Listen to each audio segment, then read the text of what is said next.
All right. Looks like we're finally live. Hello, Barry. Hello, Lance.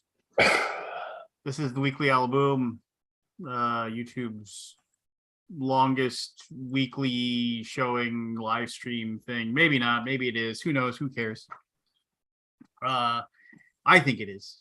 I don't know of any of the others. So, I mean, there's definitely ones that started after us that do this.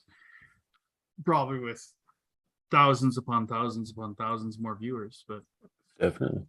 hey, we're here. We're doing our thing.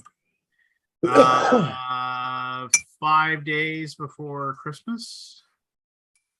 5 days before Christmas. No, I mean 5 days for Halloween. Sorry.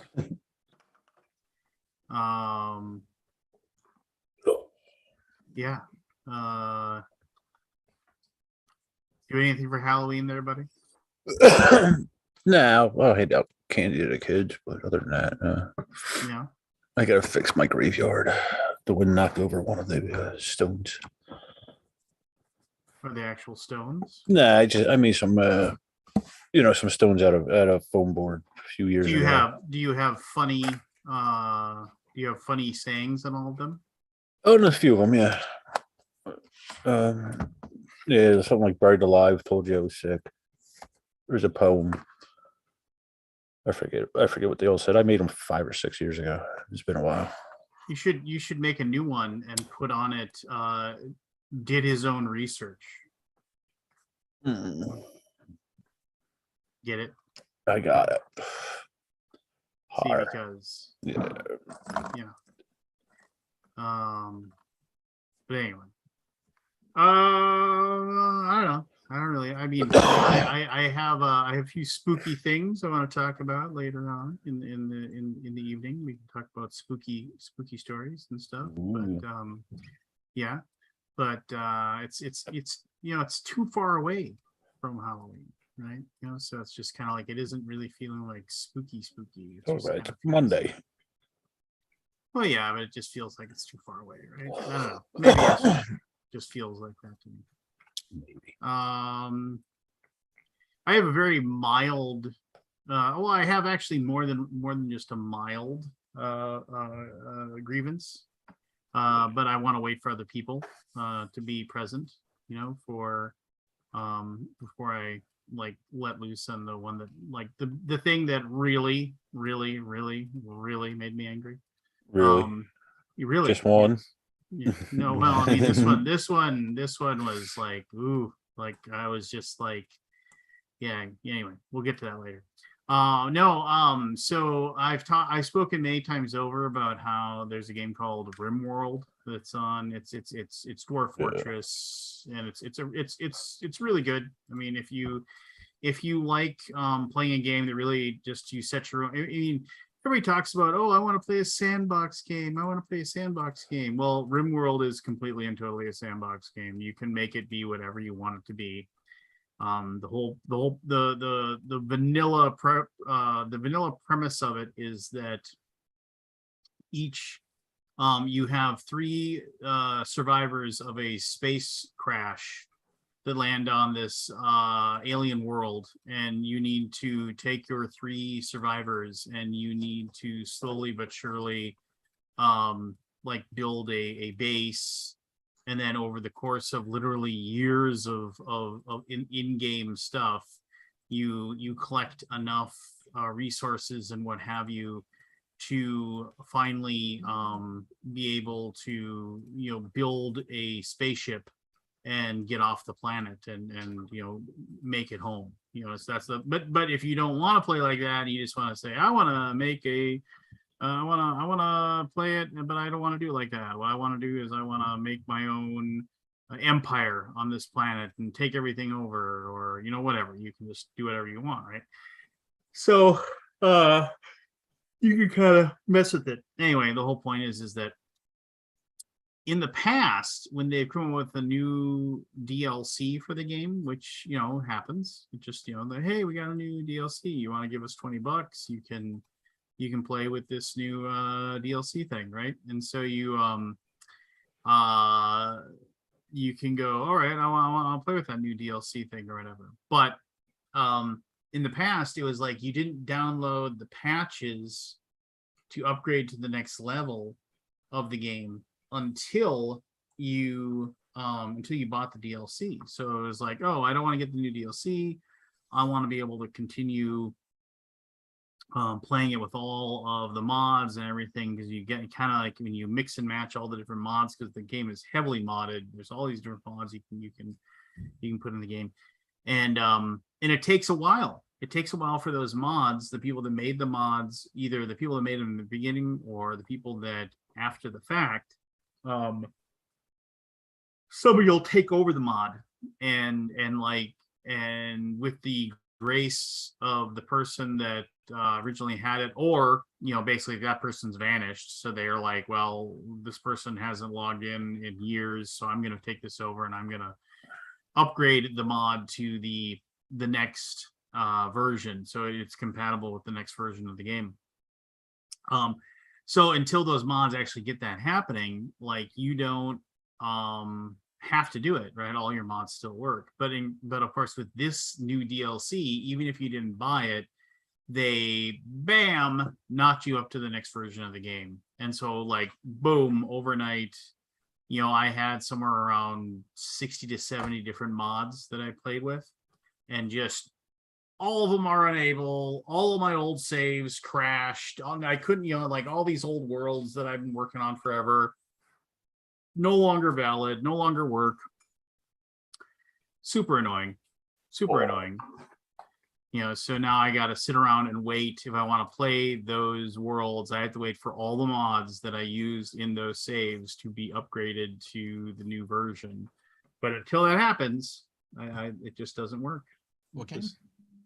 Rimworld. They Rimworld. Yeah, so I just, the short story of this is my minor grievance, is that they had a new DLC called Biotech, which looks really cool. They're adding like all these different alien race things and modifiable alien races that you can create on the fly and stuff like that. Plus, like, there's a whole, like, you can play as a vampire now, which is weird, just like kind of some weird things. But well, actually technically a space vampire, but they never made you upgrade to the next version until you got the DLC. But now they upgraded you to 1.4 up from 1.3.1.5 or whatever they were at. They upgraded you, and you were basically forced to, it was like, oh, you're gonna, so now, like, basically all your old saves no longer work because the mods are no longer compatible with the game that you have. Oh, it's super annoying. It's just, but I'm surprised they aren't going to make a patch that will upgrade them. Oh, because you're using mods. Yeah, you're using mods. Yeah. Yeah, I mean, I mean, like, I use like between 60 and 70 mods, like, just because there's all this, like, yeah. I mean, it's just like, because like there's a mod that there's like one mod is just wall lights, right? Instead of how you put a lamp in the middle of the room, you can put a on the wall. light on the wall. It doesn't take up any space. Yeah, it's way better. That's a little tiny mod, but the person hasn't logged in to make it 1.4 on it, so that just doesn't exist yet. It's just, so it's just stuff like that. Yeah. But what do you do? What are you gonna do? Complain about it. Yes, you will. Anyway, how is Carcass Snore with your wife? The same. We didn't play with the farmers though. You did. Well, she doesn't really, Yeah. Well, I don't want to teach the farmer role. What's the difference between the 20th anniversary and the other one, Scott? Is there any other than like art? Well, the river is included. Okay. There's also another expansion which I don't know. I don't recognize, and I didn't look at the rules enough to know it. But there's two. I think there's like 2 expansions in the box. Okay. Did you see what I did there with the Carcass Snore? The river, with the river, you build the river. I think at the beginning of the game, and then that like preset river thing. Laugh at my joke. What was your joke? The Carcass Snore. Oh, come on. It's not that bad. It's an old design. If that game came out now, it would, there's no way on earth people would be probably at not. all. Yeah, probably not. 20 years old. 22 years old now. Yeah. It's one of Jen's favorites. We've moved on. We've Not Jen. the game tech has evolved. Have we moved on? I mean, really, we just throw more mechanics on the game. I said we moved on. Yeah. Make it pretty, and we move on. Yeah. What else would that need? I guess. Are there any No, they got like What, 20 Carcassonne expansions. Yeah. games? Hey, Kabuki Kid. Carcassonne? I'm just trying to think of other like tile laying games like Carcassonne that are good. You think of any modern, more modern? Like a tile laying game? More modern. Yeah. I mean, not in that vein, right? I mean, like, wasn't Lanterns? That was an okay tile laying game, if I remember correctly. I don't know if I really ever liked it. I played it maybe once. I'm just trying to think of other tile laying games that are. Browse board games, tile laying. Let me look. Was it Let me Glenmore? look. Bazaars of Ubar coming soon from Grey Fox Games is a engine building tile The laying what? game. The what? The what? Bazaars of Ubar. That's not a good name. You're not a good name. You're gonna is that what you're gonna call it? I mean, whatever. I don't know. I'm Thanks. sure I'll It the is czars a- like it is a CZAR. tile laying. You're gonna have a It is yeah. a tile laying engine building game. So like the tiles you lay sure. or interact with one another and you create an engine. These are not tile placement games by Remember any when the deck builder was the game? I'm still waiting for somebody to come up with engine builder, the engine builder. Mm. You know, you build like an engine for your Is car. anybody in the Paul Tompkins says Acropolis is the best tile laying game. I might have a problem with that, but I'll let him have his Yeah, I mean you can he's Oh, entitled he's gonna to piss his on his incredibly guts. wrong opinion, but it's too hard for me. it's that for me was a game that I was just kind of like, well, I mean, this is fine, I guess. You know, just like, but I was like, why is it just trying so hard to make me like earn the fun? Was like I was just I was annoyed by it. You know, it was just and it's just like I don't know. I mean, like I said, there was a I time have some when comments really, about some games that I felt like earning the fun was not worth the time. Oh, Great game really? this weekend. Tindaya. well, do tell. Tindaya? Do you know Tindaya? Have you heard of Tindaya? I can't find it. I'm just looking at. I was gonna look at top rated tile laying games, but Tindaya. Zendaya. No, Zinda. that's Which the one? Is it? actress. Tindaya. It's Easter. You're in Easter Island, and you're like these tribes, and you are trying to appease the gods so that they don't destroy Kill you. your Yeah. society. Oh, the Rapanola? Is that it? You appease the gods. It's neat. I think it's semi-co-op. If you play it competitively, we play A glowing recommendation. You already It's lost me there. neat. Semi-co-op. It's neat, but it's too hard. Like I just haven't. It's just like not fun. It's a worker placement. No, not worker placement. What is the game mode of it?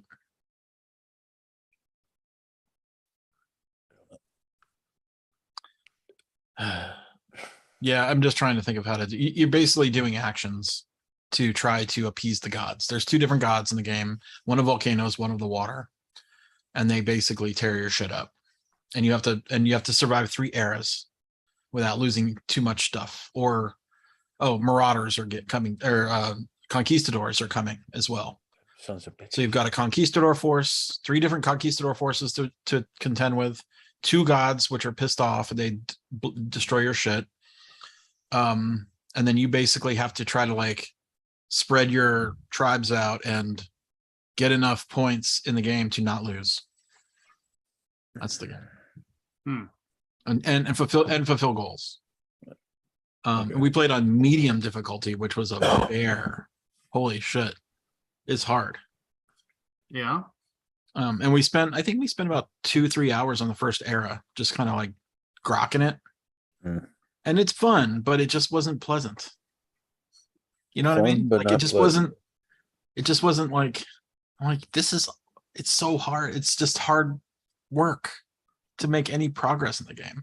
Because shit, at its lowest level, a god will blow up its hex plus all the hexes around it. Like the the volcano god, which basically means make them all obsidian. So if you have anything on there, it turns into obsidian. It's gone. And all your people are killed. So it's devastating too, and you don't really have that many people. Anyway. Was this just your feelings or the whole group, Scott? It's what? Was this just your feeling or the whole group? No, I think the other guys liked it, but we didn't. I don't know how to. I don't dictate the group, but they were all like, if you want to stop, we'll stop. That kind of thing. Right. I get you. I was just kind of like, I'm not having any fun. You're like the too hard. You were just like. But I like hard games, but I don't like really, really hard games. And honestly, we did play on the medium difficulty, so that is my own fault for forcing us to that. Yeah. And I think that the lower level difficulty would be easier to swallow, like an order. So imagine having to solve like 10 problems in a turn. Yeah. And you have to figure out as a group to how to, I mean, we played only the co-op. If it's not co-op, and like, let's say the god is gonna, because you can kind of predict the future, like you can have you can do some actions that show what's coming and sort of like get ready for it. And if you know, like, you would not share that information, I think, or you would, I don't know. It's one of those weird games, like it's a semi co-op where because you can all lose if the gods go off the charts. Bad, you get mad. And you have to do sacrifices. Like everybody, it has to be a group because not one person can do all the sacrifices to appease.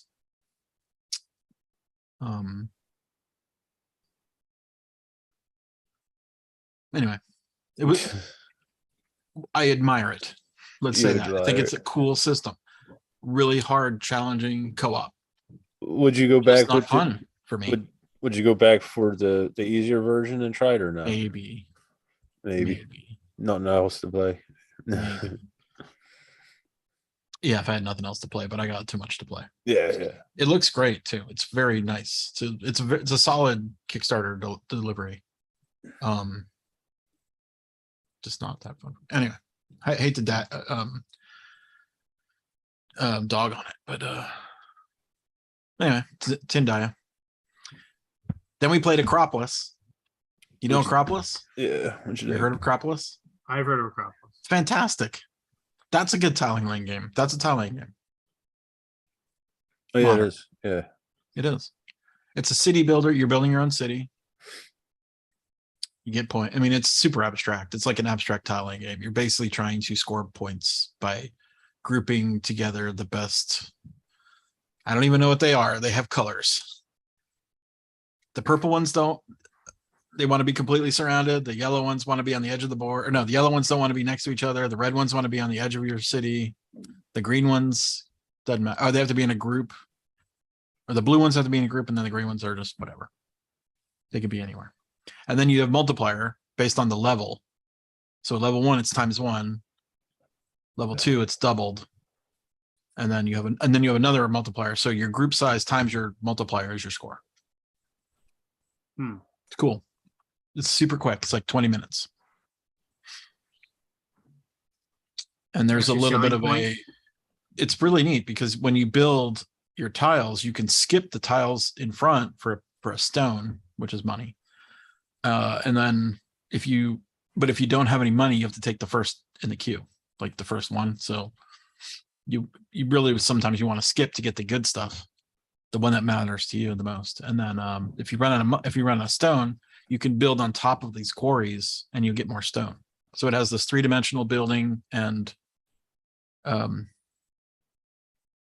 placement. Gotcha. It's good. Play a BGG. I'll bring it.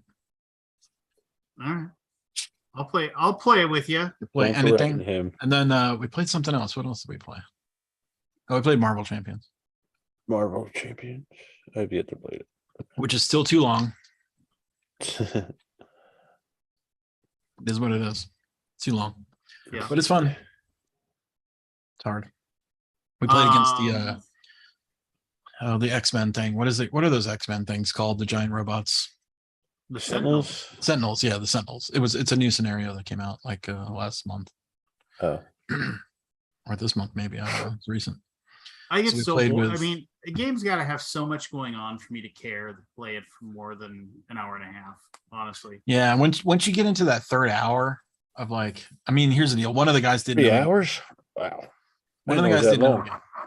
Like knowing that game is, he played probably one of the hardest decks in the game, which was the a new one. Gosh, what was it? It's not a blank now. What it was. I played Colossus, which was super easy. My turns were instantaneous almost. Uh, yeah. What are the other characters we played? Let me look at my pictures. I did a video for the first time in a long time talking about a game. Did What you? game? And actually Keith Bloom's going to come on later on today to talk about it because it went Keith on Kickstarter. Bloom. Keith Bloom, Cool. formerly of Queen Games, now of Yeah. So that's been a long L4. time since Queen Games. Yes, it has been. But yeah, Keith will be on here in a little bit. So to we talk about played with- Lords of Baseball. We played with the Phoenix, or not Phoenix. What is her name? Dark Phoenix. Right. Jean Grey. Jean Grey. What's her name? Jean Grey. What's her alter ego? Jean Grey slash. Was it Dark Phoenix and what was No, it? no. What's her? Yeah, I'm trying to remember the other one. What's her? Someone should know. Kabuki Kid will know.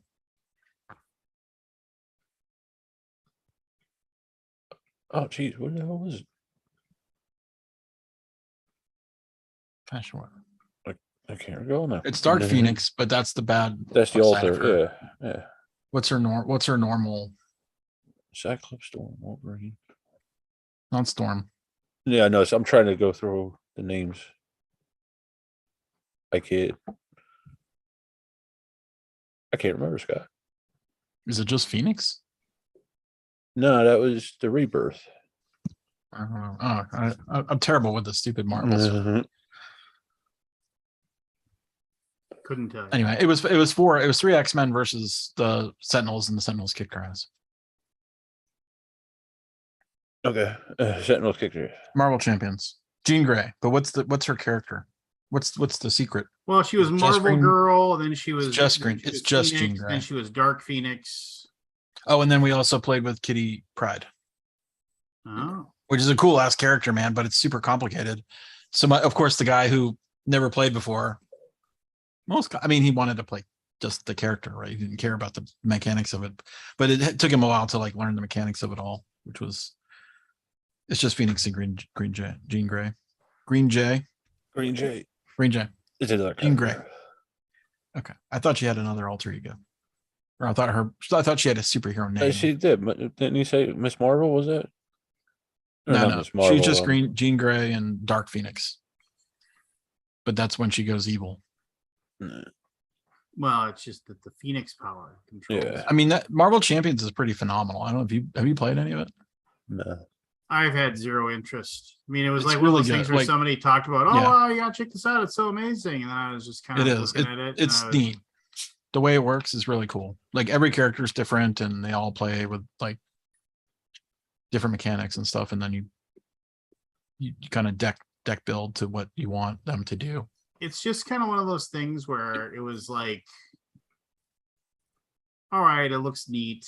But also then it's just like, it's one of those games where I'd always feel like, oh, I didn't get all 7,000 expansions, so I feel like I'm missing out or something like that, Yeah. right? Yeah. So it's There's a just kind of- couple people selling on BGG right now for like a couple $100. You can get like a severe amount of stuff, significant amount of stuff. What am I saying? Severe, a significant and severe amount of stuff, Make up your mind. and it's got a lot of game in it. I'm sure it And is. it's not a but CCG, I mean, it's a LCG. me spending a couple $100 something like that is just like basically throwing that money away, so I can sell it to somebody else for half of the money I spent.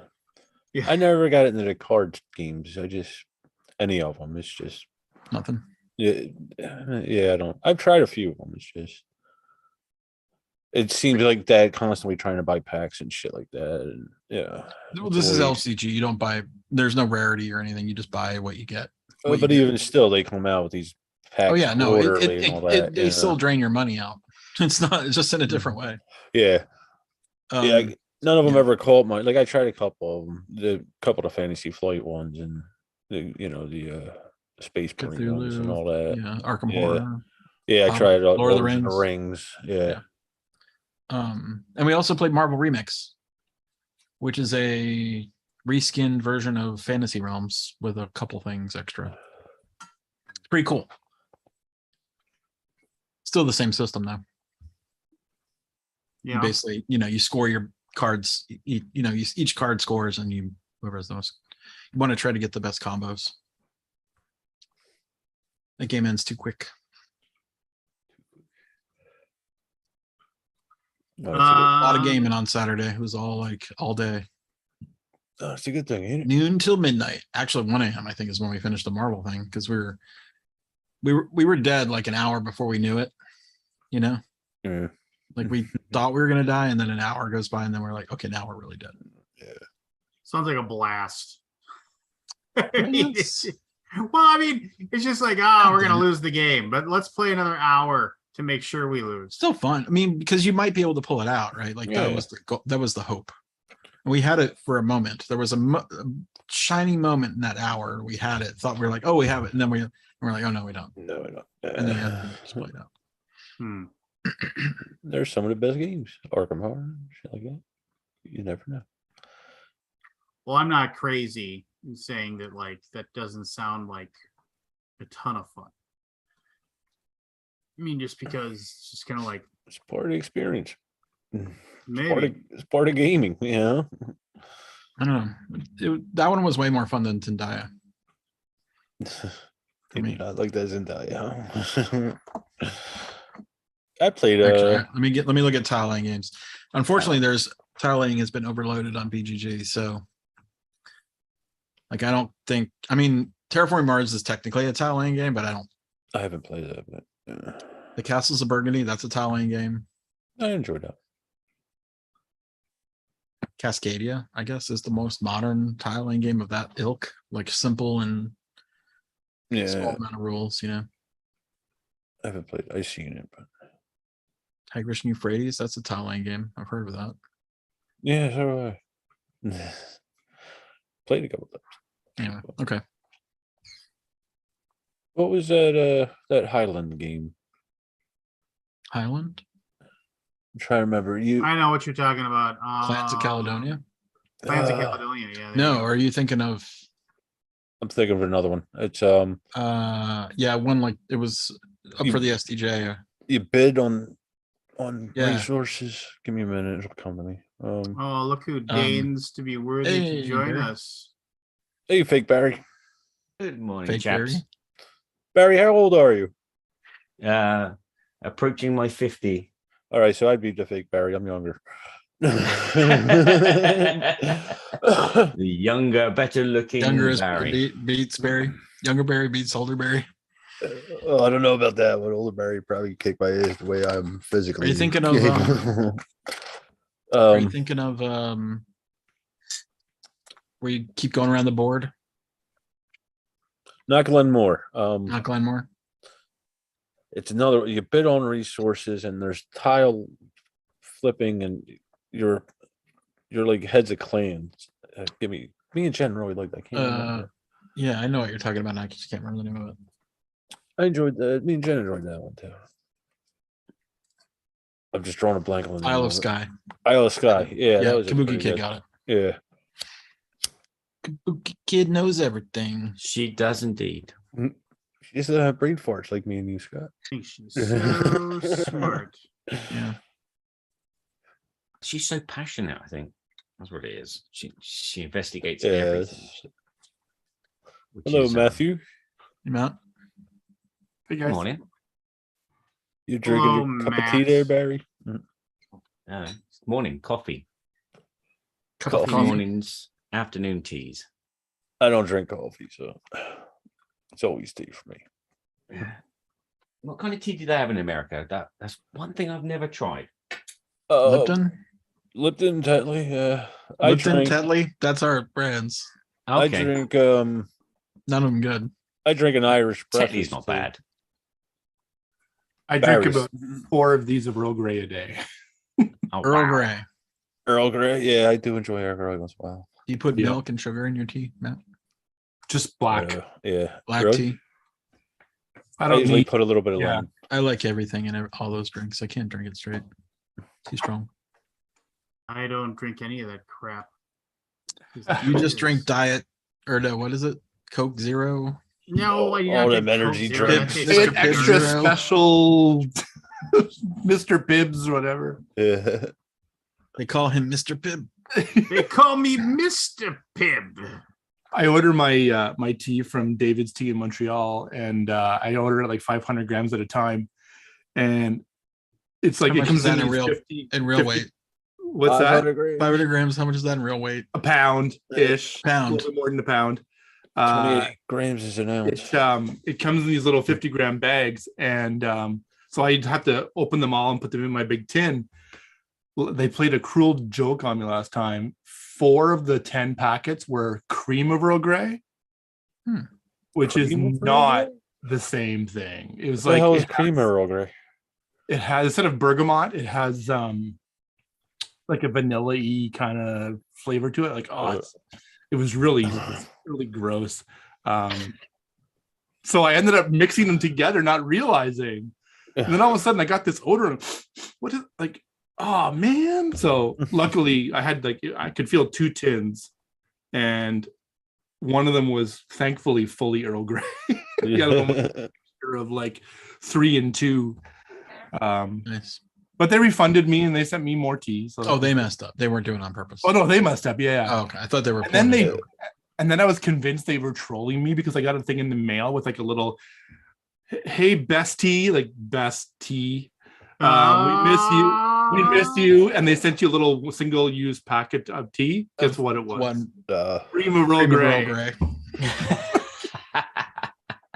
There's no real cream in it, right? It's just, Trolling me now. what makes it cream? I can't remember. It's just a different. It's Earl Grey has bergamot in it, and Bergamot. bergamot, I never heard the of flower. it. Oh, okay. And cream of Earl Grey has something else. I think it's like orange or citrus or something. I can't remember what it is. Okay. But yeah. So I no So I longer got have it. an office. I have an exciting story. Oh, tell us. I had a surgery yesterday, Yes. Oh, I I saw that. I was going to ask. and the but I didn't anesthesia wanna- didn't work. Kind of worked. We're off. Kind of worked. Yeah, Didn't that's not fully fun. work, which is fucking annoying, by the way, Mhm. Yeah, because you can't really move. Yeah, And yeah, anyway, so that sucked ass. I woke up in the middle of an operation. It's not fun. Jesus, that would be worse. Yeah. Not fun. Yep. So that was my day yesterday. Wow. Yikes. But apart Well, from that, that everything else sounds went well. horrible. Yeah. How's it feel? Yeah, it was today, not Scott? great. They wanted to reschedule. I have it's 2 things I have to do. And one of them was, that was the one. And then I have another one, which they're like, you want to schedule it right now? And I'm like, fuck no. And I just begrudgingly, whatever day they told me, I was like, okay, fine. But I mean, I have to see how this all plays out and decide if I want to do the second one. I mean, I'm going to do the second one. It's just, I'm looking for a way out of it, if you know what I mean. I know Or what I'm you going to mean. have to tell them, I think it's the same surgeon. And he'll know because he was the one cutting me. And he knew. He's like, oh, this is the most anesthesia I've ever given anyone. And I'm like, really? Were you flinching? Fuck yeah. Yeah. Mm. I felt it. I mean, it was like cutting. Yeah. I felt. Think about. Okay, I mean, hey, this is bad. If anybody turn off, if anybody's triggering on this stuff, it felt like an X-Acto blade going through my arm. Oh, dear. Like, I'm not even kidding. It was like, And they didn't oh, offer shit. you extra anesthesia. No, they did, but they had to do it live. Yeah. While in progress. So it just was really fucking awkward. And then of course I'm like, okay, they give me another couple injections or whatever, and then they go back to cutting. Ah, What the hell And did it I just Kept hurting. Hey, Keith. Hey, look, I see myself in Keith's picture. Yeah, we can see ourselves in the background there. Yeah, you are up. I just finished teaching. I think it was the case last time. I teach the admissions test for business school, so I just finished it. You teached or you taught? Yeah. Anyway, I look like Frankenstein. That'll No. pass. It was like 6. It was like 5 or 6 inches. No. You looked more More like Frankenstein. Frankenstein's monster, by the way, not Frankenstein. Yeah. Well Oh, done. Well done. Nice. Clear. Yes. Good comeback. Nice. Hey, Keith, thanks for joining us, man. Thanks for having me. Congratulations on funding Lords of Baseball today, buddy. Pretty jacked. Yeah, I was pretty. I think 35 or 36 minutes. That was a. Wait, what? Yeah, I'm Lords not, of keep, Baseball, I'm not baby. keeping up. You Lords don't. of You Baseball? don't have. You didn't get my note. Your Dude, I was in notification that surgery. launched a I just video told today? you. I had no.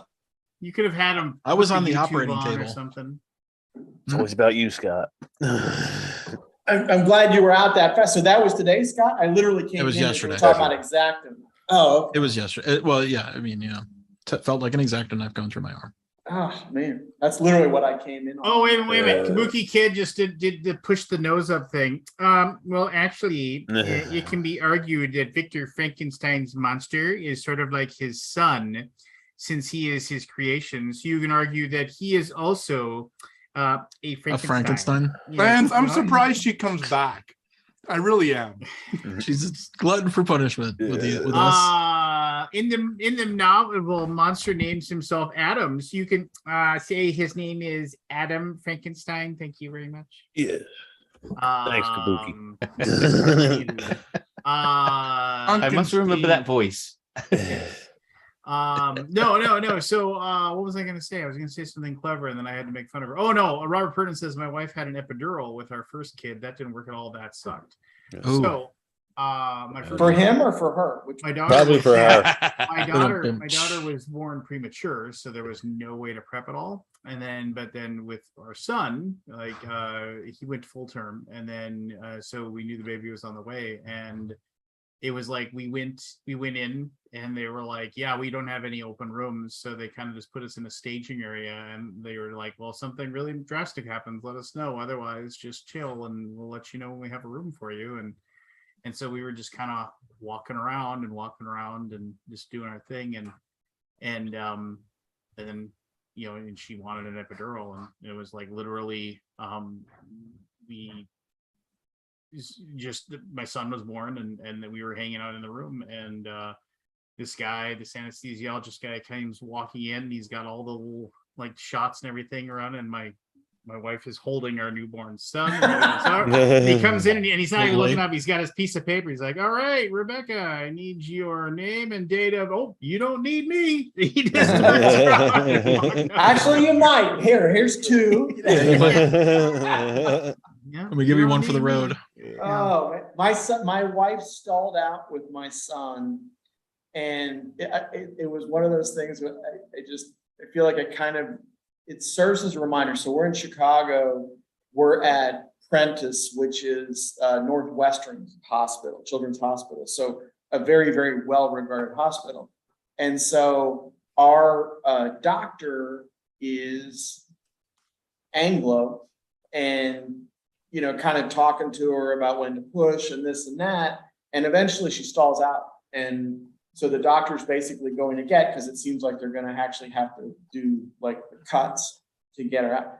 And so we had a nurse, and I'm almost positive was Jamaican. Caribbean heritage of some sort. And where the doctor had been having, my ex's, she was pushing like during the contractions or something, and the nurse had her do it opposite, and he came out like nothing. And it was just one of those things that I felt like kind of served as a reminder of like, we women give birth all over the world, and like sometimes there might be somebody else in the room that can help out, because it was cool, because the doctor leaves and the nurse comes up and says, yeah, okay, do this. And I was like, Nice. yeah, it was awesome, because it saved her from having to deal with what would have been an unfortunate event. Yeah. Yeah. My was son good. is now at University of Illinois. He started his first year now this month. So just Holy cow, time flies. it was oh my gosh. I remember when you came to the first BGG con Yes, and we're talking about your son. Yeah, I think he had a he absolutely did. He some had an reaction, allergic right? reaction. Like He a did. allergic reaction, and you were like, I might have to leave. Yes. Yeah, and he did. That was a long he time had to ago. go to the ER. Yeah, he was teeny tiny then. Yeah, he was an infant. He was a good Wow. heavens. It's hard Makes to me say. feel old. No, You are, well, Scott. yeah, you and me both. I am old. You are, Scott. I was thinking my niece is in college. I was thinking about that yesterday. Yeah. It was so fun. I got to go see him. I feel like I was really flattered. So we were at the football game, and I just assumed like, hey, he's going to be at the football game with his friends that are at school, and I'll go watch it, with wherever. And so I get a ticket single, and he's like with me, and I said, so okay, so I'll see you. And he's like, no, I'm watching the game with you. I'm like, well, this is pretty awesome, but I bought a ticket on the 50-yard line, and I'm pretty sure it's going to fill in. He's like, nah, we'll go. We'll be fine. So we go, and sure enough, about 10 minutes into the game, our section starts to fill in because people apparently don't like to get at games on time. And so he's like, oh, well, we'll just go over to the student section, and if anybody asks, you're a grad student. No, you're a PhD student. Nice. No, you're a It's professor. like, yeah, that's where you have to be a student, right? But by the time we went over, the people who check to make sure you are a student, because it is a student section, they were gone. So I got to watch the game with him and his friends and shake the keys and do ILLI. It was really, I had a great time. It was so much fun to see him. You shook the Got to watch keys. it with him. Yeah, you shake the keys when they're doing the kickoff, and Oh. What school is the this? chants. University of Illinois. Okay. He is studying plasma engineering. I asked him, so What is what are that? you Plasma doing? He's like, I'm going to save the world's fuel problem, resolve the world's fuel problem. I'm like, man, you go. Good for him. That'll work. So yeah, I'm Yeah. beyond proud of him. He's Well, if doing awesome. the world goes to shit, I'll blame your son. Blame Fair the enough. kid. Yeah. Fair enough. I don't think we'll be here to do that, but okay. we need to have a plan. We got to have a plan.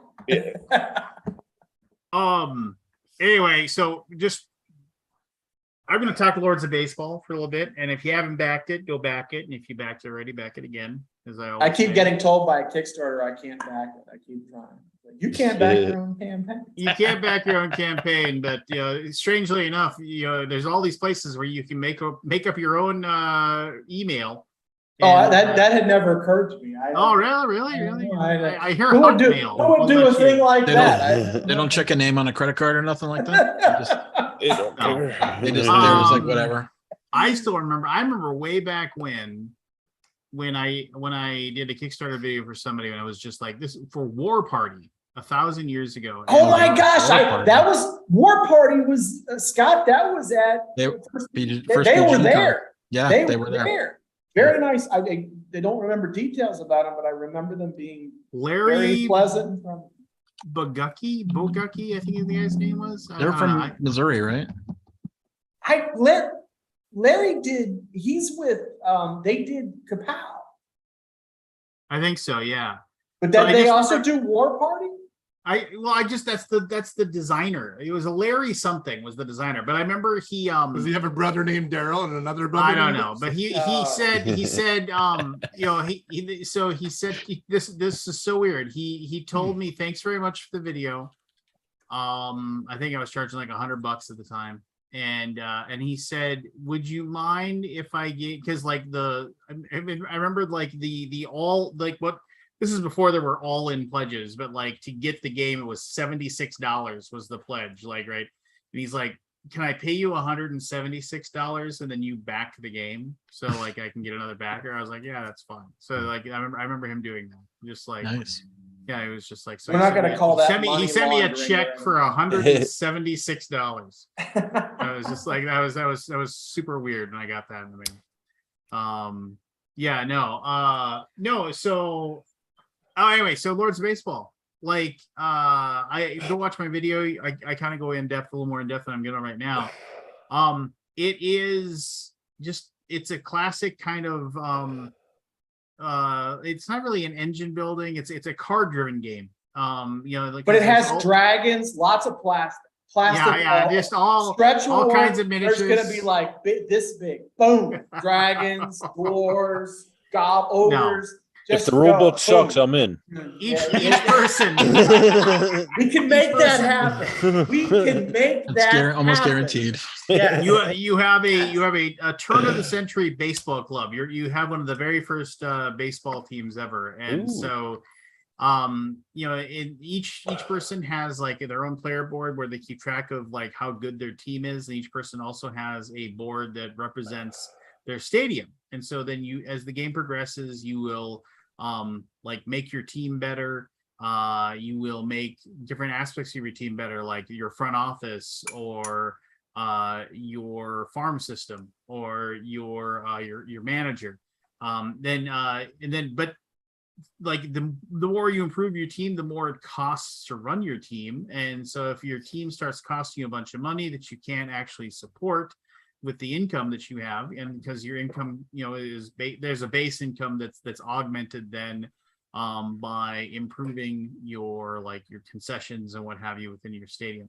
But if you can't pay for it, then you have to take out loans, and then loans are worth negative victory points. And but each phase of the game has different cards that have multiple uses. You can use them for different things. And then when you actually play your games against the other people, there isn't like a bunch of stuff where you're like, okay, let's sit down and let's play out a game. It's like you do different things to improve your team quality.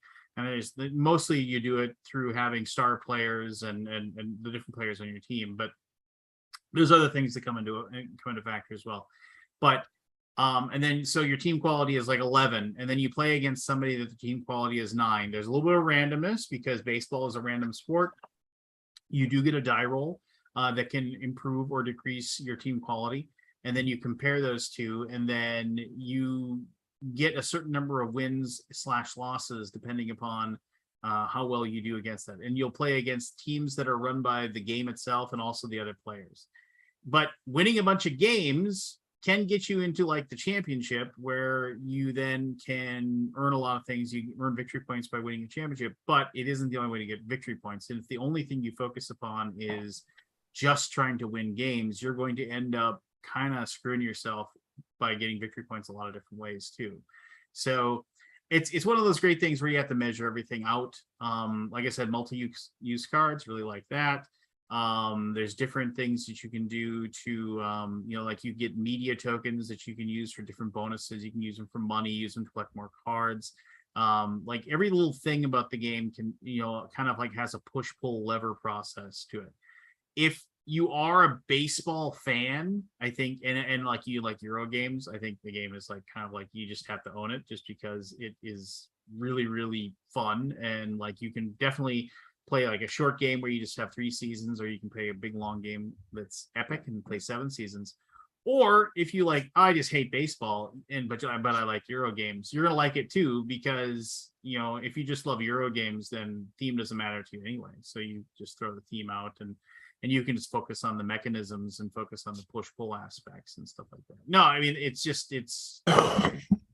one of those games that's for me, it's just really great because of baseball. And because I really enjoy baseball. I played a lot of baseball when I was younger, played a lot of softball when I got older, watched a lot of baseball as a kid. I still watch a lot of baseball as an older person. So go back it. And I backed it. Yeah, it's super You're the good. man. I would play that. I would play that game. I mean, that's is it one of those on- games where if I was walking in a hallway at a convention and somebody said, "Hey, we got room for another player," I'd be like, "Sign me up. I'm gonna sit down and play." And you can play with a ton of people too.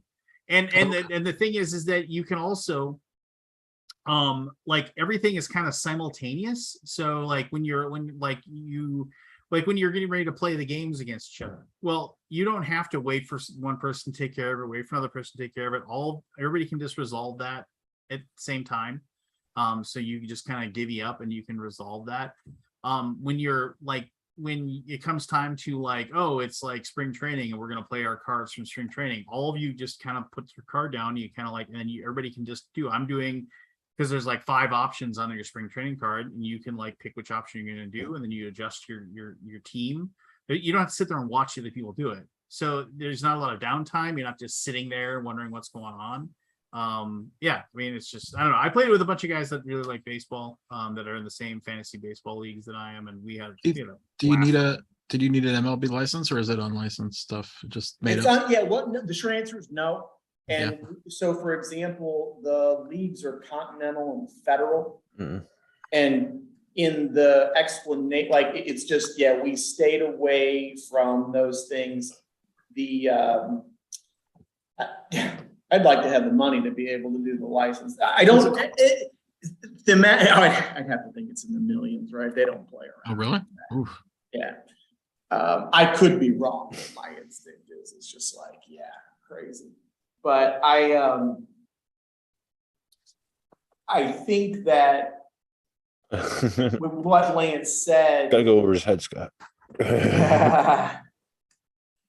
it was something that when I got the opportunity to play it and then ultimately publish it, I feel like it had the right. It was one of those games where I played, it's like, it's the right length of time, it's the right length of complexity, it captures the spirit of what you're doing. Like, I do feel like I'm making decisions as an owner of a franchise. And that's where Lance was talking about, like, it's easy to get caught up in the idea of the wins and losses, but the building out of your stadium becomes a major source of victory points later on in the game. And if you think about the success of a franchise, that's as it should be, right? Because that's where you're going to be generating a lot of the revenue. And as we were working on the art and then starting to see the different assets come together, it's something that collectively, and it's been fun to get feedback from people who are backing it right now, is you hear people talking about like their experiences with baseball. And then also like the idea of the nostalgia, like we opted, as if you're seeing it, and I realize you just said you're back, Scott, we went with that kind of weathered aged look. The idea is the idea of like old baseball cards in a cigar box is where we were going with that. And so with that, I think it's something, well, Durham talked about it, writers have talked about it. Lance, you mentioned is like, I have memories. My son played baseball, went to baseball games with him. There's something about the game that people connect to it, right? And I think they connect to friends and family members. Would you say like a bat hitting a ball connects? Yeah. I see what you did there. Very nice. You hit that out of the park. Did I hit that out of the park with that joke? You hit it out of the park. So the games are simulated.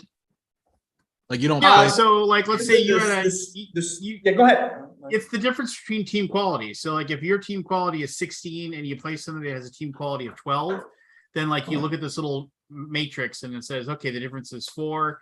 So of your 22 game series, because each team plays each other 22 games, and you don't play those all out, it's just like you're going to get 14 wins, and then the other team gets 8 losses, and then you assign those, and you really only they would get 8 wins, right? It's like it's 4 because you're tracking your wins. So one got 14, the other got 8. Right? Yes, exactly. Is what's just to be clear. I was thinking about when you play the non-player teams where you don't even care about what they get, kind of thing. You just they're already playing. One of the things that I was really sounds like you found the sweet spot. I see what you. I started typing stuff in the comments section, and I was just like, "Good grief!"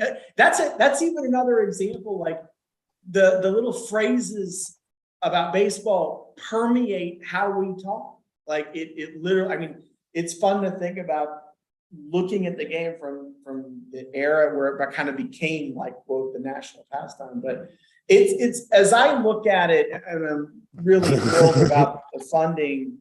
It's what I'm really happy with, and it's going to be interesting to see, because I am going to spend throughout the campaign, I'm going to continue advertising the commercial. Like, I feel that the minute and 20-second commercial we did, you can look at that and know with certainty if this is the game for you or not. Like, hands down. And I feel like when I've seen, and I to talk about an older game, maybe I'm not supposed to, but I mean, since Lance called it a great white buffalo, like, I'm very proud of the work we did on Thera. We just like wrapped up the final wave of shipping. I have a few stragglers, but that game I'm really proud of. I look at the video for that one and you kind of have an idea of how it plays, but maybe, and I don't know why or why not, but I just, as I look at Lords of Baseball, I looked at it, I watched it again, spent the night, looked at it, and I was like, there's nothing about, like, I spent time with Jeff Horger with Lab H, you know, writing up the script, kind of understanding and the flow through it, the nature of the resources. And I feel like our work together, like, that's a commercial that I'm like, that does what it's supposed to do. And so I think that when you can get a message to people and can do it quickly and accurately, if they're interested, then they'll come. Like, if you build it, they will come. What's a hot stove? That's the off season. Oh, it's off season. Okay. It's when it's going back to the era. It's the idea, and it's even mentioned in the commercial. It's the idea of during the winter months, right? When people are huddled around the hot stove. That's good. Yeah, baseball goes on for too long. It's a year-round thing. I mean, that's really what's captured here. Yeah, I'm just amazed that it's still stuck around all these years with its dying, Scott. problems and like it's. Is it dying? I think Bite your tongue. Really? I think I don't know about that. it's people aren't interested. It's a long game. It's people just aren't. Well, They they're do, they working to try to change make the it- rules make to it make it go shorter. faster. Yeah, Yeah, it is they're trying to something. give like those timers and stuff. Yeah. Yep. I mean, that's what they do with the minor leagues now. They have the minor leagues test out the stuff, and then if it works, they move forward. Like they're talking about how they're going to run minor league games next year that aren't going to have an umpire. There's going to be an umpire behind the catcher for calling outs and stuff at home plate but they will not call balls and strikes. They will be the balls and strikes will be automatically called by the frame. There'll be, like, you know, because if you watch baseball now, you'll see the digital box. That's digital anyway. And then there will just that those balls and strikes will just get called on the level. And truth be told, like, nearly nobody wants that. I mean, you see the things, the people that play, the What people that those play, edge cases? the people that play don't want it, because it's one of those things where it's like the batters are like, will say things like, you know, we'll rouse and get angry if they get called on and the strike goes off the plate, and they're just like, how could you call that? You know, you suck, blah, blah, blah. But the thing about it is just like I mean, like, those guys, pitchers, rely on those edge calls going their way. Or the framing of the catcher, right? Yeah, and the framing of knows the how to, catcher, like, get same the deal. glove back. Is there a way to kick center. dirt on someone in this game? Yes. You kick dirt on them. You throw the There card at actually 'em. is in the series card, when you are playing against someone, you can play a card that, like, their manager got sick. Like, there is a little bit of, I mean, not massive swings, but you can head to head give yourself an advantage for the series. So yes, the short answer to your question is yes. Well, there you go. Blurns ball. Bring back Blurns ball. Blurns ball. Multi-ball. Trying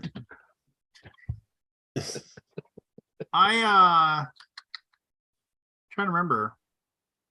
Oh, the news that I actually there was a question I was talking to Sean about it because he's my colleague on this. So my news on this is that it was going to be a stretch reward, but when I do the update either tonight or tomorrow, and it will probably be tomorrow because it's been a long day, but we are going to basically do the star player deck like that. We're adding that now. So whoever backs it, that was the way the star player deck is currently set up, is that you can pay, you can do it as an add-on where your likeness will be superimposed over a picture of a baseball player from that era. And so basically it's a thematic thing. It's not a gameplay thing, but you're effectively collecting baseball cards of the star players on your team. So you have these physical things. And so if you buy that add-on, your likeness is on a card and you get the card back.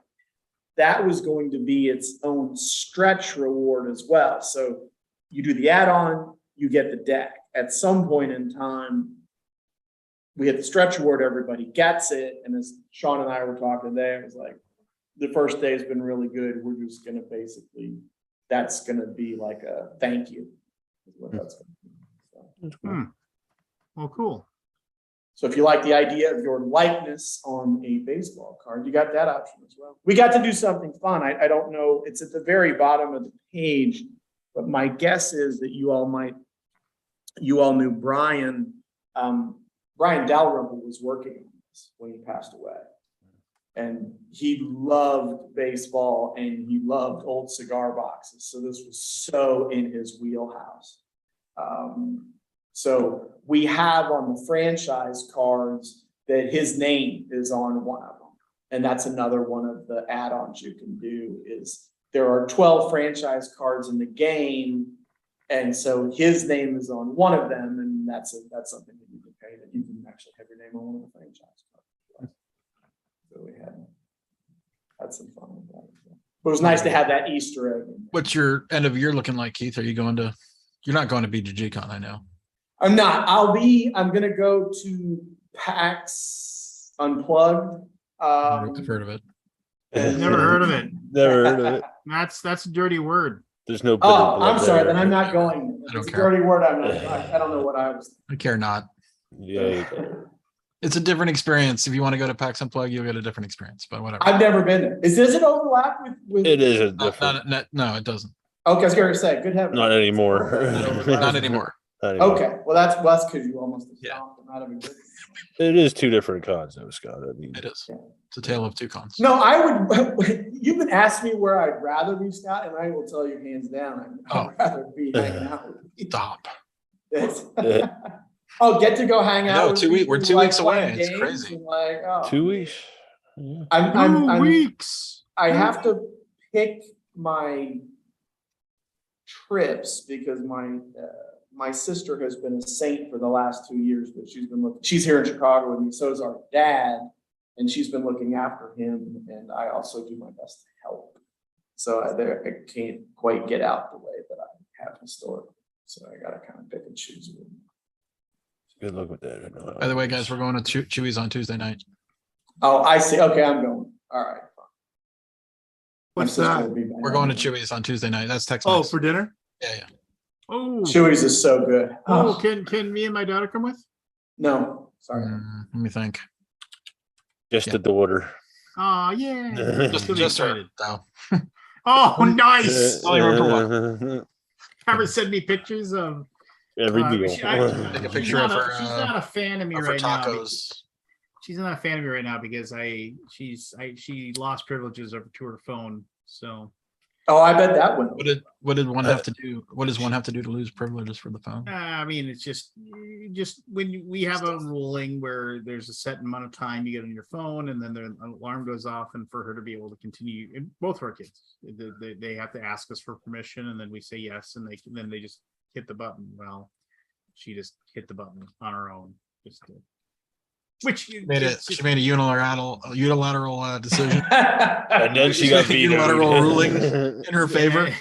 And then she got vetoed. I mean, and I'll give it back to her tomorrow. I mean, it's just like, well, it's one of those things where it's like, it's just we've told her and her brother 100 times. So could you revoke my phone privileges? Sure, but Don't I mean, revoke mine. we've said about 100 Spend times. time on All it. you have to do is ask. 99 times out of 100, we'll say, yeah, fine. It's just kind of like, but whatever, kids, I get it. So Kids. um It's for the kids. it's for the kids. So I was reminiscing with my wife tonight about how we talked to each other back in the day. When we first started dating. Me and my wife had a similar Conversation to be conversation. having on this channel, Scott. What? Is this appropriate to be talking about? I was like, did I ask you out over email or did I call you? And she goes, I think you asked me out over email. And I said, really? Oh yeah. I mean, because I was thinking back in the 90s, or it was like it was not the 90s, but it was like early 2000s, right? I think it was either, it was 2001. Cell phones weren't really a thing. Like me. Texting was not a thing Yeah. I had to text that my wife is because she for was in sure. France. in 2000. Yeah, 2001. You could text internationally. Yep. Interesting. The way it worked was you started to get the Blackberries and such, because I was in the wireless industry and I worked for Arch Wireless. And I was there, I graduated in 98. I was in there like 99 and 2000. And that's when you started to get the keypad actually emerged around then. But it absolutely was. I don't even know if she had a cell phone. Yeah. 2001. I used our interwork like messaging that we had. It was called same time back then. It was just Same like time. And I think I said something classy like, so you want to like go somewhere at the same time at the same place and do the same thing when we're there. Nice. That's your stuff. That's your Nice. There you go. There you So go. we went to Denny's and we had dinner. Denny's. Did you get the Grand Slam or did you get Moons Over I got the Super Bird, and I've told this story a few times, and it's actually it's mildly embarrassing because it was one of those things where like the Super Bird is very greasy, and then it was like one of those things where the date went really well, and so we ended up like talking, and after we were there for like an hour and a half, I started getting that just like Hold that thought. I'll be back. no, and that's just the whole thing too. And I was really having a good time, and I was just like, and so I just suffered for like nearly a half hour, just feeling my stomach just turning, and I thought I was gonna crap my pants. And I finally said, I apologize. I'll be right back. I remember getting into the bathroom. I was like, this is gonna be the world's fastest bathroom trip ever. And she even said, she was like, I thought you had died. I was like, I was back in like 5 minutes. What are you talking about? And she's like, no, you weren't. I was just like, thought you died. I thought for sure I You're done. I had screwed the poop. Just one of those things where, she was gonna be like, yeah, the day was going well, and the guy nearly crapped his pants in front of me. So I guess I will be going out with That's him. a sign anymore. of a good date. Well, there is that. You can't control it now, but you got to have standards. Anyway, cell phone. Now we So- laugh about it. Ha ha. ha. Back then, the granted. cell phones were about the size of a brick. No. Yeah, One was- One of those I had a Nokia flat flip. ones. I had a flip. I had a flip. Oh, nice. I had a Okay. flip. I It love wasn't that. good, but it was. Yeah. Oh, Flip, you rugged man, you. Oh, being a Trekkie, the flip is the best thing in the world. It's Well, like, that's true. I missed the That's flip. true. They yeah, I have miss them the again, flip. Scott. Hmm? They have them again. I'm trying to Oh, remember do which brand. They're side flips, right? They open like that. Yeah. My first Yeah, I think so. phone Yeah. was Ericsson, and it had a flip, but it was just cosmetic. Yeah. Didn't really do a whole lot. Remember that too. Yes, I do. Yeah, that's right. Yeah, it was With just the a book plastic cover. piece. Yeah. Mm. Yeah. Do you remember the phone where you could like push it and it would pop out like it would? Oh yeah, Yeah. like Remember those two? Yeah, yeah. Oh, good heavens. Wow. The Matrix. Matrix. yeah, exactly. I How remember about buying. you? That was hot shit. Do you remember the phone that had like, okay, so it was before smartphones, right? And so it was like you had the phone, and it was like That was remember how like phones got tinier and tinier and tinier, and now they just get bigger and bigger. Bigger. But anyway, so like so it was like, you know, the size of like a Twinkie, right? And then it had like the screen or whatever to like you could, but you could turn it on its side and you could push the thing forward, and you had a full QWERTY keyboard underneath. It was like I had one of those, and I loved that because I like being able to, like, if I had to text somebody. It was a neat design. It was a cool design. Yeah, if you had to text somebody, it was just kind of like, yeah, this is way easier than like doing the, you know, T9 thing where you're like click, click, click, click. No, that's I wanted the L. Damn it! You know, just like That was where I can't remember precisely, but I think that's where paging had it first. And then it got that, what you're describing, I think, is where they then folded it into the phone. Because that was kind of the hook for the paging, is that you actually had the keyboard versus having to deal with the number and you know, the multiple. Yeah, my friend in high school had a beep. Yeah. Oh, yeah. For a while. Yeah. 20 years ago, I bought a Nokia 8310, and it was like this big. And I think I paid $800 and some odd for it 20 years ago. Yeah. Canadian, so that's like $500-600. Like $5. $5, yeah. Yes, that's exactly what it is, Scott. Yeah. Any moment we can jab you. any moment that we can make fun of. You're perfect. You know, Otherwise, you can only And you know, Canadian yeah, currency. and I'm gonna say, you know, pretty soon, the way you guys are going, I'll be billing Canadian. Well, it used to be that way. It used to be pretty high. It was at par like Yeah. not too long ago. It was Yeah. higher than. Well, there I was mean, parity, baby. it was higher. It was $1.25 at one point. Yeah, I remember that. Did I it go back remember The down? good old days Yeah. for the Canadians. Yeah. Yeah. I'm sure they're used to it. What anyway, so hey, Halloween's coming up soon. Halloween. You know. Mhm. Do you guys get a lot of treated trickers at your house? No. No. So more now. We're getting more kids in the neighborhood, like more families that are moving in. So Yeah, How that's dare how it's they. going on here. We had a Be bunch of old gone, people move children. out. Yeah. No. What about you, Keith? You I'm in an older walk-up in Ukrainian village, so no. Interesting. Yeah. Ukrainians don't believe in it? Interesting if true. Well, the buzzer doesn't work, so somebody has to call me for me to come down and answer. Even worse. So. worse or better? Well, no, I just like yeah. Oh it's like, yeah, I don't.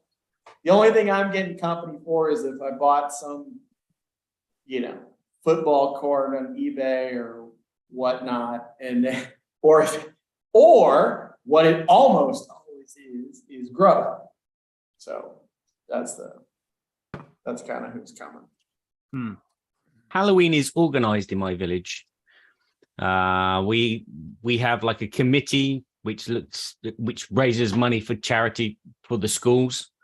And so like this year, like many years, they say, okay, right, we're all the parents and all the kids are going to meet in the car park in the center of the village at this time. And then we're going to go for a walk around this estate, this estate, this estate, and this estate. And so like 40, 50 little kids would go door to door, and and there's no intimidation. It's just like an organized group with parents and kids just walking around going, give me sweets.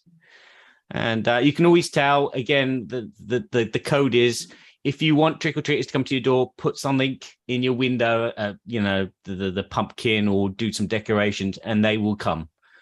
So build it and they will come. There it is. I love it. Set that. It's Where's the brilliant. village? You said village. Where is that? It's in France. Nice. Yes. We Do used you to do speak something French, Barry? Sorry? Do you speak French? I have to, yes. Yeah, I mean, if he lives It there, doesn't like yeah. he wants to. It's just like, yeah. No, I You don't speak want good to. French. No, that's the question. I don't speak good French. It's like How long you been there now, Barry? 5 or 6 years? Longer than that. It's really like 2010, so 12 years.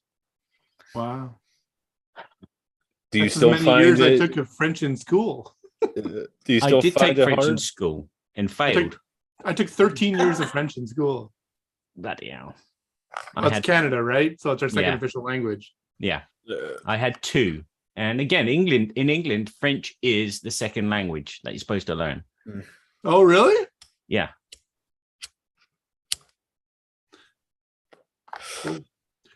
Interesting if true. Interesting. But at the time, that's what it was like. I mean, nowadays it's like, fuck the French. Everyone should speak English. Fuck them guys. Yeah. Brexit and all. Bloody hell.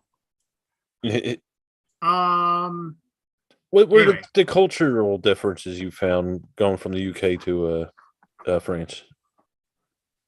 Oh, God. The most Is the shocking, food I better? guess. The most shocking? No, there's nothing really shocking. It's just gradual little changes, like you must drink more alcohol. You must eat more cheese. Wait, the French drink more alcohol than the. No, that's just my personal spin on it. Oh, okay. I was like, hold the phone. Wait a second. I drink every day in France. Before I it was just like a I weekend. like that because I'm in France. I drink. Yeah, I think because it's I'm a in France. causality thing. It used to be, yeah, Guys it's drink wine? causality. Yeah. Not including football games, right? So No. So I'm trying to empty my cellar, which is impossible at the moment because my father-in-law keeps filling it up with champagne. So it's like, I had a cellar of like, I don't know, 50 or 60 bottles at one point. yeah. And then something happened and I just stopped collecting and started drinking. And it's gone. It's what not happens. working for me. Totally. I just I got about 120 bottles of champagne downstairs, and that's Champagne, wow. that's not including this year's harvest. So I am. How much champagne can you drink? Like, is that something that you can like power through a bottle, or is it more like because of the bubbles? Like, it's like, now I'm gonna have a glass or two. Like, I power through. Okay. He's Because committed. I'm a thirsty person. You're thirsty. But Not Yeah. all heroes wear capes. no. But I'm not sure I could do that much champagne though. Red wine for sure. That's why I was asking. I feel like champagne might be a harder like as anything, far as quantity goes, right? the sweetness of it, or even like the drier ones. I don't know. yeah, I like the sweetness of it, and it's the way that you drink it is different as well. It's like in England, it's like you chat over a pint of beer, and it's a race to finish your pint because all your mates have finished their pint, and it's like, okay, well, they're waiting for another pint, so I've got to finish this.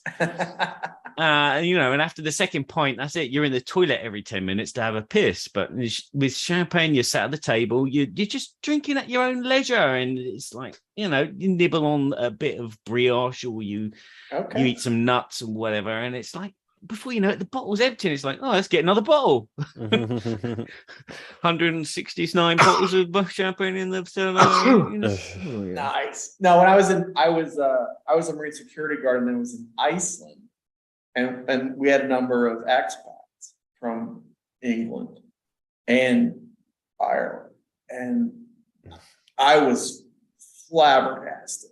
Yeah. At the amount of the consumption. I mean, it was, and so I got to give context. I was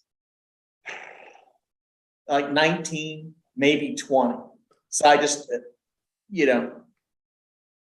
wasn't heavy into drinking when I was under. Yeah, I went in the Marine Corps when I was 18. So I had some, but I just not as much because of right as I came in, the law for on federal property, they had raised it, but like a year or two prior to me enlisting, you could drink at 18, even though outside of federal property it was 21. So they raised it. I knew people who had gotten grandfathered in, but I remember a lot of the Marine security guard houses in a lot of countries have a bar that it's just common that's a social thing for lots of people because we have access in many cases to like the duty-free alcohol, or you can go to, like in the case of Iceland, we had access to Keflavik. But I literally remember looking at it like, how is it humanly possible to drink that much alcohol? It was shocking. And there were a couple times I tried to test it, figured out myself. Sucker. I went through a couple different things. Like so one time I went too far with vodka and orange juice. So that went away. I don't drink that anymore ever again. And then I got turned on to gin and grapefruit juice. And that is probably the most dangerous thing I have ever come across, because the grapefruit juice absolutely cuts the gin, and it literally is just like you're drinking, like because I'm not a big fan of grapefruit juice, but they like seem to like work with each other, and just at least for me, where they made something that was very palatable, and just, oh my gosh, that thing took me to a different place. So you were sipping on gin and juice. That apparently. See, I was gonna go there, Lynn, but Never really liked gin. I love. I'm not Oh in my that. God. It was that combination that did it. Yeah, I don't tend to be a gin person, but A good gin and tonic is so good. Gin and rum. I was never big on. No, but Maybe Pimm's is a gin, and I love that. Summertime, Pimm's and bottle soda. of gin, bottle of Pimm's, lemonade, lots of different types of fruit mixed in. Yeah. Again, you're just drinking it like Coke. I would think that's a similar thing, right? I would think the lemonade behaves the same way as the grapefruit. I feel like that's my instinct. Yeah, and that's what you're describing. That's exactly like, we're good here. It's like, and then you stand up and you're like, We're not good. Can you fill my glass back up for me, please? We were in Mexico and at the resort, and they had this little bar area where you could go before dinner, and I ordered a gin and tonic, and the guy gives it to me in this, the big kind of fishbowl glasses they serve margaritas in sometimes. He gave it to me in that. I'm like, what the fuck is this? I'm like, I bartended for a long time. I never served a gin and tonic in this. And I'm kind of like in my head making fun of the guy, and there's like lime and stuff. It was fine. I get home or whatever, and there's a magazine at like the doctor's office or something like that. On the back cover, there's this gin and tonic ad or gin ad, and that fucking glass is center stage. I'm like, now I feel like a heel. Yeah. So the moral to my story is England is a bunch of binge drinkers. So it's like the weekend is like knock as many pints back as you can. In France, you just drink all fucking day. Slow and steady wins the race. Every day, steadily. So it's a different type of alcoholism. Okay. Yes, a different type of alcohol. It's worse. It's addictive. So yeah, it's real alcoholism. So yes, I am an alcoholic. Okay. Real alcoholism. I'm a real alcoholic. No, you're not. I know real alcoholics, Barry. You're not. Yeah. Real alcoholics. Yeah, but I keep telling myself that the night is still young. rein it in. It's work on. I had them in my family. Trust me, you're nowhere near Yeah, I've asked everybody else here this story, like in past Halloweens. Do you know of any you got any like you ever been told a ghost story that seemed real to you? No. Are you talking to me or? Yeah, you just Ghost you ever had something story? really weird happen to you that you can't? I'm an It's atheist. hard to say it's a ghost story, but I do believe in nothing. There, You were saying while you were being talked over by everybody else because they That's they okay. have no respect for you. well, I haven't earned it. It's okay. I thought you were talking, Lance. That's why I was talking over you. Nice. We just got used to that. You were saying, Keith. There are two things that happened that absolutely stuck with me and made me think about things differently. One is when my mother passed away, she was at home and my sister came in and got me, and I came in quickly. And I remember feeling like I saw something in my periphery kind of leave her. And it was brief. So, and she was terminally ill. She smoked, and so it was cancer from that. And so we knew the time was coming. She had said goodbye. So I say that by way of realizing that I was quite tired. So I'm like, I don't know about that. But I remember seeing that, kind of wondering. The thing I saw, I don't know if I'd call it a haunting, but it definitely changed my perspective about things. And scientists seem to have been pointing to it now. But I do absolutely remember seeing myself die. And what happened was, when I worked at Fred Distribution, warehouse down on the south side of Chicago, and we had a bad snow. The warehouse was on a major street. And so what I had done is parked my vehicle up on a snowbank. And as I got out of the vehicle, I stumbled and caught myself. And I was right next to the street. And as I caught myself on the vehicle, like I literally, my foot slipped and I grabbed the car and kept from falling into the street. And as I caught myself, a car went by that I had not heard. So had I fallen, I would have been dead. And what I remember as plain as day is actually looking down upon myself broken. And I remember thinking, Logan's going to grow up without his dad. And at that snapshot in time, I was like, fuck, in a parallel life, Logan did grow up. Like somewhere, one of my quote parallel lives ended. I literally, as I say it to you now, I can remember it's extremely clear. So things that are beyond like my tangible scope of awareness, after that, I was like, all right, there's a lot of stuff that I don't understand, and I'm okay with it, right? But it was a personal experience. So not exactly a ghost story, but it kind of No, creepy though. Definitely creepy. I can relate to that. I've had instances of that where I don't know, maybe because I'm a very negative person and always think about the worst outcome of life. And there's been situations where I just like blank out. I'm not really there in the real world, and for a split second, it's like, your life flashing before your eyes, but a different life flashing before your eyes. It's like, wait a minute, my son's just been knocked over, by the truck in Pet Cemetery. And I can see the funeral. I can see my life without him. I can see the kids all cry, everyone else crying. And it's like, what the fuck just happened? And then the next second I know, I'm like, hey, stop. And it's like, Yeah. Well, that's the thing that I mentioned, and it's interesting, like what you're saying. I haven't read deeply into it, but I feel like it's the physicists that have said, like, well, yeah, they're parallel universes, like that.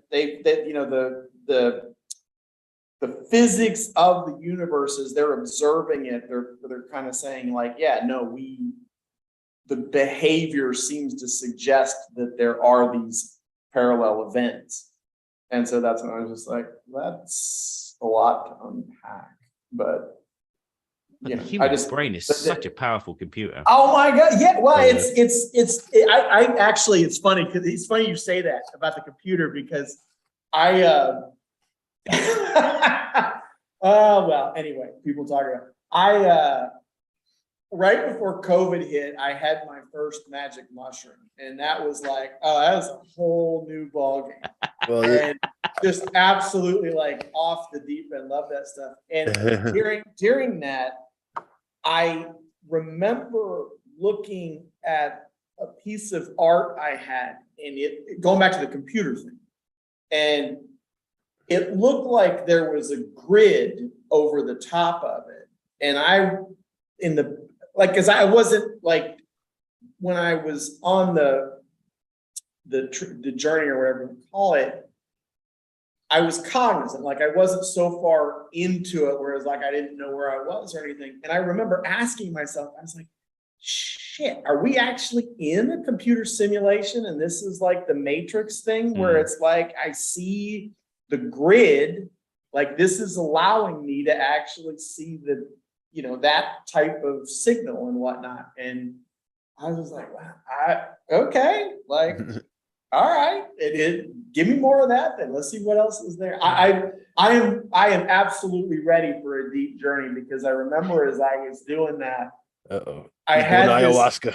I would love, that's going to happen before I kick off. That absolutely is going to happen. But I remember I listened to music and just absolutely I got started off with Amboy Dukes and had Spirit and Zepp and all of that. It was awesome. And I remember as I was looking at the fractals, what I saw in one of the fractals was there was like this shadowy entity trying to bang on it. And what I was doing, I was like, that's clearly where I need to go focus, because there's a breakthrough and then I'm literally thinking like, well, this is the doors, break on through to the other side. It's right here. And I was just like, and what I realized in the moment, I was like, well, I need to like have more, because clearly like that's something I'm not able to penetrate that barrier. So I'm totally like, all right, we're upping it. Next time we're going to jack it up. So. Yeah.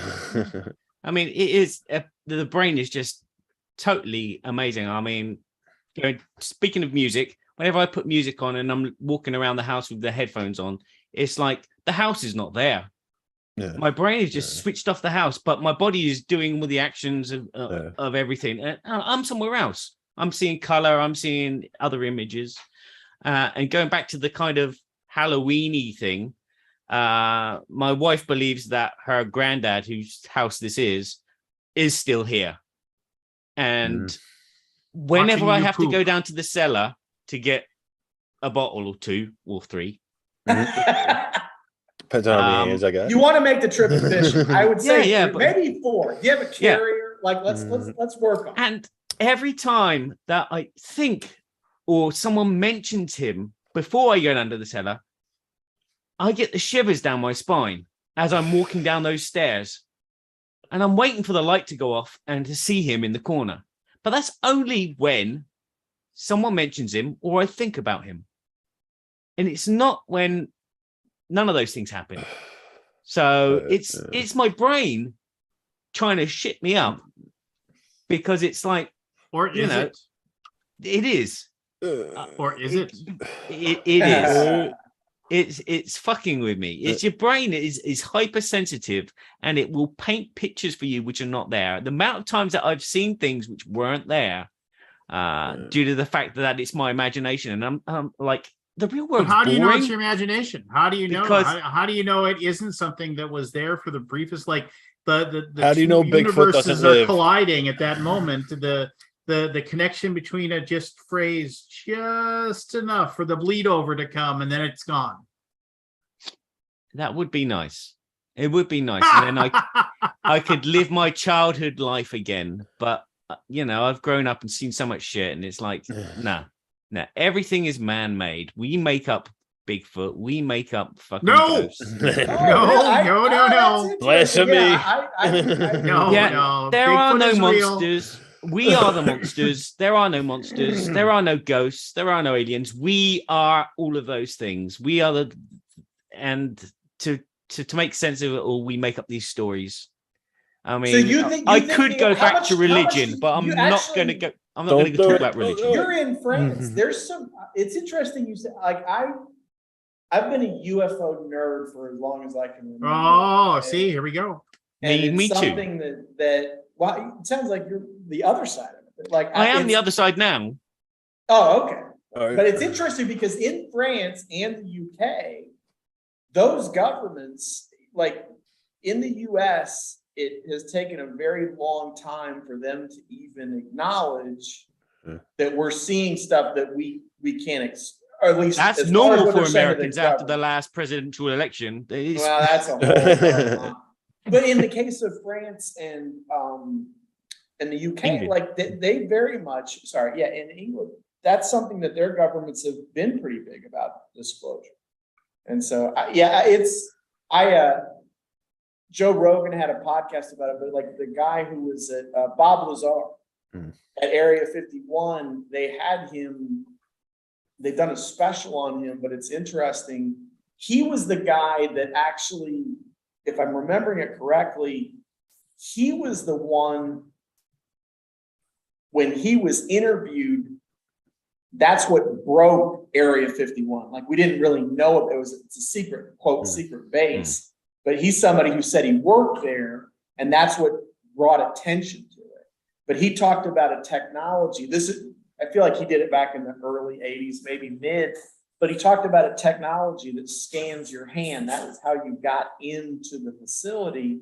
And what they said is that basically your bone length in your hand, in your fingers, is unique. It's more unique than a fingerprint, because fingerprints actually are no longer unique. And so when people heard that, they're like, well, that technology is blah, blah, blah, blah, whatever. And now, in the past several years, you see that hand scans and whatnot are a thing now. Yeah. And so there's nothing that has really come out that has made the stuff he talked about, like, what he talked about still like holds water. Nobody's come out and said, well, that was inaccurate or da, da, da, da. So it's kind of, he's an interesting story. I don't buy any of the Bob Lazar crap at all. That guy. Really? No, I mean, it's just, it's if you do a, like, I mean, there's a lot of, I mean, he's made his entire career being just fringe scientist enough to, like, for people to have some sort of, and the guy, I mean, at this point, there's, if you read into, like, I mean, if there's the people that are all for to believe in what he wants and what he did. I believe that he probably was a technician or a scientist that probably did work at Area 51 at some point. If you go ahead and look into, he was making like websites and stuff for illegal brothels and things like that. So I mean, it's like the guy's got some shadiness to him to begin with. I forgot about that. That's true. I would say he's not the one that I like would quote hang my hat on. It's more like there's other, right, to me, like the Tic Tacs are fascinating. There's like other stuff. I mean, no, the thing that bugs me the most is that people try to say something like, oh, he's never taken a dime for all. He's never, BS. He gets flown around the world to talk at UFO get-togethers and just whatever. I mean, he does it because that's his life now. His life is now to talk about UFOs and to talk about the fact that he reverse engineered UFOs and did all this stuff. And it's just like, and it's one of those things where it's like, okay, is it possible that Bob Lazar did all those things and saw aliens and did all and worked on UFOs? Sure, it's possible. It is absolutely like some sort of remotely possible situation that could have happened. But the whole thing about keeping a lie is, if you have a big giant Area 51, and they house a bunch of aliens there and a bunch of UFOs and a bunch of, like, you know, otherworldly what have you, how many people have to keep that lie? How many? I mean, because you don't work there forever. I think that's fair. I'll tell you, here's the thing that I think is and the stuff I've seen about Lazar is he's not said he ever, at least I'm not disagreeing with him, but the stuff that I remember seeing is he never said he saw an alien. Like, he's never, I haven't heard it. But the thing that to me struck me as very interesting is the thing that supposedly got him in trouble, and there is video of this, is Area 51 was not as big as it is now several years ago. And he took friends up on a mountain range, and they were watching some of the test aircraft fly. And you were watching lights in the distance, and they were moving in ways that were unexpected. And what happened is that word got out, and I think that's I'd have to think that's what got him fired. And then the government basically immediately bought up that range. Like, they expanded the area of 51. So the fact that he knew to go, and one of the ongoing discussions is, like, you often have a lot of misdirection, right? Like, when it's our stealth technology, the government historically has liked it to be like, well, yeah, tell them it's a UFO, because that's going to basically throw them off the trail. So, Well, and also Could he have somebody been comes told to out there go and out says, there or I whatever? saw a UFO. They'd be like, okay, weirdo. Yeah. Get in the truck. Yeah. You know, just well, like- that's what's changed, right? And that's where I think the interviews with the naval pilots, various pilots that are seeing stuff, and they're like, and the other thing is they don't say, I feel like you don't ever hear them say, it's an alien. They're like, we see something, we don't know what it is, and it's not moving in a way like the interview with the naval pilot. He was like, I've got this thing on my forward-looking radar, and we have our engines are suckers and blowers, and this thing doesn't have a heat signature. This is not a propulsion system that we're familiar. And that's something where the thing that's what I think it is based on what, because I tend to watch a lot of that stuff. I think we have an underwater base off the coast of California, and I think the Tic Tacs Let me take notes. very well could be ours. The thing that I find a little bit agitating, California, Barry, California. if they're right, is we've got a propulsion system that would basically change our fuel needs.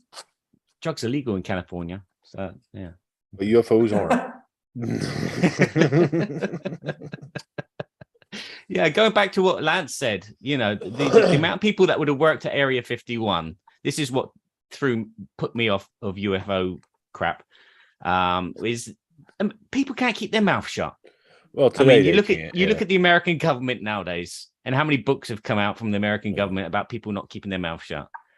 People can't keep their mouth shut. I know that most of the people in my life have told me a secret that they shouldn't have told anyone. Oh yeah. Yeah, Like yeah. the age old, it's like two people can keep a secret if one is dead. Yep. Yeah. That's true. And That so- is true. Well, yeah. So anyway, Yeah. good I morning, mean, Cassandra. Hello, Cassandra. holy, who moved the rock?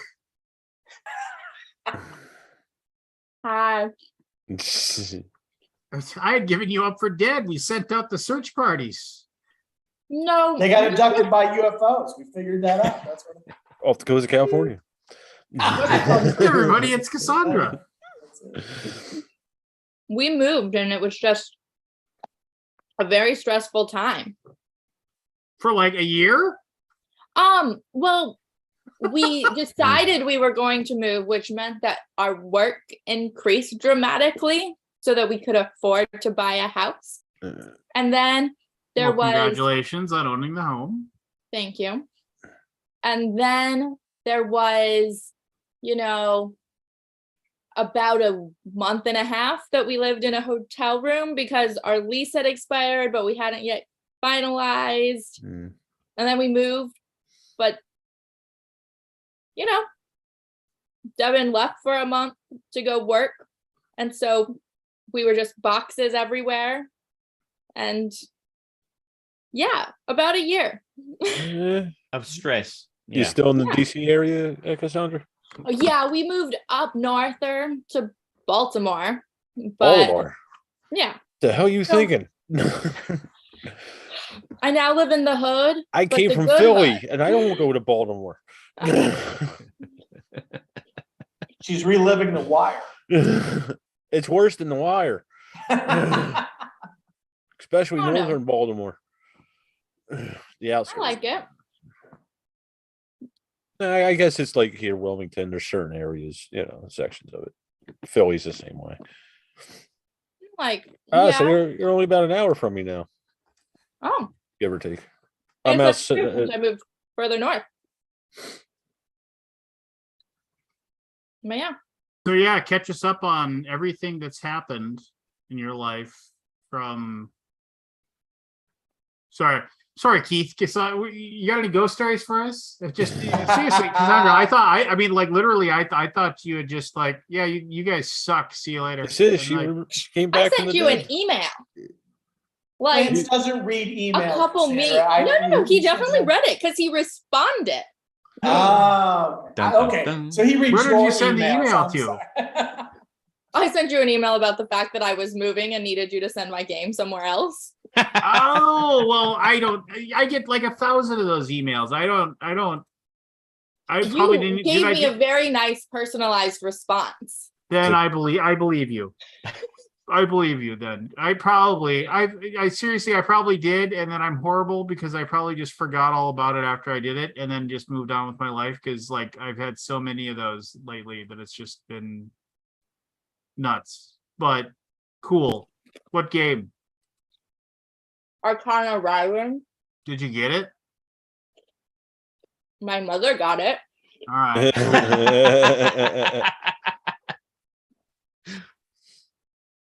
I got That's a Ransom pretty Cat. awesome compliment, actually. Mom liked it. That's My mom thinks I'm cool. Well, good. Other than that, life's good. Life's good. Devin and I are quitting our jobs. Gonna,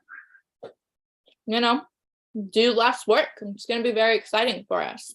So, so are you going to enjoy being homeless then, because you won't be able to pay your mortgage, or what? Or did you find an oil well in your backyard? It's Baltimore. She bought the house in cash, 25,000. Neither of those options. No, we just moved to different work. So we used to do theater, and I still am doing some theater, but Devin's doing a lot of work with a company called PRG, and they do a lot of LED panel car chases for TV. Yeah. Which pays much more lucratively. And I've also moved more into events, so we can make the same amount of income that we had been making in about a week instead of a month. There you go. Work smarter, not So smarter. what's this LED panel car chase? Can you explain this to me? I'm in the dark. Nah, she can't. Well, so you're in a studio and you roll in a car, and there's Just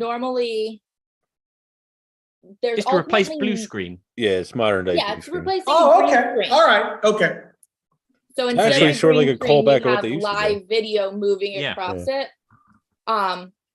that they've pre-filmed. It's actually kind of like, correct me if I'm wrong, Sandra. It's kind of like what they used to do, where in the old days they just They used to- project the movie behind the car. Yeah. Yep. There's more technology. Yeah. Nice. Yeah. Everything comes full circle, apparently, right? We're back. But yeah, so he's doing a lot of that. He's using the same software that they used for The Mandalorian.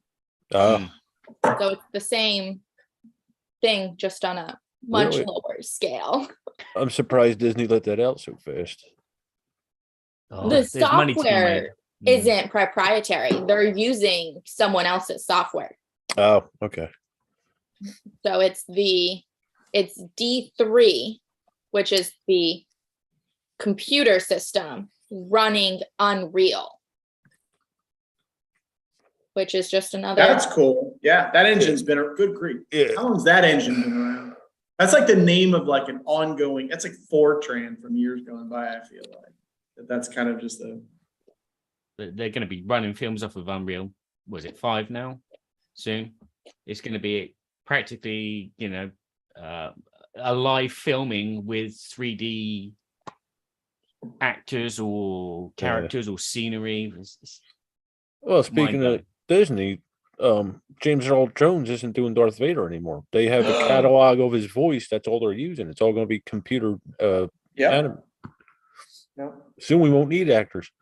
No, you'll still need them. They'll just all be voice actors.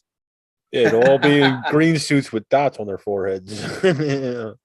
They're going to be screwed when they need to get Darth Vader to say shit. I'm sure somewhere He's they never got said James shit. Earl. I'm sure James Earl Jones said shit on tape somewhere. That's funny. That I'm is sure. funny. But I mean, there's lots of good impersonators out there. I don't know why they can't use impersonators. He's getting old, I think. Yeah, I know he's getting old, but No, I mean for him it might be physically taxing on him to do it anymore. You know, Yeah, but- has he really done anything lately? It just defeats the point of the object of the thing. It's like a gimmick. Oh, James L. Jones is not doing Darth Vader, but we're going to make a robot version of James L. Jones to say his lines in all the Star Wars stuff to come. It's like, no, just get a fucking impersonator and pay someone else to do the same job. It's Disney. They're going to get it as cheaply as they can. Yeah. Yeah, right. Yeah, right. Who cares about ethics? They want the dollar. Yeah. They're precisely, they're going to take over the world. Is it like that over there in France with like entertainment, or do you What do know, you mean? Barry? Like I'm sure they're kind of cutthroat everywhere, but like, Oh yeah, yeah. Not But that I know. can't. I don't Go on. understand. Like I was looking at Jen. I was going to take Jen to a show. Beetlejuice was coming through. Mm-hmm. But they just wanted like $200 a seat. I'm like, I'm not spending that for like up near the balcony where I can't, or back behind the balcony where I can't see anything. And I know the actors aren't getting that, you know, Yeah. or the crew, you know, stuff like that. It's just, then again, I guess if they didn't do it, we wouldn't have art to begin with. So. Everywhere's cutthroat. I mean, if someone can make a lot more money out of something, then they will do. I mean, unfortunately, it's not working for me. I need to pump my prices up. I'm charging too little still. It's like, I'm never going to be like Cassandra and earn lots more money for less work. Just go. Just gotta find it. Yeah, I've got to make it, not find it. Yeah. I found it, but I just got to make it work. I just got to balance out the book somehow. One day.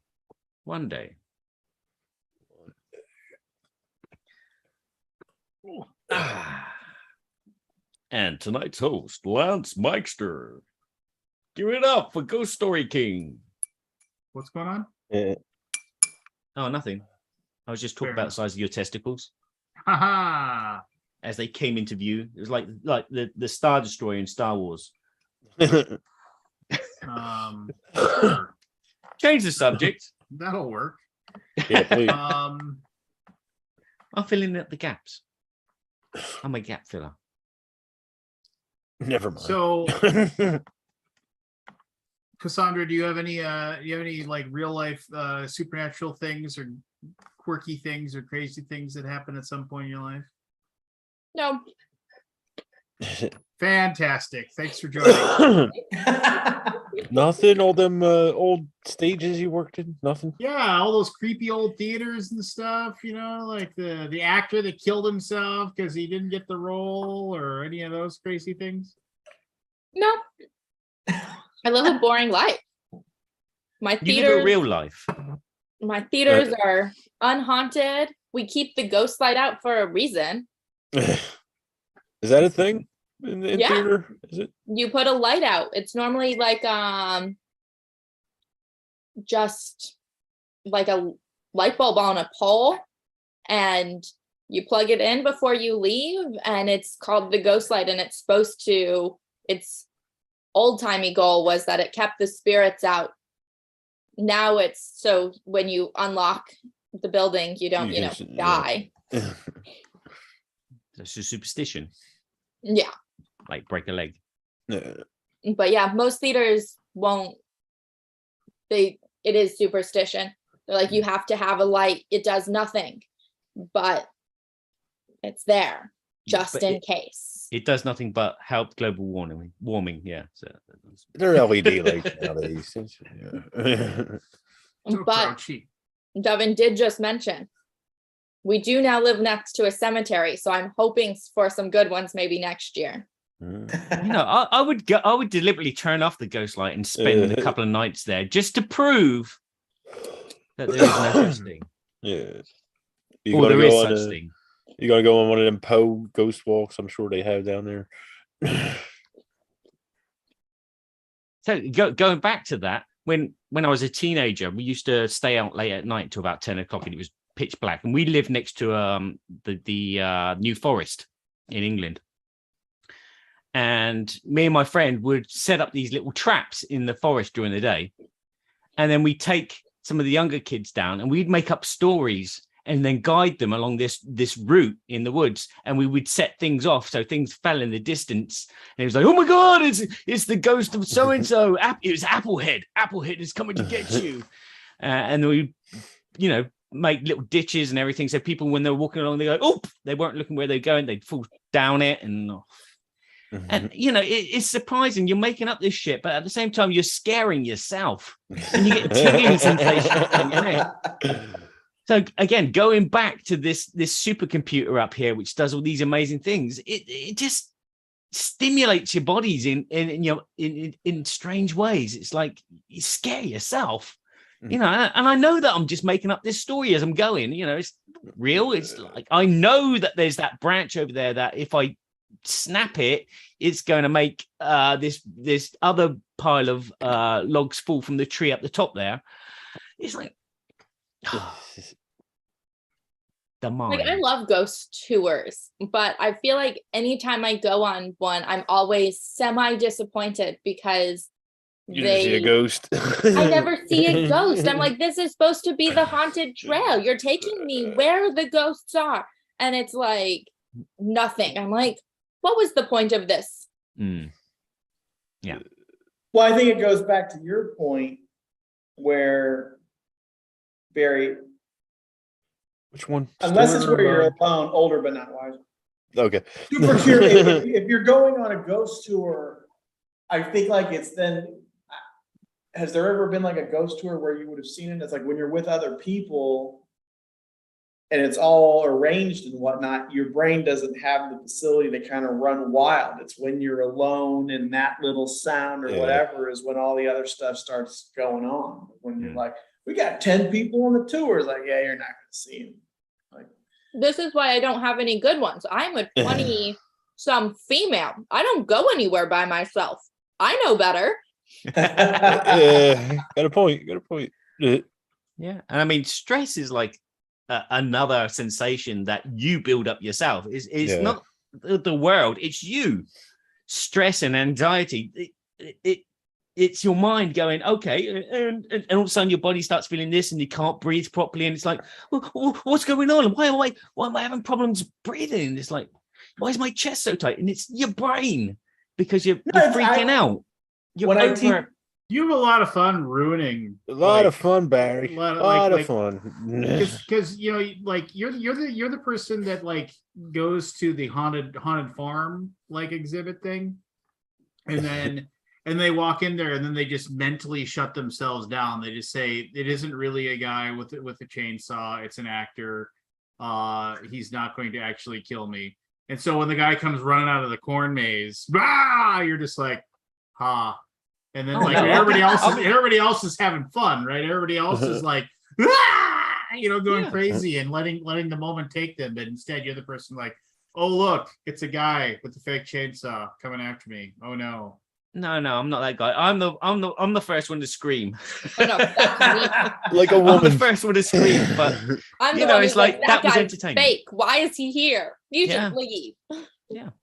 It's entertainment. I know it's entertainment, and I go to those things to be entertained, and especially if I take the kids, it's to watch them be entertained and watch them be scared.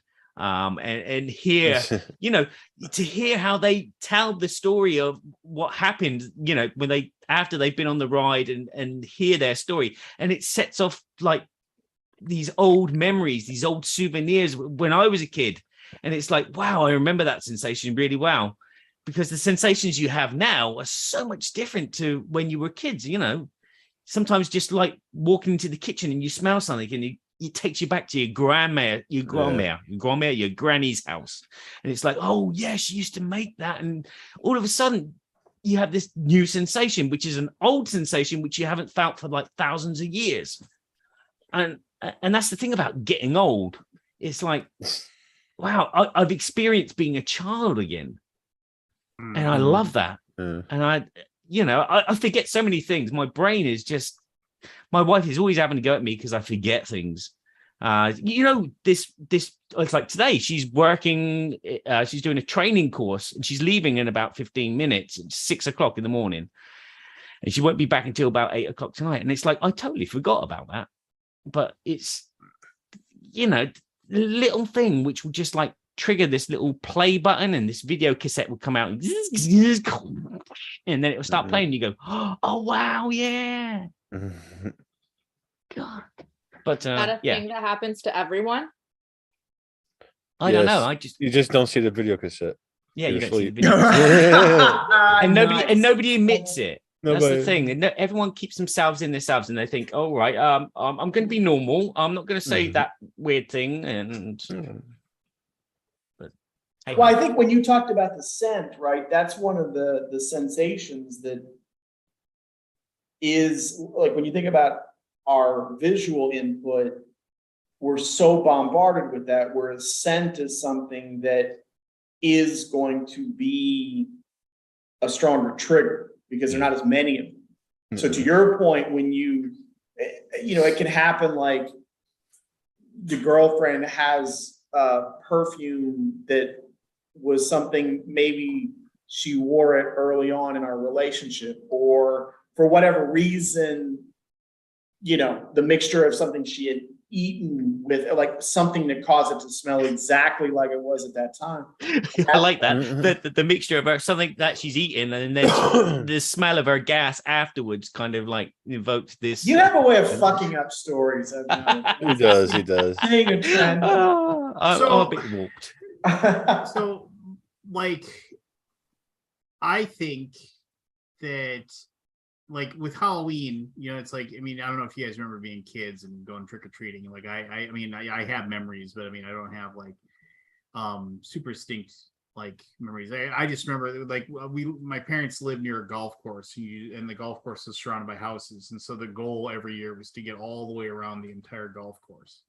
And like go to as many houses as you possibly can. I remember I'd come home with like the pillowcase full of candy. Nice. So much candy that my mother would safety pin 2 pillowcases together so it wouldn't rip through. That was how much candy we got. But I mean, nobody ever. I mean, like, there's people that decorate a lot or anything like that, but it's so rare that people actually try to scare the people that are like, they come and trick or treat. And that's why I do what I do every year. I sit on my front porch in the full getup, and I post pictures before, and then I have a big fake chainsaw, like, and not like one that like it looks real. It's like it's a movie prop, type of. Nice.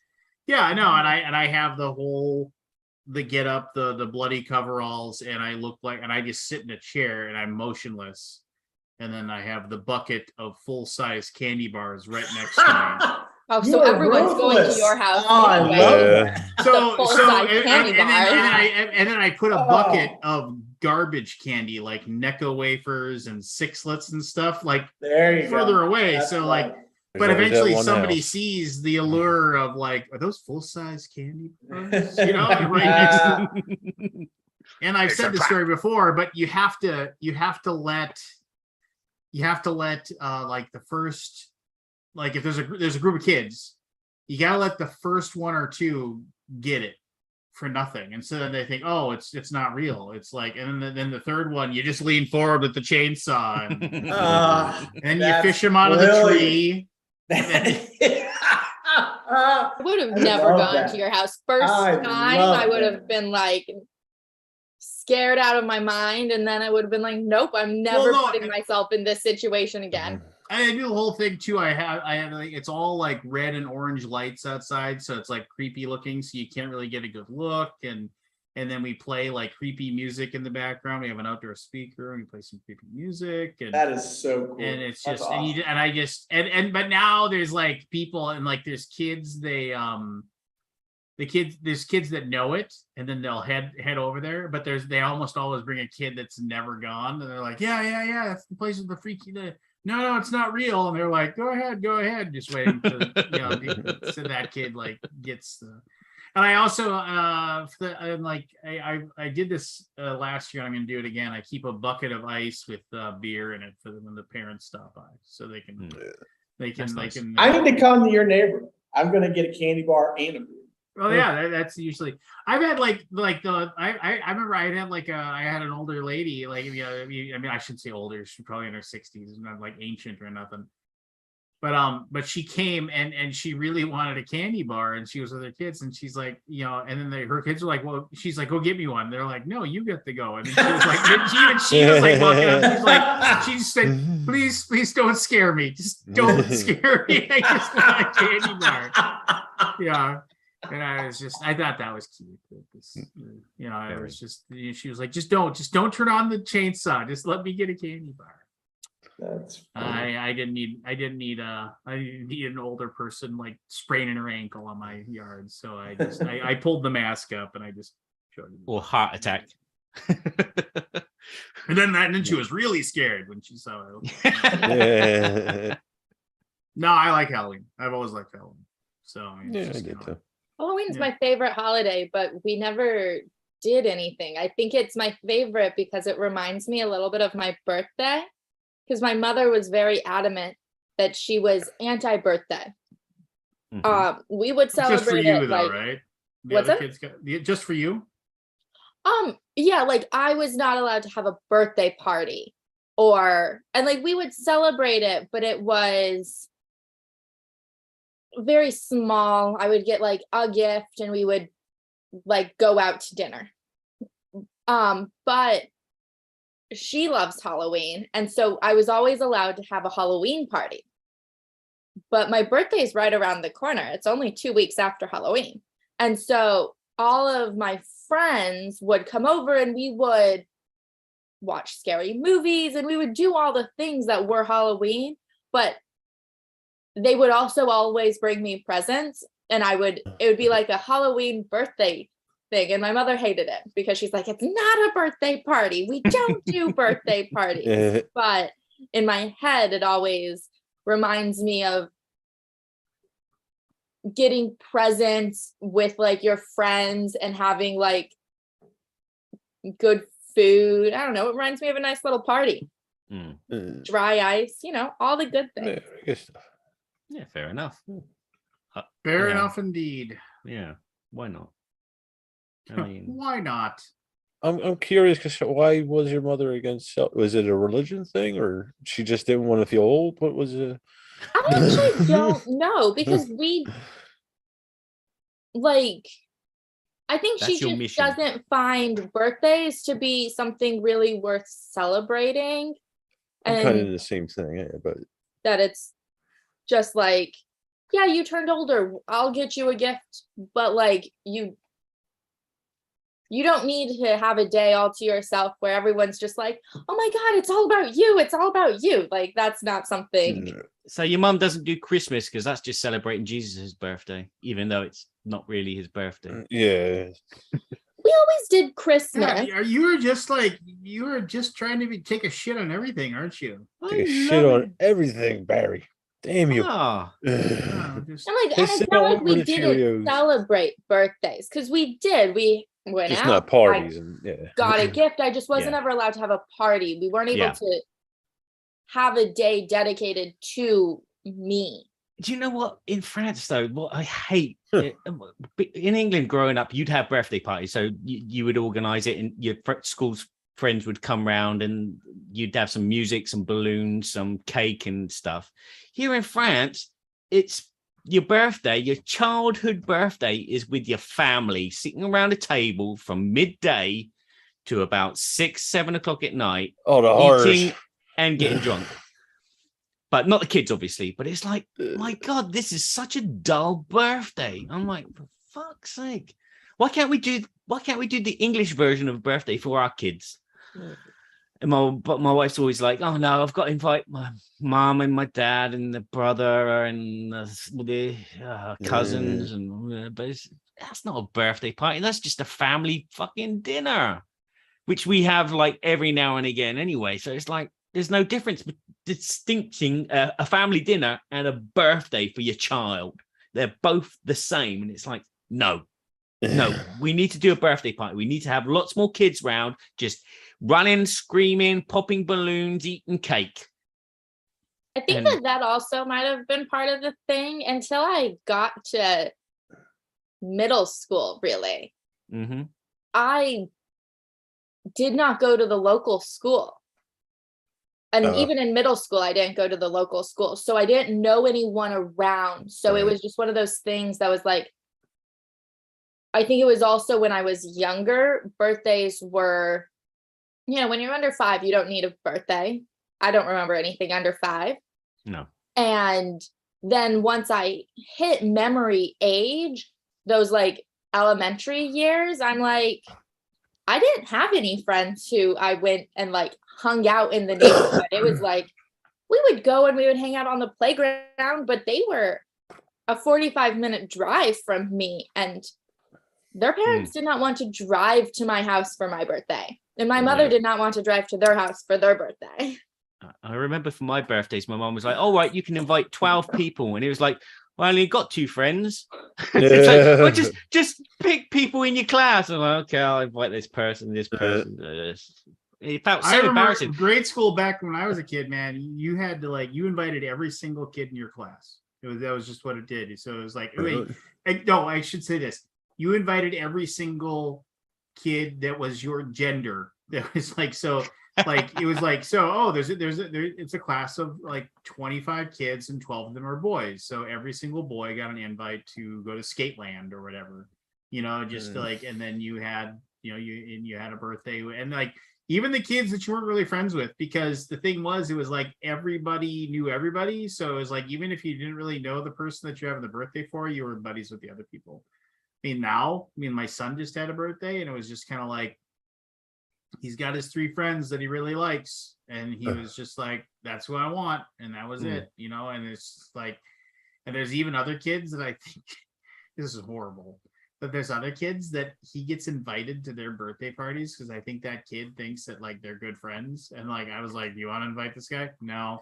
Do you want to invite this guy? No. I was like, who do you want to invite? Bryson, Ike, and Alex. Okay, Bryson, Ike, and Alex it is. Just like that's when the same 3 kids he plays Fortnite with and go to Taekwondo with and all those things. He's just kind of I feel like nowadays kids are almost more cliquey because, I don't know, when I was in high school and middle school, I had a group of friends. There were 6 of us, 5 of us, and we did everything together. You just go on. I don't know. Like they were the people you went to class with. I had every single class with them, and then you would hang out with on purpose them or just by luck of the draw. By main in my school by choice, in terms of we were such a small class that if you chose what path you were going, I'm going to take biology, I'm going to take chemistry, I'm going to take physics, you were sort of pigeonholed into all of them because there was only one slot. So if you were taking chemistry and calculus, you had the same schedule as everyone else who was taking chemistry and calculus. I got you. But half of them I rode the bus with also, and I ate breakfast with them, I had lunch with them. They were the ones who, if we were gonna have a party, they're who I'm inviting. We're doing, movie nights at the drive-in. We never thought to invite anyone else because we just didn't hang out with anyone else. We were there, like, yeah, I knew their names, I had classes with them, but they weren't our friends. Your tight-knit circle. Yeah. Yeah, that's my experience in high school too, to an extent. Yeah. Come on, Barry, divulge more. No, I won't. You can't make me, damn it. I mean, I never had parties either. So here we're kind of like we veered off. I was actually going to tell. I've always told my one ghost story, like that like the one thing that I can't explain that like happened to me, and it seems, and it's just like, and of course, like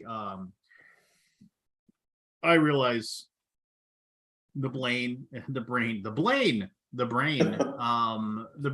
has a tendency of filling in the gaps when it sees something that it doesn't understand.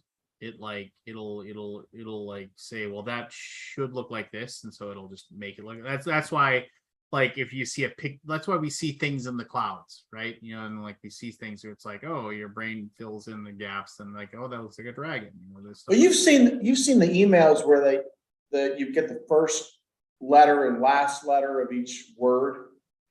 Yeah. And that's the only thing you get, and your brain fills it in. Like Yep. the way the brain models stuff, right? I mean, that's the way, that's how we live. Like, it's just so the better version of that is, if have you guys ever watched the video of like it says count how many times people pass the basketball? Like with the gorilla. Yeah, with the gorilla, like literally, Yeah. like it's the craziest thing, and Keith kind of gave it away. So, but show that video. I thought to you were somebody. doing that already. No. It's the craziest video where they basically say, okay, we need you to pay attention to this video, and it's basically like there's going to be these two kids. These are the only two kids that matter. They say they're going to have a basketball, and they're going to pass the basketball back and forth. But while they pass the basketball back and forth, like there's also going to be there's going to be other kids that are going to dribble basketballs near them. So it's like they want to see if you can pay attention and count how many times they pass the basketball.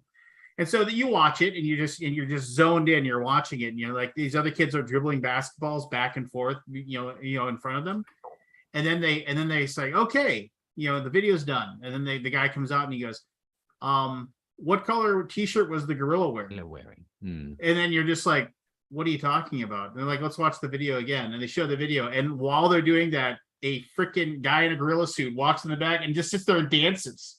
Like he's just like you can't not notice him. He's just right there. But your brain just turns off the rest of the video, and you just watch these two kids throw a basketball back and forth. There's that computer there. The GMAT has kept me employed for almost 20 years because it plays with stuff like that. It's a behavioral test. It's not, that's why I've enjoyed teaching it for as long as I have. Hmm. But it's not a math test. It's absolutely, because they change word sequences. And we're so used to anticipating what a question will ask us that we don't really pay attention to what's on the page. And it's because I teach so many students, like it's opened up the macro picture of the test, and it's made it very interesting. And that kind of stuff, I took I got to take a class with Richard Thaler. He's the guy who won the Nobel Prize a couple years ago for behavioral economics. And it's his class where I saw the video you're talking about. And so, yeah. So anyway, here's my story. Oh, I didn't miss it. Oh, okay. Yeah, you can go. I'm going to get some tea in a minute. Yeah, I need. So here's my story. So I forget how old I was. I was in my early 20s, and I delivered pizzas for a company that no longer exists anymore. If my age old thing, if people were going to come to town and I was going to take people to Happy Joe's Pizza, but Happy Joe's Pizza closed down. The owners retired, and they couldn't find anybody that wanted to take on the franchise or anything like that. Nobody wanted to buy it, so they just closed up shop and moved on with their lives.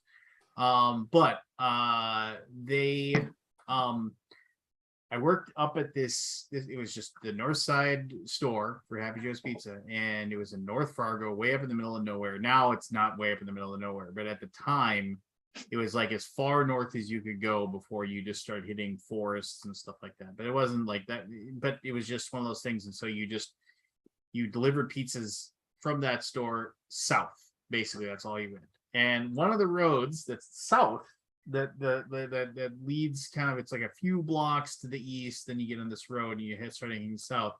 is called Elm Street, just like, you know, it's just called Elm Street because it goes by the Red River, which is Red River of the North, whatever. It goes so it goes by all these trees, and it kind of like has all these twists and turns, but there's almost no stoplights, there's almost no stop signs, and it's just a straight shot. So if you want to get somewhere like, and you want to avoid a lot of traffic, you just head down to Elm, get on Elm, you just head down.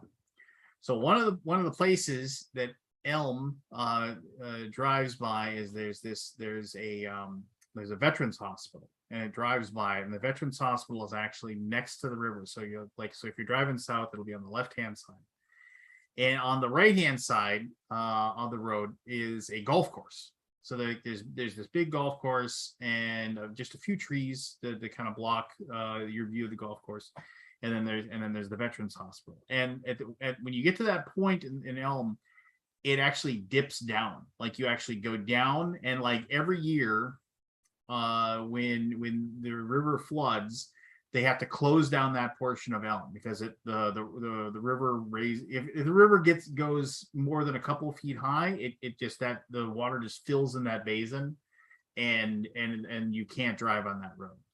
But anyway, this is like in fall weather, and it was late. It was like we were open till midnight, and it was between 10 and 11, and I was heading there, and I remember I was driving, and I was like, I was just doing a close shift, and I was heading down Elm, and I went down the road, and it's maybe like 200 yards, 250 yards that you're in this little basin, and then the road just comes back up. And so I'm just driving my old Chevy Nova, just like, and driven on this road a million times. And I head down, and I go a little further, and there's like the few lights for the Veterans Hospital, because the way they set the Veterans Hospital is kind of a winding road to get back there. And it's just, and it's like kind of tucked back a little bit. So there's not a ton of lights. There's no real street lights, but there's enough. Just you can kind of see the road, but not really. But I had my headlights on. Yeah. And as I'm driving, those things that let you see the road. Yeah, there you go. Optional. But you can't see and as I'm anything 'cause driving, there's no lights. so I get into the bottom of the basin. I'm halfway through the basin, and I'm about maybe 75 yards from the incline that's going to go up and get me out of on this road. And I can still see this perfectly. These two people I saw, I can still see them perfectly. I saw exactly what they looked like. There was an elderly woman, I'm going to guess like in her late 60s, early 70s, and she was waving, like she was moving her hand, and she had this like frightened look on her face.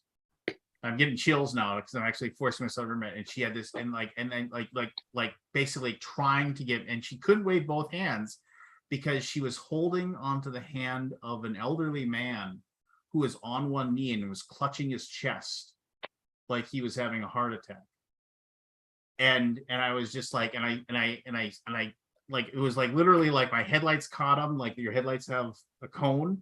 My headlights caught them both, and she's like waving me down, and I think I remember seeing her mouth move, but I had my like Metallica playing super loud, so I couldn't hear anything anyway. And I was like, and then boom, I'm like in the incline, right? I'm leaving the area, and there's no way to turn around. It's a short little narrow road.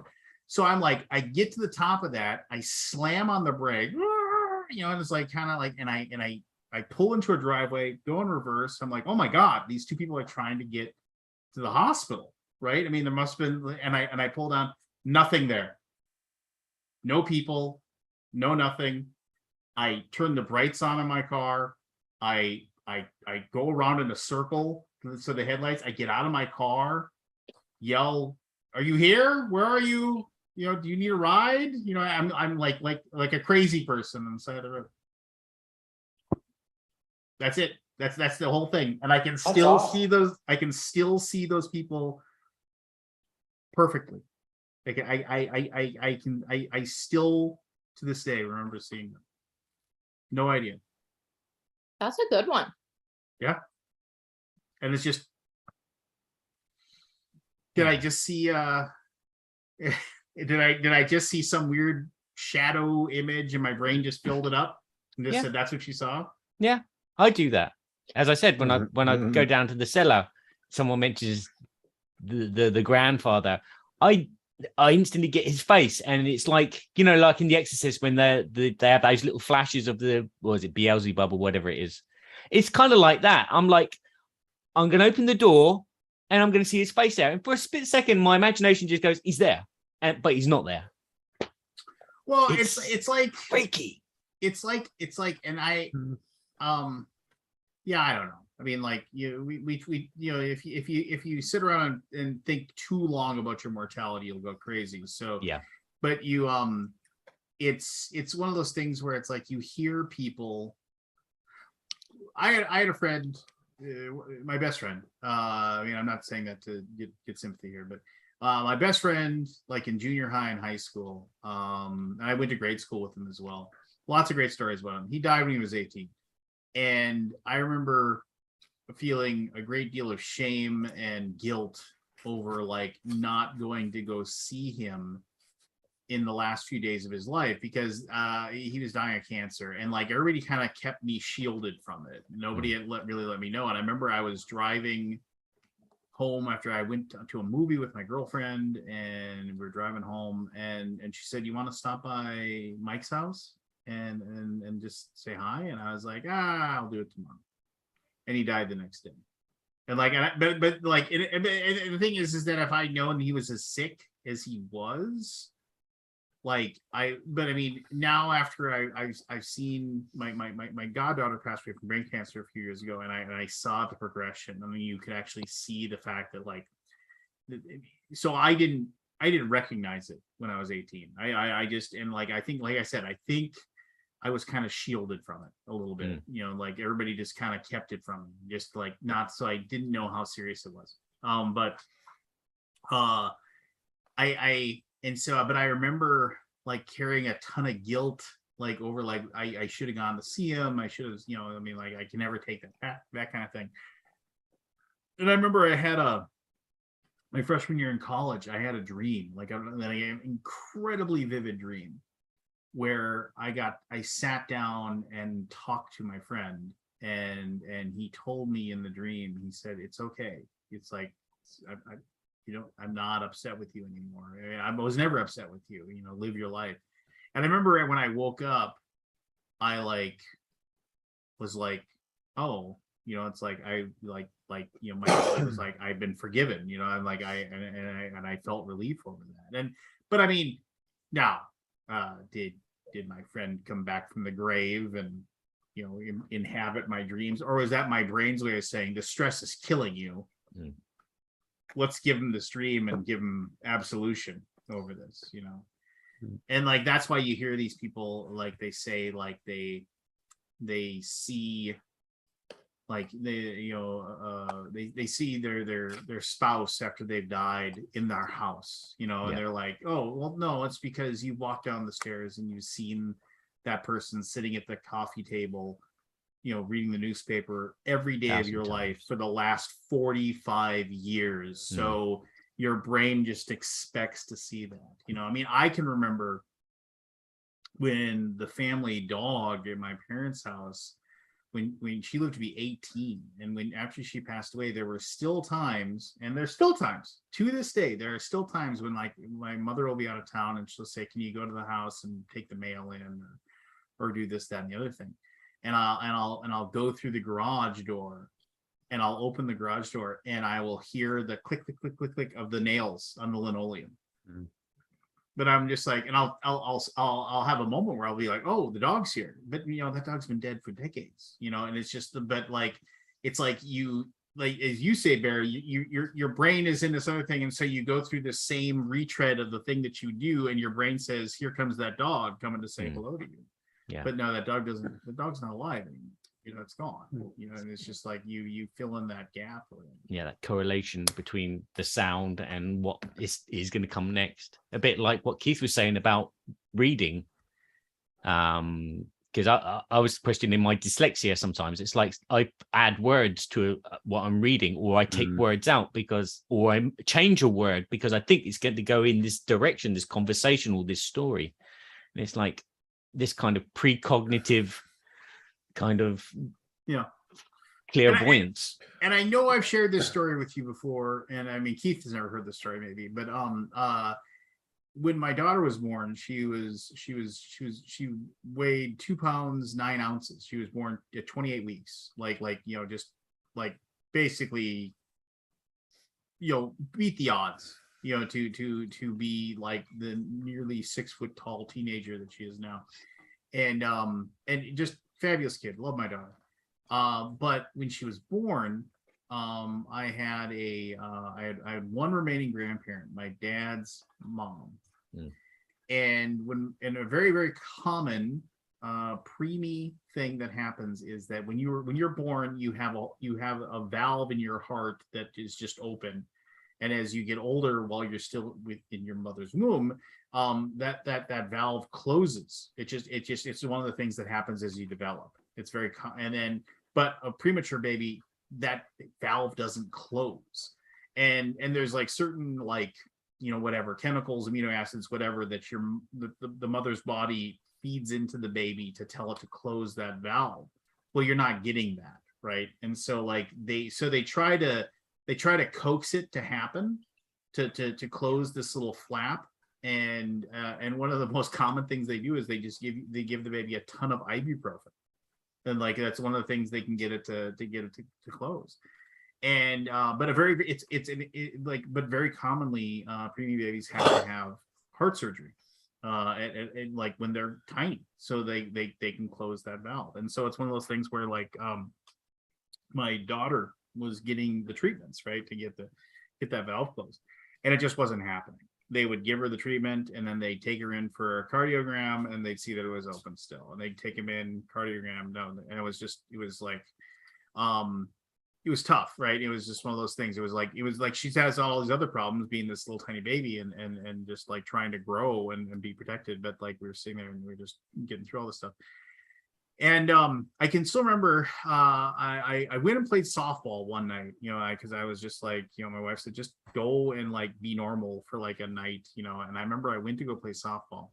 And I remember my grandmother, who was living at an assisted living facility, she had mentioned that she wanted to go and see her great granddaughter, but she was in the NICU and there's all these things, and my dad was just and my grandmother wasn't very mobile at that time, and she was 92 years old, and they were like, well, when she comes home, you can come over to the house and we'll have the baby and the whole thing. So I still remember I was stressing out about this surgery, just super stressing out about it. And I didn't know what was going to happen. And so I went, and they basically said it's not going to close. We're going to schedule her for the surgery the next day. And so I was stressing out about it. My wife said, just go play softball. It's just you take your mind off it. And so I went to go play softball, and we got done playing. I was having a beer in the parking lot before I left, and my phone rang, and it was my dad. And I was like, click, my grandma died. It was I saw it, and it was just I just knew. The phone rang. It was just and I don't know. My father could have been asking, how's Rylan doing? It could have been a million things, but I just immediately felt oh my God, my grandmother died. And I answered the phone, and I was like, hey, Dad. And he said, how much bad news can you take? And I was just and I said, did Grandma die? And he's like, yeah. And I was like, damn it. I was just, she'd been failing health for a while. And I was just and he's like, and I was like, and he was like, it's I know you got a lot going on, but if you want to come over to the house tomorrow, we're going to be talking about the funeral. And I was like, yeah, I understand, no problem. And I was like, I had to work the next day, but I was like, I'll stop by the house tomorrow. And so I went home, and I went and saw my daughter, and then I went from the hospital, and I went home. It was sad, obviously. And I remember I got up. I worked early morning shifts. I got up at 3:30 in the morning, went into work at 5, and I was sitting there, and it was like 10 o'clock or 10:30 and my phone rang and it was the hospital. It's always like hospital. And my daughter was scheduled for an afternoon. And I was like getting off work a little early to head to the hospital and, and to be there because the surgery, it wasn't super complicated, but, there's risks and everything like that. And they were like, yeah, hey. And it was like this, the doctor, and she was like, and super chipper. And I was like, whoa, what's going on? And she's like, hey, craziest thing. We were prepping your daughter for surgery and somebody said, you know what, let's just run the cardiogram one more time and see what we see. And it had closed. Now, and they weren't giving her any treatment. They weren't doing anything at that point. They were just like, they had stopped. They were just said, we're going to do it.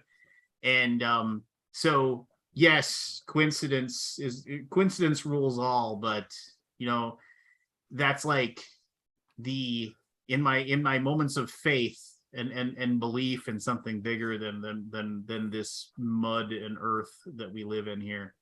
That's when I think that my grandmother just kind of cashed in her chips and went and took care of one last thing before she shuffled off. I think I like that. I like that. That's awesome. Joseph Campbell, right? We're storytelling, right? And I think that's just part of like how we choose to process events. I like kind of what you're like in your moment when you're saying like in your moment of faith. You could like Barry, you kind of describe things where it's like assuming what you're saying to me is who you are, as this is the first time we met, but I don't want to say skeptic. If I say skeptic, I don't mean it in a negative way, but pragmatic or something, right? And so it's how I think what lens we choose to view events, right? And I think if it's something, each person I think can choose to go through a lens that either they're indifferent to or makes them happy or makes them unhappy, right? Like you can kind of make choices. And like what you're saying, Lance, is like, and it sounds like the way you described it is like maybe you have multiple lenses, right? Like, well, if some days I'm feeling more like, hey, things are what they are, and there's a randomness to it, and whatever. And then there are other times where it's like, well, I think there is a higher power, right? It kind of depend on one's mood or observation.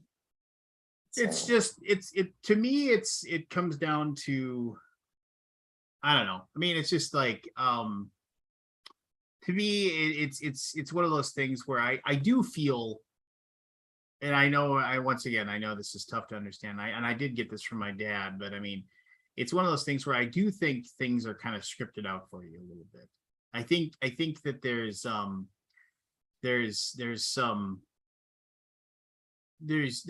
a lot of us making choices and doing what we do, but I think that there is a lot of stuff that's just kind of, and I realize if you like they say you take 10,000 monkeys with 10,000 paintbrushes, you'll finally get a Picasso if you give them 10,000 years, right? I mean, there's that, it's just like, but it's just sometimes, man, sometimes everything just slots together just so perfectly well. I mean, my wife says I'm like the luckiest person that she knows. Like stuff just always seems to turn out for me. And things just seem to like fall into place for me. She says and it's just like, I don't know. I don't see it. But then like I hear other people talking about their hard luck and this, that, and the other thing. I'm like, it just never seems to really happen my way, and just like it. You know what? Let me say this about what I know about you. As you say that to me and about other people with hard luck. My experience with you is whenever I've seen you, when we first met in person, I think it was at Gen Con. Yeah. You and I had cause to talk. I think I don't know if I was Eagle or just gone to friend district. I feel like you were reviewing games at the time or something. Yeah, that was back in the old Undead Viking days. And it was just one of those things where you and I had a very enjoyable conversation, and I met you, and I was like, oh man, it's so nice to meet you. And it was something where you made me feel special because you said, I think what happened, if I remember the sequence correctly, you and I met and we had a really pleasant conversation, and I was clearly happy to meet you in person. And you went out of your way later in the show, a day or two later, and came back and said, I just wanted to say something along the lines, this is how I recall it, is like, you know, you made me feel special with the way, you know, kind of you responded. Like, I really You gave me legitimacy. You said nice things to me. And it was like, and you and like Todd Rohrer at AEG, and there was one other publisher guy that like made me feel like I actually like made a difference or whatever. And so I like that. I mean, I don't know. I just like, yeah, I like paying back. And so I say that. And so when you're saying that your wife says that you're a lucky person or whatnot, I think it's something where I do believe in the idea, like the energy that you put out is something that people respond to. I certainly have responded to it, and I think I've seen other people do it. So that in some ways, I think it could be a situation. I don't want to oversimplify it, but in some ways you could say, well, you make your own luck, right? If you are somebody who chooses to be positive and other people, you react with other people in a way that makes them feel good, I think then that naturally they're going to do something that reciprocates or whatever. Whereas I've been around and I'm not going to drop names here, but I think you can start to piece back things. And I've worked for some people in the industry who tend to carry a cloud about them. And I think that's something that also tends to propagate itself. If you treat other people in a negative way, then it's only natural that at some point in time, that's going to start to come back to you. So as I observe you, so I mean that as a sincere compliment. No, I appreciate it. And I don't mean it. I don't, like I said, I don't want to oversimplify and say, well, you make your own luck. But I do think that how you choose to interact with the world around you, absolutely, there's feedback, I guess is the way I would describe that. Yeah, I mean, you gotta try. Hey, Evan. What's I'll give you a chance before you hit the witching hour. Do you got any? What's your ghost story in your life? What's your one supernatural thing that happened that you can't explain? There was nothing really good.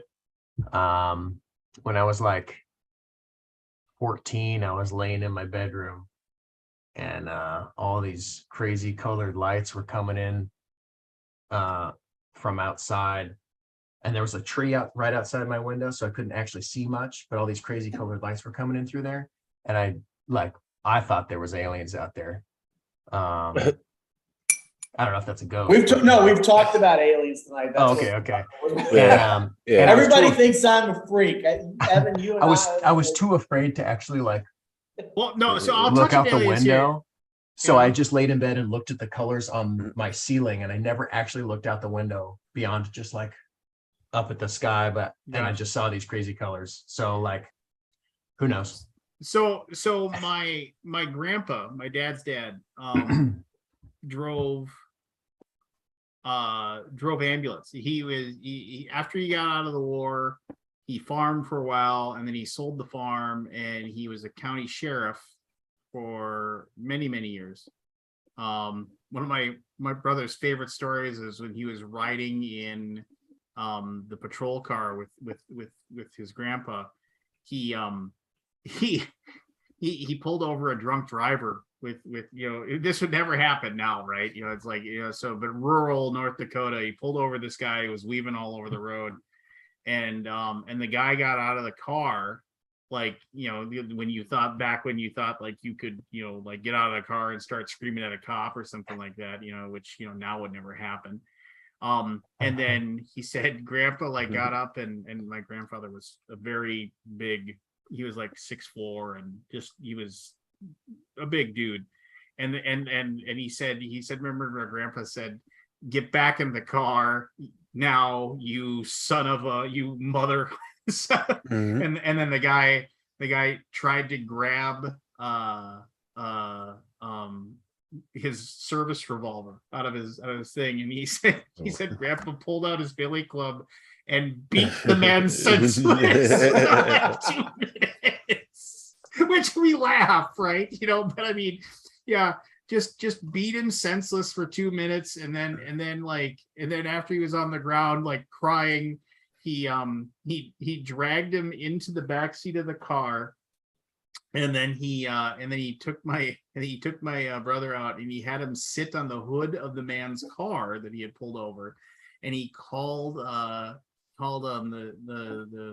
station or whatever, and he had them send his wife or grandma out to that spot to pick up, and he just left my brother sitting on the hood of this car in the middle of the block, waiting, because he was like, yeah, I wasn't gonna have you in the car after I had this guy, you know. But yeah, but no, he after he got to being a sheriff, he was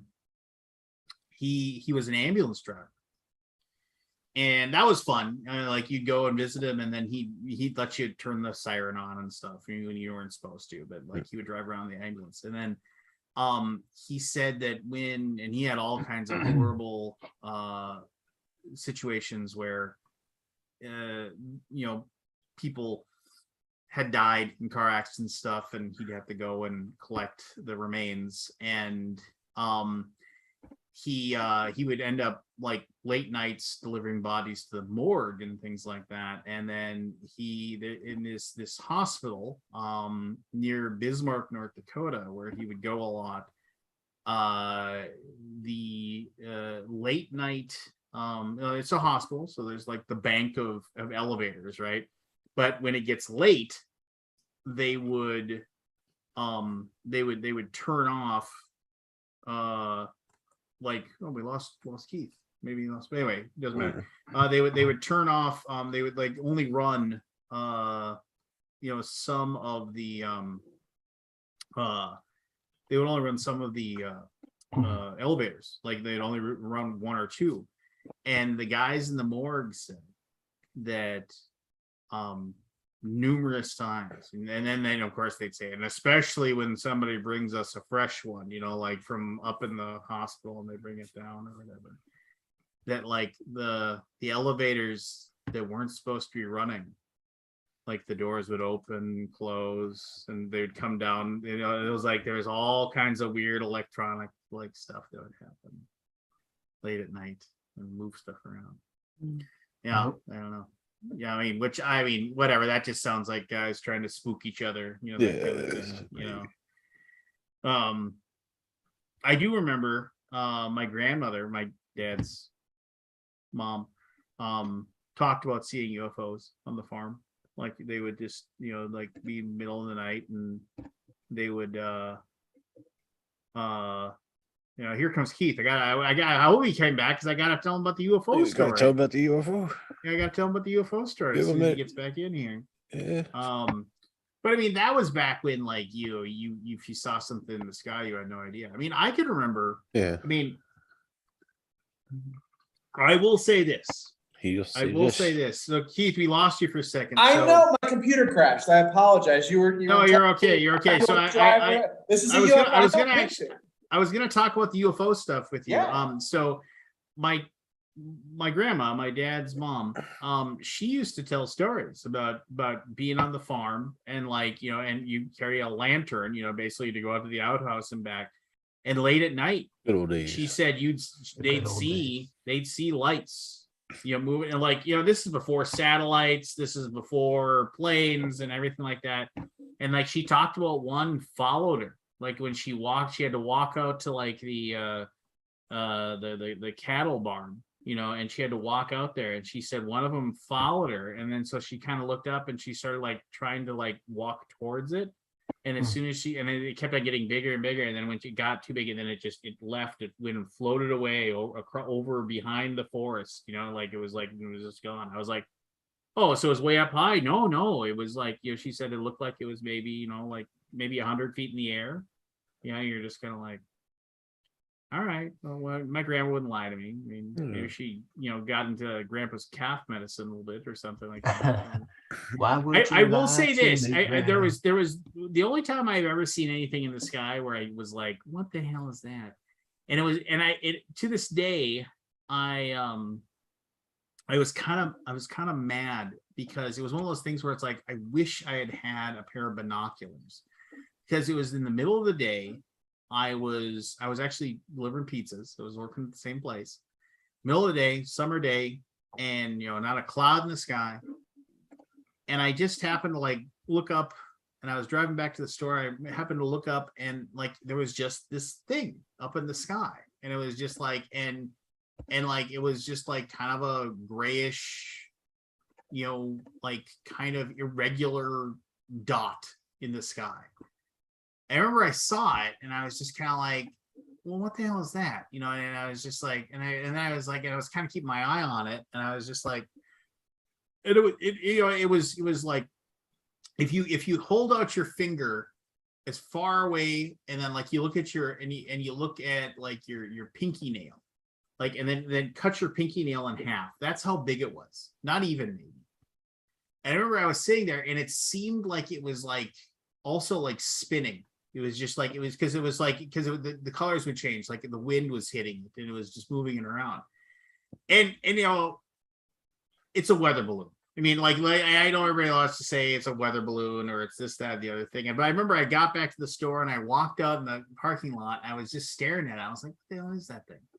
And of course, because it's so far away, and the sun's out, so I'm like trying to look at it. And then the other people are working. What are you looking at? I'm looking at that thing right there. And everybody else is like, yeah, what the hell is that thing?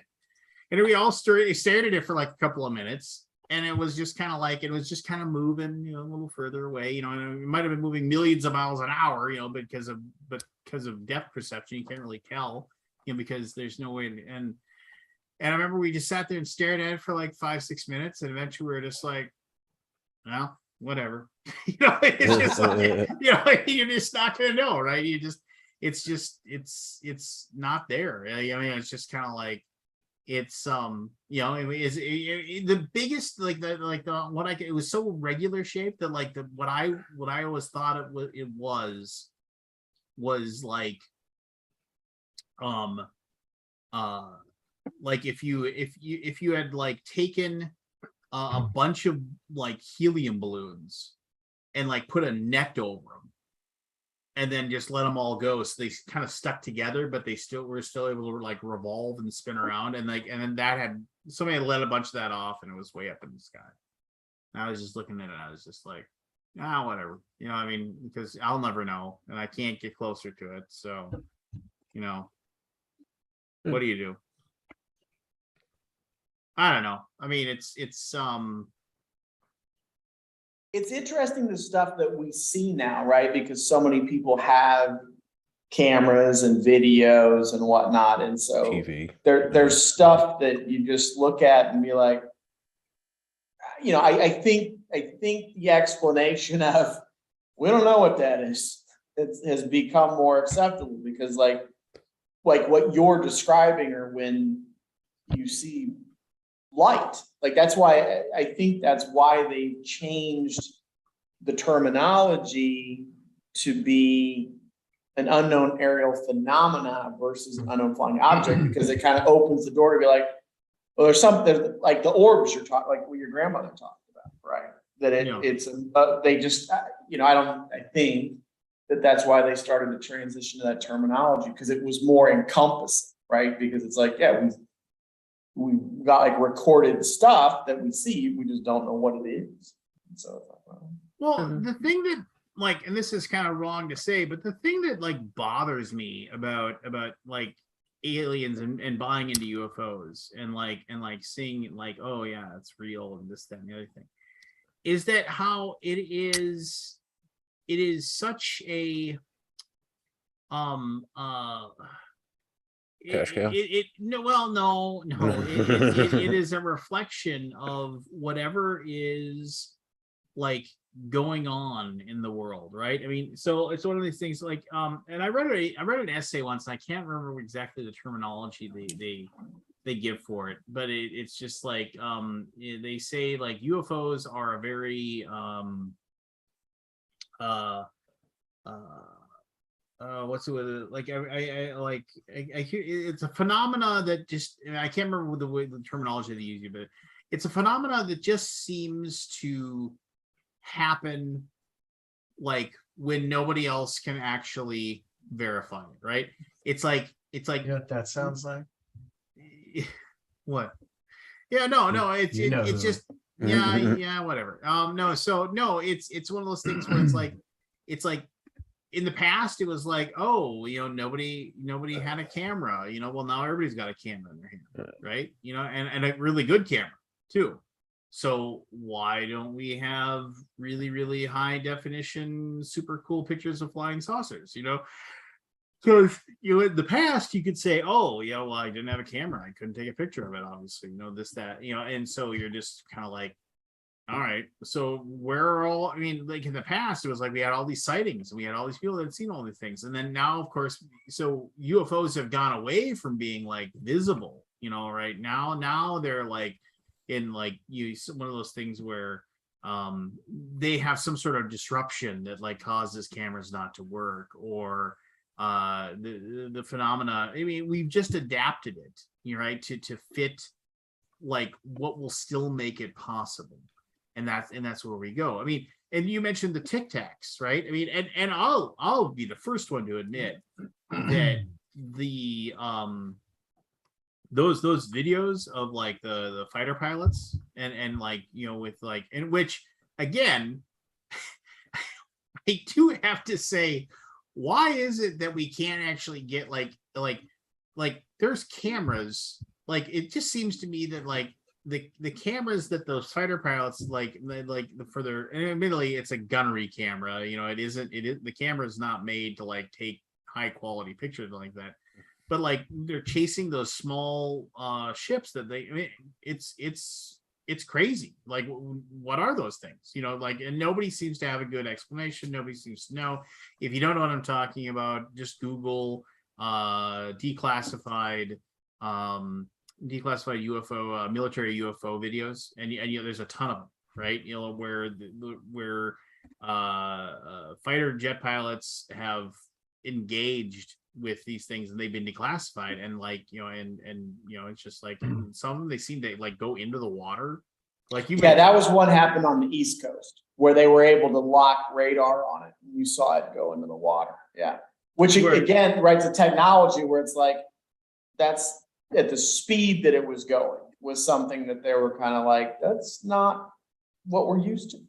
Yeah. And so, no, I mean, and so it's definitely like, it's crazy stuff, right? I mean, and it doesn't make, it's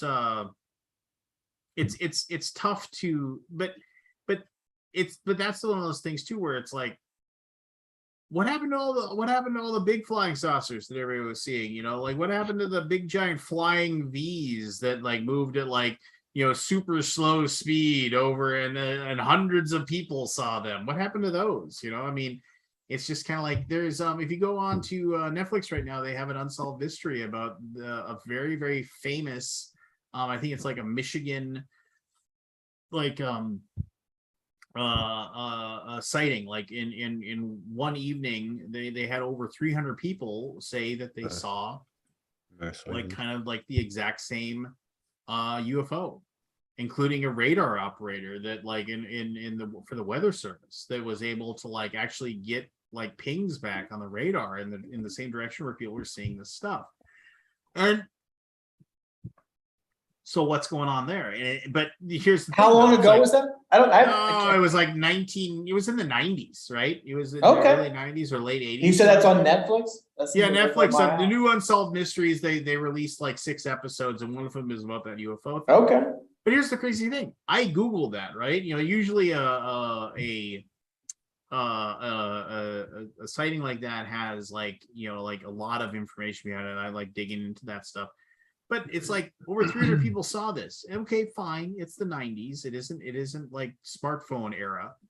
But like there's like one lady who says like she was at home, her husband's downstairs watching TV. she's looking out on her patio and she watches a UFO fly over her pasture for like 30 minutes. One, she doesn't call her husband up from downstairs to come and look at what she's seeing, and she's watching this thing. She says it's like 75 feet above my pasture. I'm watching it like fly around. And two, okay, you owned a camera. Like, I mean, everybody owns a camera. I mean, it's just like, it's one of those things where I'm not saying you own like a 35 millimeter, high, like top of the line, but you've got a Polaroid. I mean, it's just like you go outside and you take a picture of it. Yeah. You've It's got the 90s. We're phasing out. Yeah, he's trying to stay top. Everyone just has one of those sitting. I think they came back.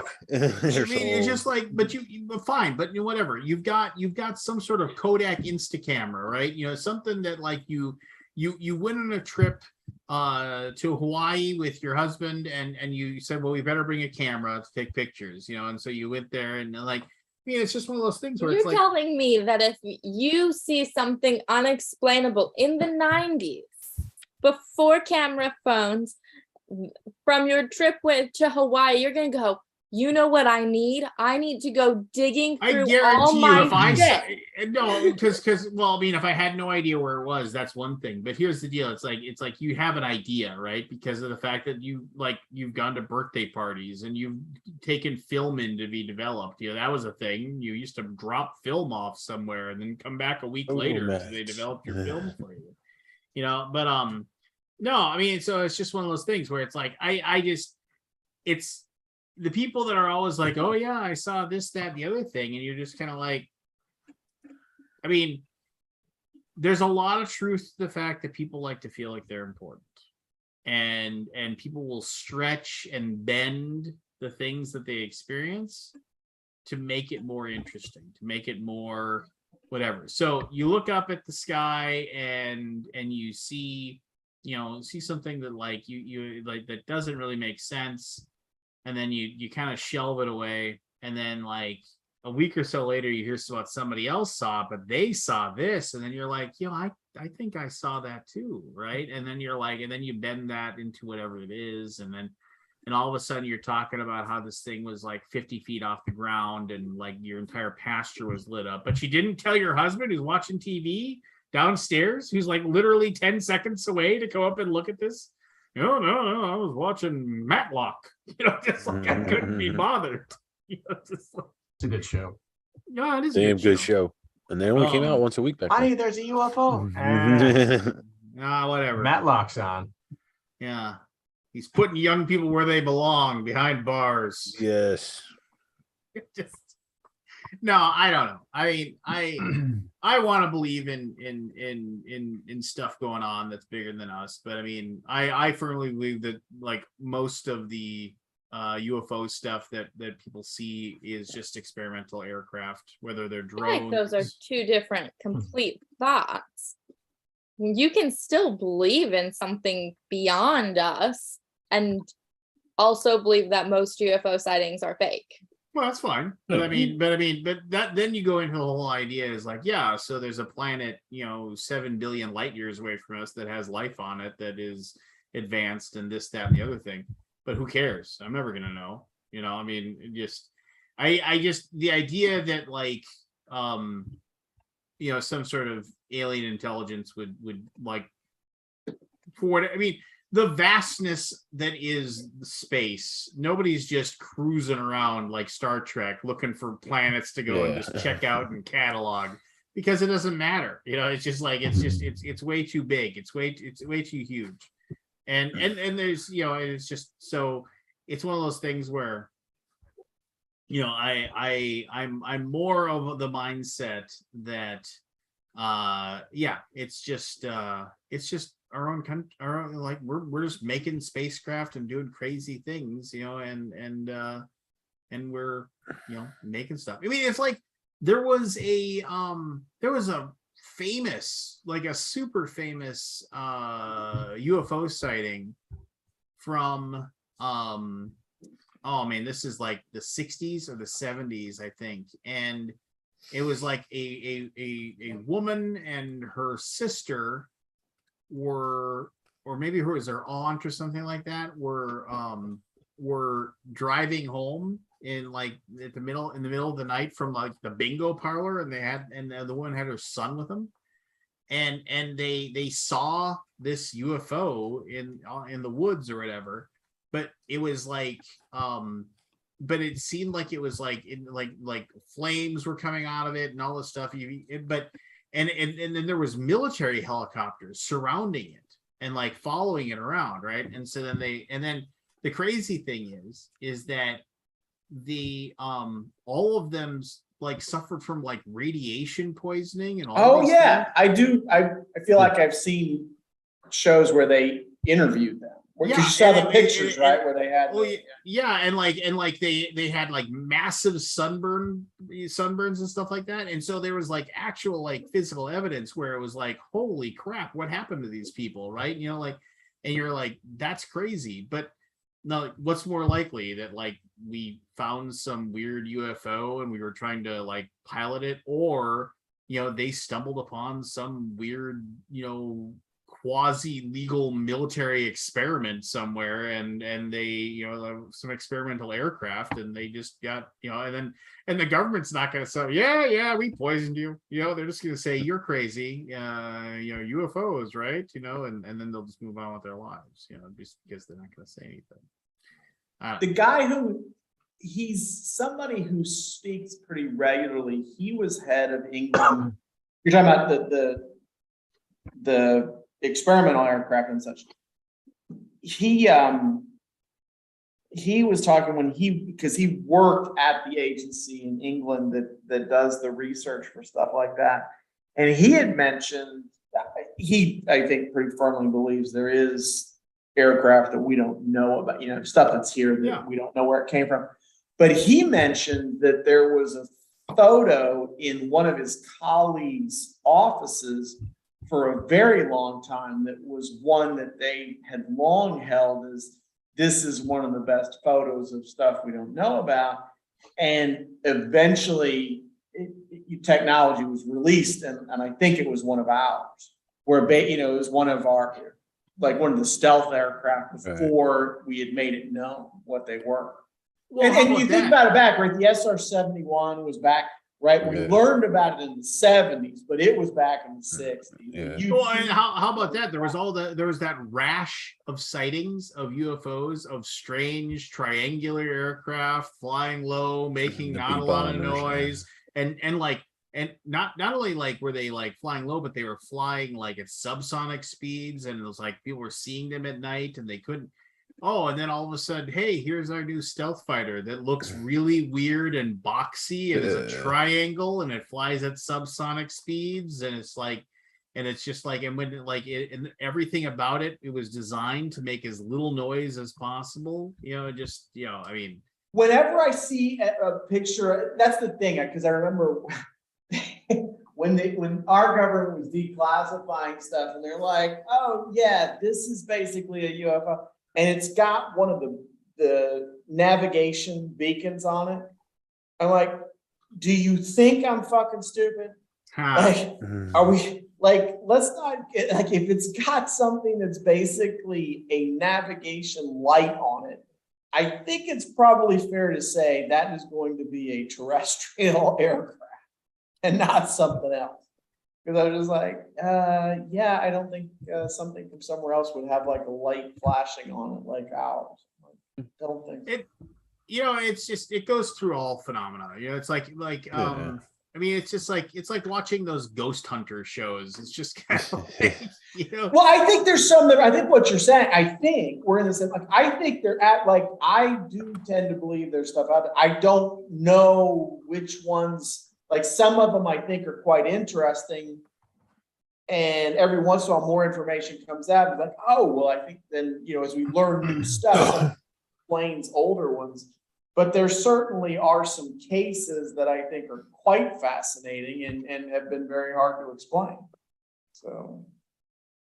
But doesn't that just say that, you know, well, you go back to like the 1950s and like the, you know, like where like the hotbed of like after Kenneth Arnold, you know, made the like, you know, coined the term of flying saucer, and and then like there was like the boom of Yeah. Yeah. oh, Cassandra, well, it's great seeing you too. I hope she comes back. Talk more often. But Next like year. and then people were taking pictures, right? They were taking pictures of these things, and like now we look at them and it's like it's so obvious that like somebody just like suspended something, or like throw that thing up in the air like 87 times. I can take a picture, and like when we're gonna get the one that looks Well, good, that's you know? for a lot of them, but I would say, right, it's those are the ones we don't care about those. It's the few that they can explain are the ones that you're like, well, that's interesting. Like there's the one that was taken in the farm. It's arguably the most iconic photo from that era you're talking about. It was like, Oh yeah, and Oh, then is they it- were actually it's- able to show that like they actually could show that it had depth to it. and, yeah, like, it was you know, like literally here's because you saw like you had a tree. I can't remember all, but it's like I feel like there was a tree. There were the telephone lines, and yeah, with that, and it's like this one we can't explain. Like this, right? And what you're saying, that's all the things about what is showing up in this picture suggest that this thing was a tangible object. but then what do you say? Do you say, okay, well, we've got 1,000 pictures. The chances of us having one that we can't explain. I mean, then you get into All the it takes absence. is one. All it takes is All one. it takes is All it one. takes. The absence of evidence is not the evidence of absence.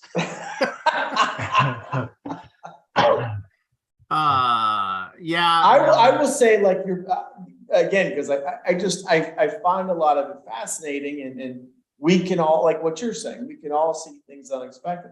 The thing that I thought was interesting about the Phoenix lights is when the guy who was, I think he was either governor of Arizona or he was the mayor of Phoenix, I can't remember, but he was the one actually had a press conference that made light of it. But they interviewed him later, and he said,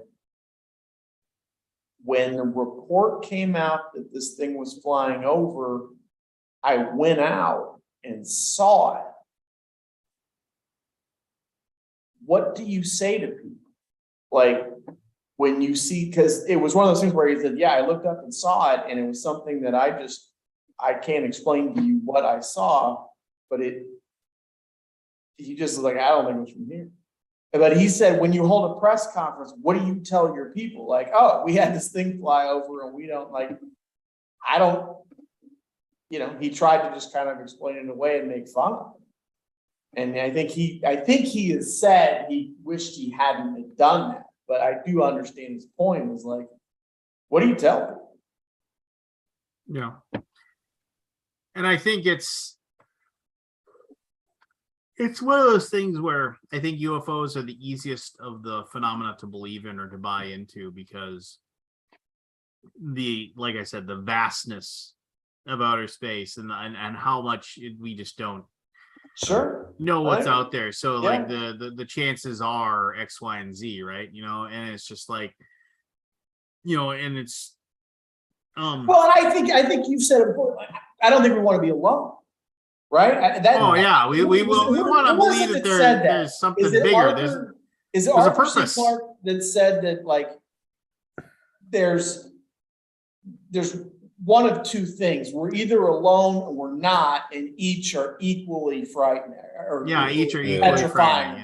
Yeah. And as they say it, and there was the movie called, was it Ad Astra with Tommy Lee Jones and Brad Pitt, where they were basically going exploring and they just never found him. Right? I did not know this. I feel like that was based on that name sounded familiar to me, and I felt like it sounded like a comic book to me, but I did not know anything about the movie. I watched it on some streaming service not too long ago, and I remember that's right. That's an interesting science fiction story, and the idea of he couldn't handle that. Yeah, all these planets that potentially could hold life, and none of them did. And you're like, yeah, that would, wow, yeah. So Well, and yeah. that's just like, well, and then the opposite of that was like a very entertaining movie, Contact, with Jodie Foster. Oh yeah. I read the book too. Yeah, it Well, was a good book. actually, my favorite movie of all time is Arrival, which is certainly different than Contact. But the idea of time and the length, like that was one of those where I watched it. Again, I went to it not knowing what it was going to be about. Yeah. And it was one of those movies that I have watched multiple times and have enjoyed every time. And it's something that, but yeah, Contact I thought was outstanding as well. Yeah, it is. I think you're right. Yeah, we want. I think if there's other life, I don't know if it makes us feel more important or not alone. I don't. There's that's like it's kind of what you're describing. Like, what does it say about us, right? Yeah, I don't know. I heard I read something where you were talking about like the universe, and I can't remember if it was the universe or the Milky Way galaxy, but there was a statement that we know more about that or have mapped more of it than we have our own oceans. Yeah, I've heard that too. And I was shocked, but right, because they're so deep, right? We can't get down far enough. And I was like, that's fascinating. I was like, okay. Well, and that's just, I mean, well, it's also like one of the things too, where, and I don't want to, I'm not trying to spirit things back to Bigfoot or anything like that, but I mean, like, but he will. Like, so, do you like Bigfoot or I don't know. I don't. So my theory is that at one time something that we would describe as being Bigfoot did exist, like, but before we, drove it. So like one drove it into the vast timberlands of the Pacific Northwest, and eventually due to our encroachment, we probably destroyed it. Did you ever see any of the 411s? What now? 411. It's there are two or all right. So I highly recommend. I do not remember which one it is. There are two or three. It's a guy who he is a former police detective, I think. Investigate, like, he was a police officer and he was an investigator. And he has done work in the Pacific Northwest, and basically, like 411, I think, is the information call. Sorry, I can't remember. Or missing. I'm sorry. 411 is the missing code. And I don't want to spoil it for you, but I highly recommend you watch those. Is it like a streaming thing or what is it? Yeah, I feel like they're episode. Let me see if I can pull it up while we're talking. I can. Wow. Missing 411, The Hunted, streaming online on Hulu. Hulu. I'm intrigued. Yeah, so there's Missing 411, there's Missing 411, The Hunted. I think it's the one that's a hunted. So you've got these disappearances. David Paulides is a former police officer, now an investigator, writer of known promise for self-published books dedicated to proving the reality of Bigfoot and establishing the Missing 411 missing series books document cases of people who got missing in national parks and elsewhere. Maintains these are unusual and mysterious. I have found him. So one of the things I have found him as I've watched, because if it's not apparent, like I watch a lot of this stuff, he strikes me as somebody who gives you the facts and just doesn't start like filling in hypotheses. Like he's like, here's what's going on, here's the documents we have, here's the evidence we have, or whatever. And you're kind of looking at it going like, what the heck? And so I that stuff kind of keeps me up late at night sometimes because I watched them I think I feel like I watched them twice. But That's fair. it's fascinating. But I bring it up. I don't want to give it away because there's something, and I do think it's in that one that looks like it's got the skull on it, right? The animal skull. You and I'll have to circle back and talk about it, but there's a section in it. You'll know it when you see it, and it it got my attention. Let's put it that way. Yeah, I mean, it's just I'm such a skeptic now, though. I mean, Oh, like, I Well, you don't. believe You in know, Bigfoot. well, but that's because there is I think, in my opinion, there is a high probability that it is at one point or another they existed. You know what I mean? well, if you feel like I think a parallel to it, right? If you've seen 13th Warrior or read Eaters of the Dead, they basically feel like there were, I think it was the Cro-Magnon, that's who they were dealing with, right? You know, that's kind of what was suggested. And that was certainly in a time frame where it wasn't expected. And so it could there have been some creature that we've probably pushed to extinction, which, the evolution of the earth, we've done that to what, 99.9%? I mean, that's just the number. Yeah. So I don't think it's unreasonable that there was something like that. I mean, certainly that they. Exactly. It's not unreasonable. It is. We're reasonable people. Yeah. I have a phone call with China in 3 minutes. I do. Well, you can go off to China. You're gonna. What are you guys talking about? Chinese weather. I wanted, so it's my friend who handles my production, and with the stretch rewards, the factory has been slow to get me some answers, and they also have not understood what I'm trying to do with Lords of Baseball.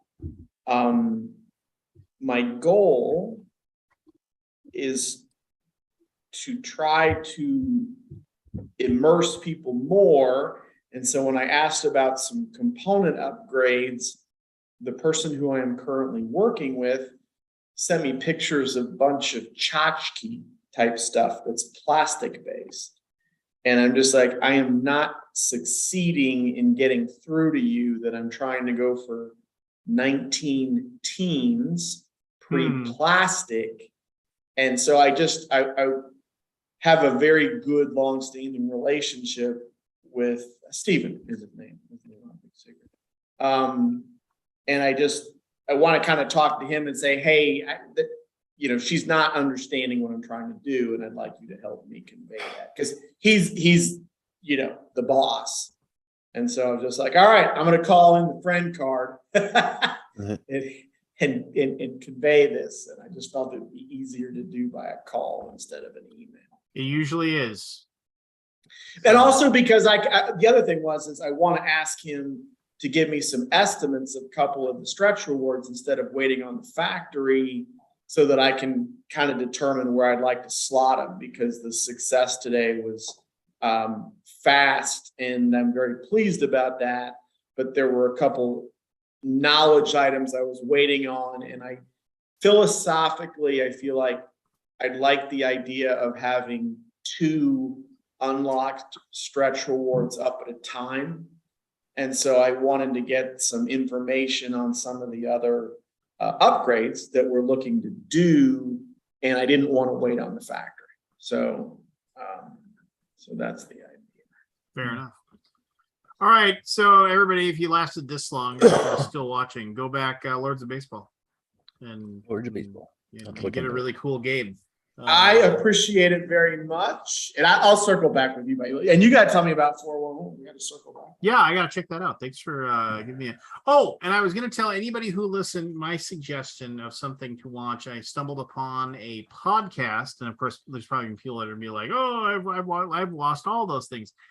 The Apocalypse Players. It is a bunch. I can only imagine these people, men and women, are professional actors that happen to just really love playing Call of Cthulhu.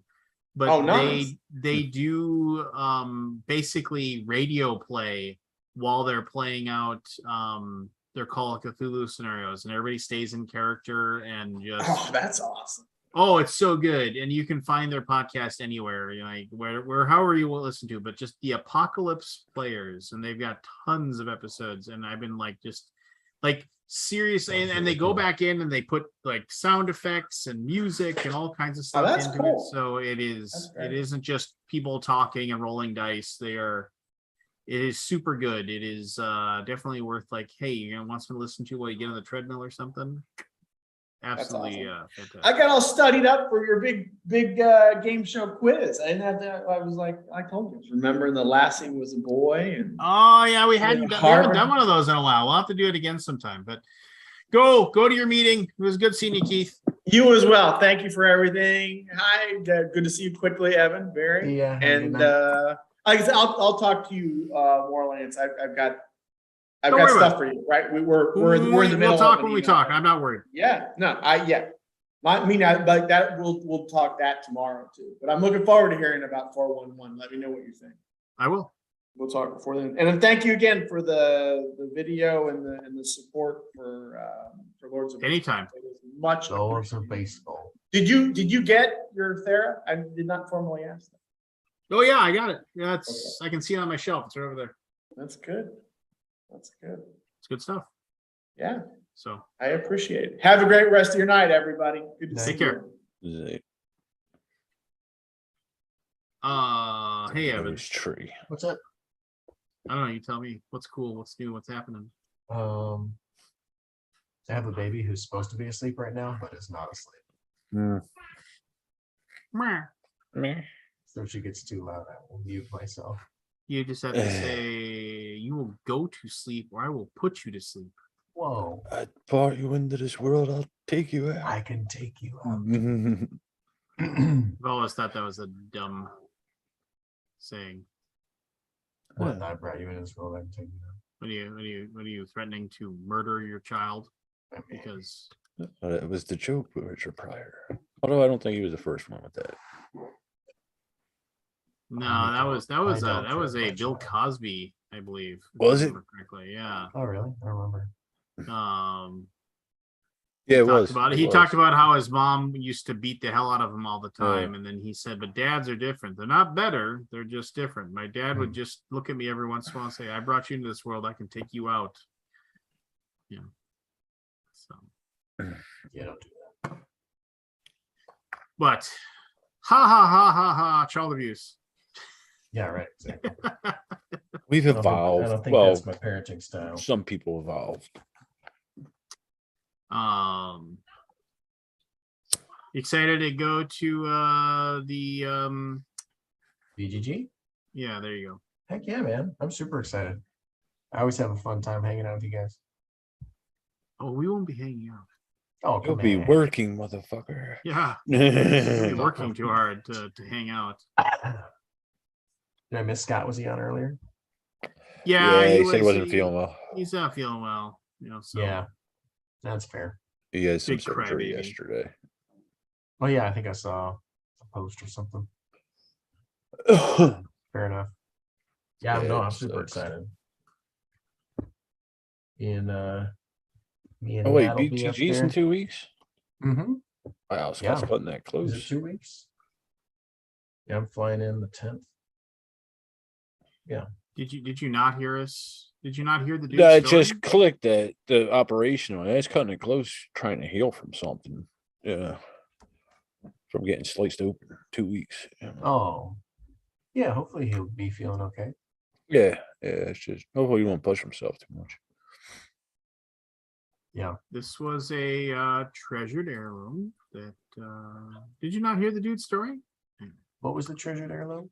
No, just the after in the Big Lebowski, after the very first time when he comes home and those two guys, you Oh, know, yeah, like with the like rug. and they have the great line where it's just like, you know, where's the money, Lebowski? Your wife owes money to, you know, it's like Jackie Treehorn, you owe Money? money to Jackie Treehorn. You know, it's like, where's the fucking money, shithead? And he pulls his head out of the toilet and he says, I don't know, I think it's down there. Let me have another look.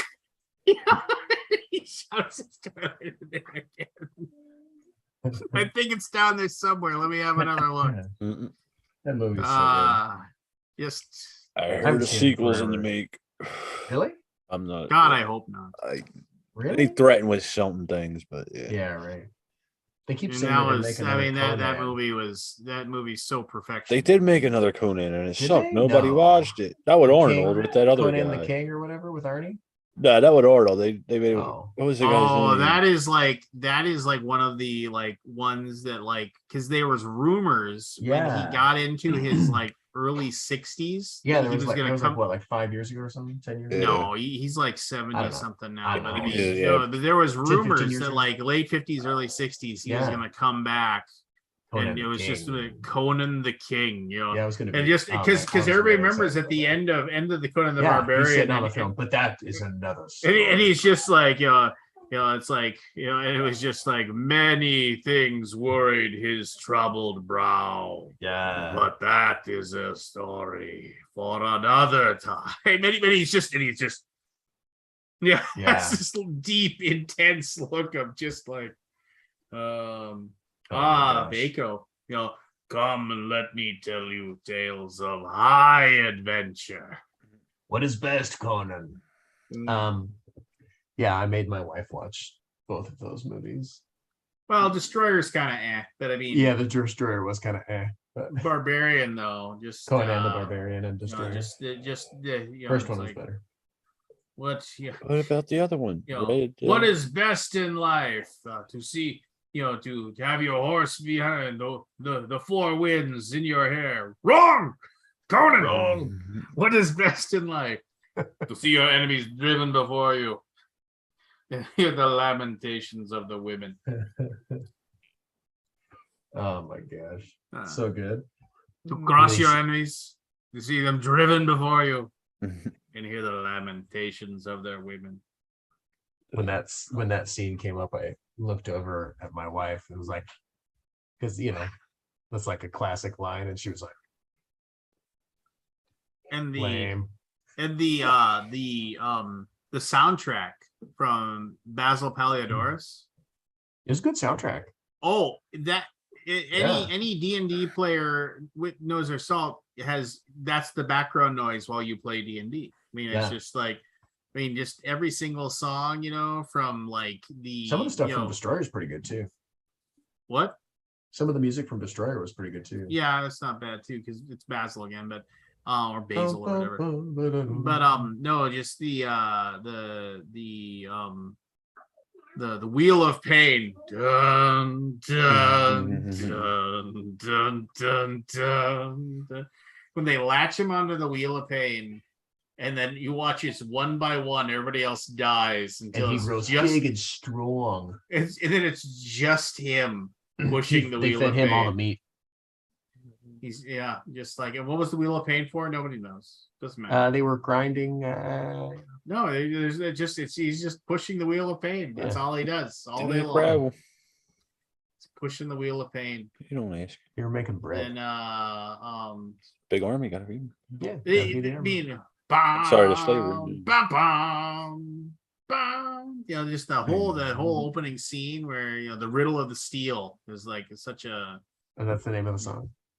Yeah, the very first song is the riddle of steel, where his father says, it's just like iron, will fall apart, like it crumbles, when you but steel, that's he talks about how the steel. And then the throne of the Atlantean king when he finds the sword, the magic sword in the tomb.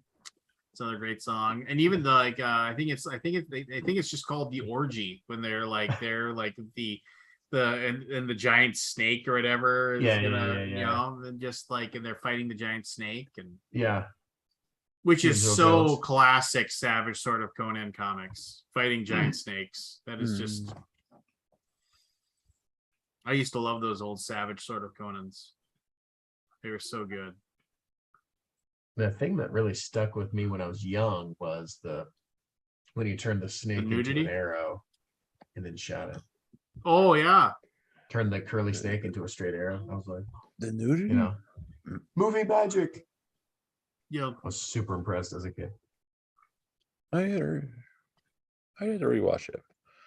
It was I only good. remember the TV cuts of them, and so I never saw like the full movie. I don't think. It's definitely, you know, it's movie making of a different time where they gave scenes room to breathe, and I don't know. I just remember yeah, I mean that was just good. They were just good. We were just good. And they just and they were I mean it was cheese, but everybody knew it was cheese. Yeah. Right. So nobody had a problem with it being cheese, right? Right. It was just kind of like, all right, whatever, you know. Yeah. Did you ever watch what was it called? The Barbarian Brothers? The Barbarian Twins? Yes, those idiots. They made their money though. I can't really Oh yeah. make too much fun, right? Oh yeah, there they are. That movie was Horrible. classic. I think it's It was not horrible. good. It was not good. Isn't that good? But I loved it because I was a You kid. loved it. It was it's like what if there were two of them? If there were two Conans and What they if there were two Conans who somehow had even less acting ability? and they love the ladies? Didn't DeVito and That's a great plot. I mean, I watched I rewatched I made my daughter watch Predator a little while Oh ago. yeah. The original? Predator Still good? stands up to the test of time. it does. That is a good movie. Yeah. That's one of my favorites. I'm There's running some around nostalgia with to it. that, but If it bleeds, we can kill it. Get to the chopper.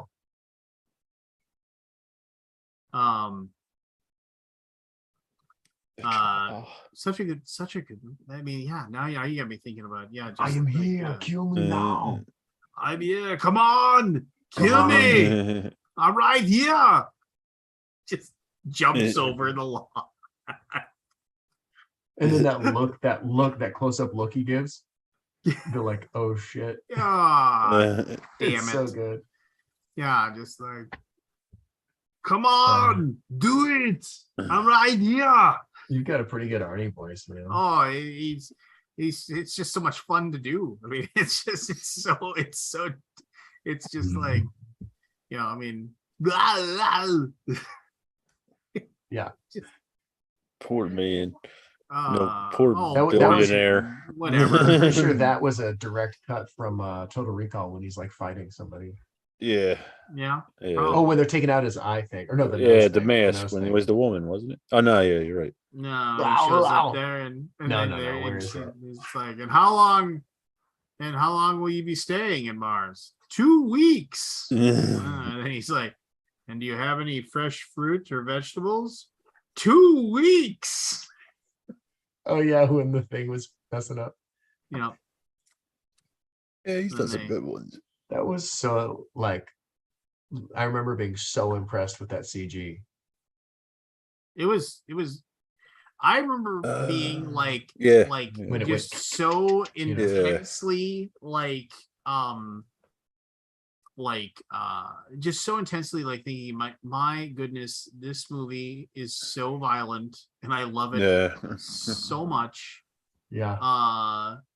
You know, it was beyond the beyond amazing in my opinion. Awesome. It was just like that scene on the escalator where that poor guy gets shot and Arnold uses his body as like the bullet cushion. So he's fighting blah blah blah, and he sees the guys above him, so he takes the body and puts it. He's like, Hey man, use what you got on hand. and the guy gets shot like 87 times. Oh, there's a competition between him and Stallone who could get the highest body count. You know, I just look mean, at them it's just- Rambo movies. and as a kid, like you don't really catch Total Recall, which is a Philip K. Dick short story called "We Can Remember It For You Wholesale." But like it's really kind of it's a total mind fuck, just as far as like it's like so. And then of course, if you Oh wait, like the I big was an thing asshole. was any of it real anyway? There's not a big argument Right. there, and who cares? It's just a movie. I Yeah. mean, you can choose to believe what you want to believe. I'm not going to get into that really deep, but But it was cool and interesting and thought provoking. well, but the whole thing is that okay, if taking it, if you're gonna take it at Face value. at face value, thank you. If you're gonna take the thing at face value, and you're going to say that it really is happening, then he really was like a person who worked for the bad guys, Yeah. who then brainwashed himself to not Right. be the bad guy anymore. Yeah. And like so the person that he was no longer exists. So Right. They like wiped it. Yeah. he basically killed the person that he was to be the person that like that, right? So like Mhm. so when you if you think about that, it's just like that. I mean, that's like I said, it's kind of a total mindfuck, where you're just like, what? You're just weird, and like if you think about it too long, it maybe starts to bother you. I forget the actual like nuts and bolts of the plot, like why they did that or any of that stuff. But well, I mean, and what a cool idea too. It was like Right. it wasn't just a big giant dumb action movie. It actually Right. had some like yeah, stuff it was going on. interesting. I don't know. And I made my wife watch The Thing for Oh Halloween, yeah. in which That shit movie. oh what No, I enjoyed that one a good bit. it is probably the I don't know best if I- horror I movie. don't know. I I've never never seen the actually seen it. original. Like The Thing from Outer Space. Yeah. Yeah, have you ever seen the 1982? movie? Have you ever seen the movie Halloween? The Yeah. original? Well, you've seen like 2 minutes of it because it's on the TV. The Thing from Outer Space is on on the Oh, TV yeah. in the background. Kurt Russell, Wilford Brimley. So yeah, I mean The Thing. Just I mean I won't do a big huge deep dive into why The Thing is amazing, but The Thing is amazing. And it was Yeah. it's so good. The It's- second one I've wasn't seen that, or the third one, I guess, wasn't that big. None of the other movies they're all garbage. The best quote I ever heard about John Carpenter talking about like the remakes and people taking his movies and like, doing things. He said, I love all of the remakes of all of like and all the prequels, all the remakes of all my movies. He said I put my hand in the sky and like magic, a check for hundreds of thousands of dollars falls in my hand. Just like- They're doing a lot of remakes. I mean, so and Works Carpenter out. said He so missed get out on a this, few. Get this. Carpenter said that he retired from making movies like about 5-6 years ago. He said he wasn't going to do it anymore. But And no, so here's the deal. Like supposedly, and like there's like some script that he's wanted to do forever. And it was just one of those things where it was like, and like he hasn't really said much about it. He's just like he said it was a movie that he really wanted to do, and he's got the itch again. And nothing will probably happen. I mean, like let's be fair. It just won't happen. It's just one of those things where, that's just my belief, right? But the thing is that he's talking about coming back and doing one last week. Right now, like he says his favorite thing in the world to do right now is just sit at home, drink, smoke, and play video games. That's like It's an okay life. yeah, that's his life, I mean, that's he loves the video games. Yeah, that's fair. You know, so I mean, Well, Which Yeah, is shit, you know. I mean, and to be fair, I mean, like, think about John Carpenter movies, right? Okay, you think of Halloween, all right, you know, agreed, great movie, Dracula. right? You know, and you think of you think of The Thing, all right, Mhm. great movie, Mhm. great movie. Yeah. Escape from New York, Mhm. Good one. Yeah. great movie. Yeah, I mean, kind of culty, but still, Mhm. Mhm. LA great was movie. okay. You think Big Trouble in Little China, Yep, fantastic yep. Yeah. movie. Yeah. Yep. You know, absolutely fantastic. That was John Carpenter. Yeah, that Yeah. was. Yeah. That's awesome. In the scene when lightning gets the Yeah. statue dropped on him and killed, Right. the lightning right before he dies forms a Chinese symbol in the air, and it's the Chinese symbol for Carpenter. Hmm. You know, just as like a nod to himself, kind of thing. Yeah. But okay, so there you go. I mean, but what other movies did he do that, you know? Sucked. I mean, like a lot of them are just Probably kind made of Ghost Some on Mars, Carpenters. wasn't that Carpenter? Ghost on Mars was horrible. That Dracula Um, 2000 or That Dracula 2000 was Millennial, horrible. whatever the hell it was. Yeah, it was horrible. Oh, Firestarter was awesome.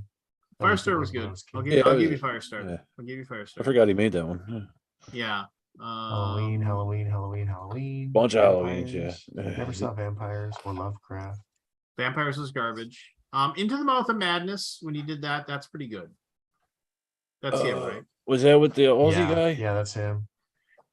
But here's the deal, but I tried to watch Into the Mouth of Madness like 4 times and before. Oh, and then the one that I really like about him that is definitely culty is Prince of Darkness. Oh, Prince of Darkness is a Prince of complete Dark. mindfuck of a movie.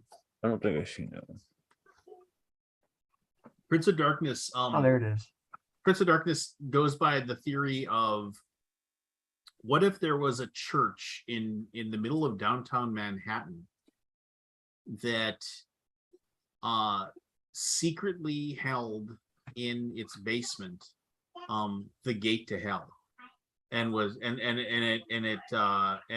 basically there was like some weird esoteric order that kept Satan at bay from coming through and destroying the world. Huh. And then of course the last of the order that was supposed to protect the thing, the Donald Pleasance playing a priest is named like the executor of that person's will, and he finds in the person's effects, like I think as he dies, as the priest dies, he's holding onto this small chest, and inside the chest there is a key, and then he goes to the church where the guy was, where like, you know, it's like it's been like run down and whatever for years, and he goes into the basement and he unlocks this thing, which is this canister that is basically like this canister, and there's this green flowing something inside of it, and he doesn't know what it is. And so Donald Pleasance is like good friends with all of these like basically NYU top grad students / professors of nuclear physics and all these things, and he invites them to try to figure out what exactly this thing is and what it's doing, and hilarity ensues as people start getting picked off one by one. So, but very good movie. Alice Cooper plays an insane homeless man who murders people. Yeah. Damn rock stars. Dave Grohl did a horror movie recently before the drummer died. I didn't see it. Yeah. No, well worth the watch in my. It has. I mean, I don't want to spoil it, but it has a fabulous ending scene, like just very much in the same vein and presentation as the thing, which has a fabulous ending scene with the where'd you go, Charles? You know, and just like, you know, and Mm. he, and like, it's like, you know, and then he says like, well, you know, what's going to happen now? And it's like, why don't we sit around, see what happens, you know, This is just, it. which I thought was always one of my like favorite lines at the very end of the movie, where you're sitting there, it's like, no, neither of them know for sure if the other one is a thing or not, and Huh. they just sit around and wait. No, I could break down the thing forever, and just how good it does at Yeah, I'll have to watch it psychological at some horror. point. Yeah. Never seen it. I'll be right back. You've I never just watched The realized how Thing? The hell's wrong similar. with you? I just realized how similar one of Stephen King's stories, well, a couple of them were to the thing, without realizing it. Like The what? the Regulators, and the one that was the prequel to that. I can't remember the name of it. I know what you're talking about, but I can't. Those things were not like The Thing. No, in a sense, they were. In what sense? You know, the speeder passing through objects. In a sense, they were. Yeah, I'm not. Not buying it. psychologically as deep by no means, but yeah. Huh. It's weird. I haven't thought about them stories in years since I read them. Hmm. Hmm. Hmm. Hmm. Hmm. Yeah, I don't. I'm not buying that. Hmm. Hmm. Yeah, was it?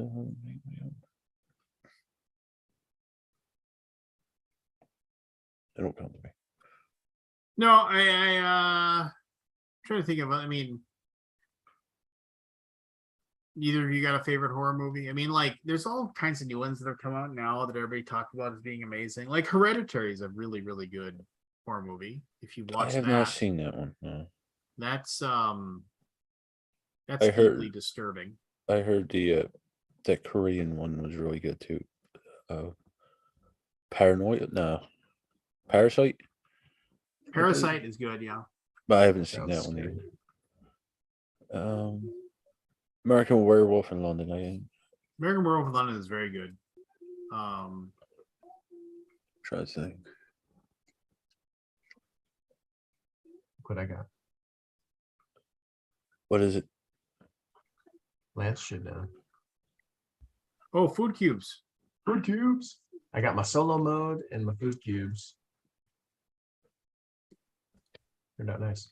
You cried long enough to Shane, so he sent them to you. No.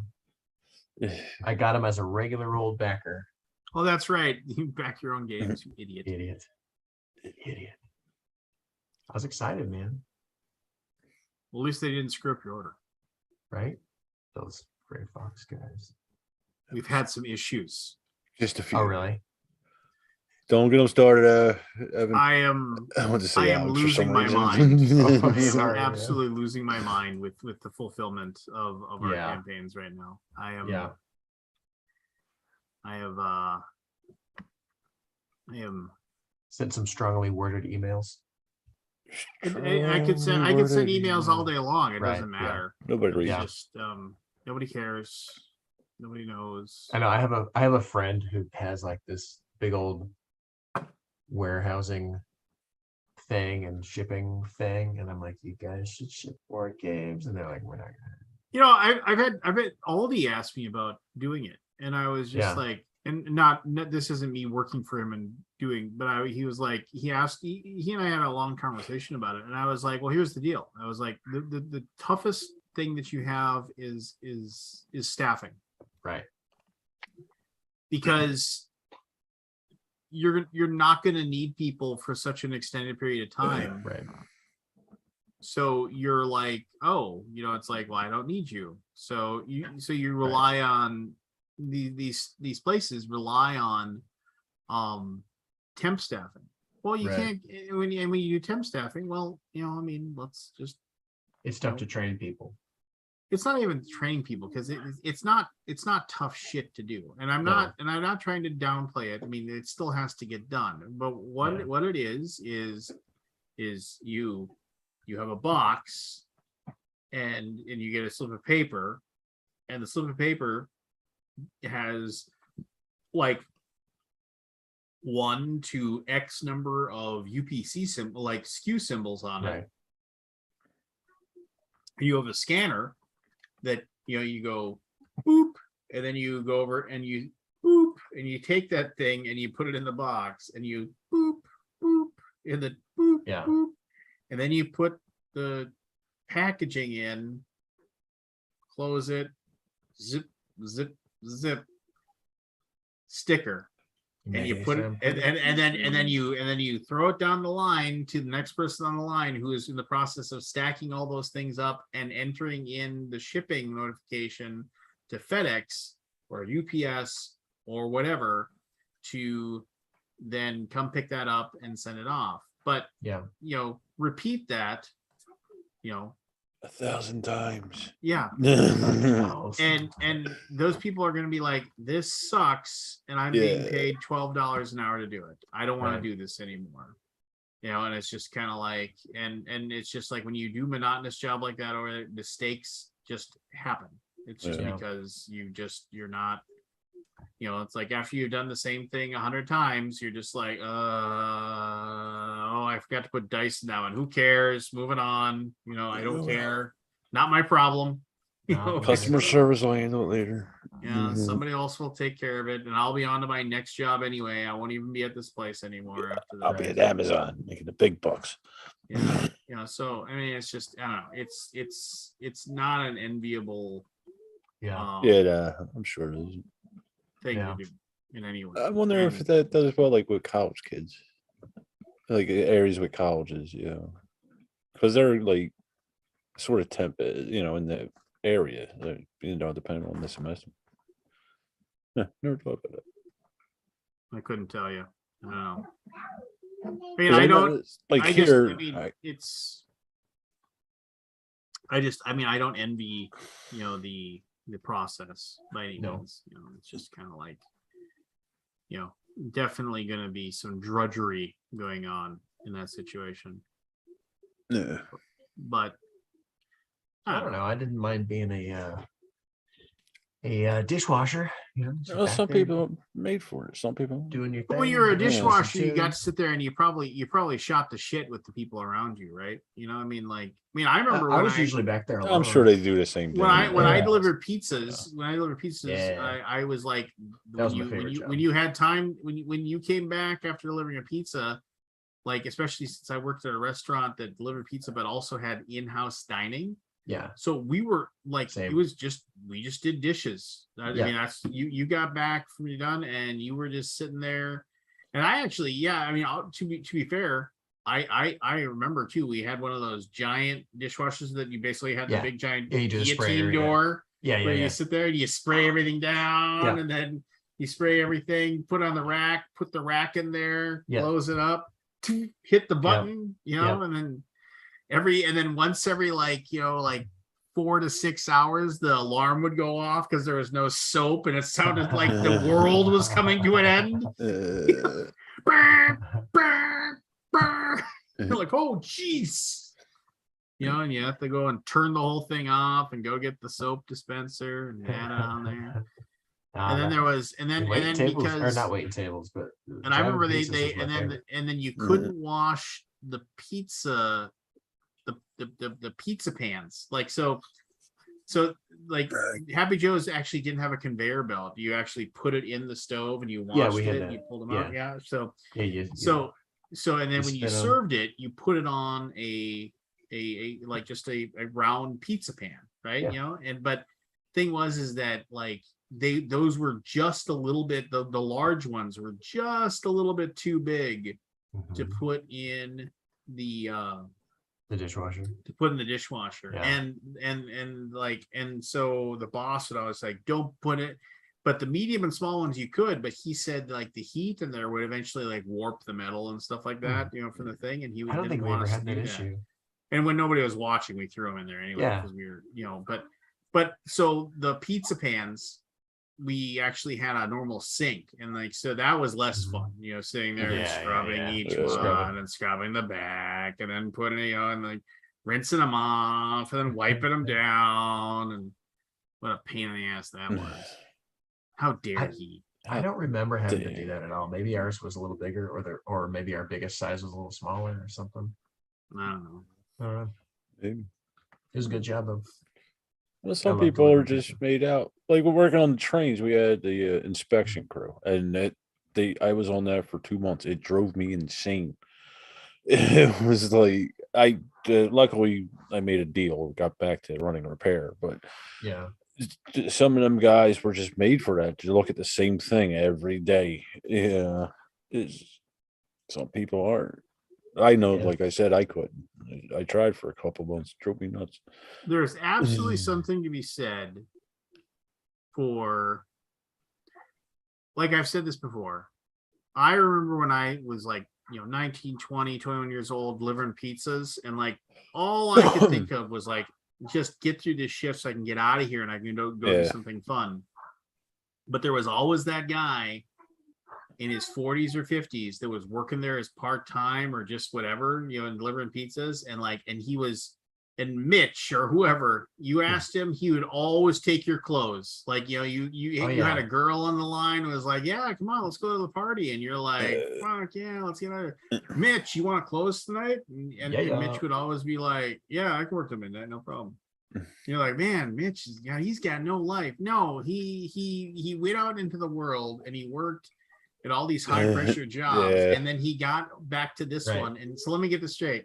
You want me to drive around town and listen to the ball game? Yes, exactly. Deliver pizzas, and all I gotta worry about is washing dishes and being here on time. That's what you expected of me? Yeah, I got it. It's No pretty. worries. It's a pretty sweet gig, man. Like I said, it's one of my favorite jobs ever. Oh yeah, just like that's I did it forever. I delivered pizzas forever. Just like, just you walk up, 1381. Thank you very much. Have a good night. All right. Thanks. Yep. Yeah, good to see you too. I'll see you next Friday. I did it before everybody could just look up an address on your phone. I knew I could find in the greater Fargo Moorhead area, I could find any address, anytime, anywhere. Yeah. It was just like, Same. you know where Brookside Avenue is? Yeah, give Yep. it here. I'll take it. I got it. Brookside Avenue. I used to be like that driving with the car service in Philly. But I was talking to Jen the other night. There's like, I'm forgetting the city. I haven't been in it over a decade. But like, there's just parts of the city I'm forgetting completely. Yeah, like parts I regularly were in. Yeah.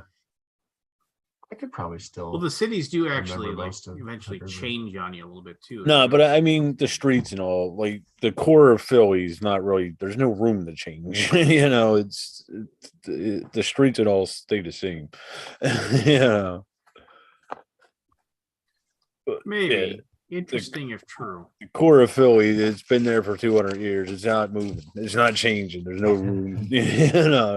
That's why all the suburbs are just becoming different neighborhoods of Philly, basically. Yeah, I mean, I don't know. I mean, there's parts of it you still can't get a car in the city still. Yeah, it's made for horses. Awesome. Well, that's just something wrong with your city then. Well, they were awesome. 200 years ago. They were, hey, there's going to be this thing called a car. They were like, I need to get a horse up here. Maybe a couple people behind it. You say that, but I find it really hard to believe that, like, we have people that are futurists now, right? And they talk about like, and we laugh at a lot of these people. Like, You gotta plan ahead what for the idea? What Holocaust. idea are they having that you're laughing? I'm curious to know. I mean, you say that, but I mean, there had to be futurists that were like sitting there and saying, it's like, yeah, eventually we just won't need a horse because we'll come up with a way. Because I don't know. Like, because I mean, look at it this way: people were aware of like gunpowder and steam engines for a long time. Yeah. So there had to have been somebody that said, I mean, no, let's be fair. I mean, like, were they going to say, hey, you think we should make this road a little bit wider, for when we finally do have a steam engine car in the next 100 years? They're like, fuck, no, I don't care. Frank. That's stupid. It's going to cost money for something I don't care about. Yeah. So I'll buy that. But I mean, I'm pretty sure people were thinking this is going to happen. I might not be alive, but it's happening. No, that's just fine. I'm sure there were, but you got to remember it was at different times when they built what was it? I think it was the subway in Boston. People were afraid to go underground. You know, or it might have been New York. So, you know, there was a big thing on whether to dig up the street to put this tube down there that nobody's going to go on. You know, it's different mindsets. Yeah. I read somewhere that like Germany had an elevated electric train system in like 1893, and it's and it is still. It is still in use today. I mean, obviously they've upgraded and everything like that, but I mean, but like, That's awesome. The train I worked on, the L in the Marker Frankfurt line in Philly, was the one that they celebrated 100 years when I was there. That was maybe 15 years ago, I think. That's incredible. Yeah, it came back, and that was built upon a trolley system that was there from the 1870s, I believe it was. Yeah. The one the terminal for the L up in Bridge Street was actually a trolley barn that they converted. It still had the cutout on the roof for the trolley, the conductor for the wire. Yeah, that's cool. The dungeon, I hated that one. The dungeon. Yeah, it was like I said, it was from the 1800s. So in order for me to change the brake pads on the train, I'd have to get on my hands and knees and sometimes move the train up just so I had enough room to get the pads out. Yeah. It was my nuts. kid is still awake, but my wife has passed out. A young one. Time to watch scary movies with your put on a slasher film. No, she's only 3. The lights and colors will be helpful. Oh, really? That's my niece's age. Oh my gosh. You have to take a photo. Speaking of that, you were talking like speaking of L, I'm sure people have got like just a feeling you can't explain. I've only had it twice. Once was with the L. There's a whole underground system that people don't realize is there. It's like disband unused sections of the track that that were never completed or that just aren't used anymore, especially there. That's where the Teenage Mutant Ninja Turtles have their hangout, right? In New York, but this Philly's got its own version. But there's one area in there. It's just Teenage Mutant Ninja Rats. Yeah. He's a kid of the 90s. But there was one section in there, and they tell their ghost stories and shit. But I got a feeling in there, like when you're around high voltage, especially on rainy days, you get feeling, and eventually you could tell what it's like. The hair stands up on you. Could feel the electric like standing between the rails, and it's. I bet. So you learn to block that out, but there's just this one section underground that we barely went to because it was on the Broad Street line. And the only reason I was there was because I was part of the Re-Rail team, which did everything with steel wheels in the city. Because there was a river of green slime. Yeah, the river of green slime. Or no, it was pink. It was pink. That's just like that feeling like you got to get out of here or something's wrong. Yeah, interesting. And then another time it was in the woods, but I was up in the Appalachian Mountains I think it was South Carolina. I was hiking the trail. I think it was South Carolina. Yeah. Might have been North Carolina. I don't remember. Yeah. But it was the same thing. Like we were in a spot. I heard shit at night. It was weird.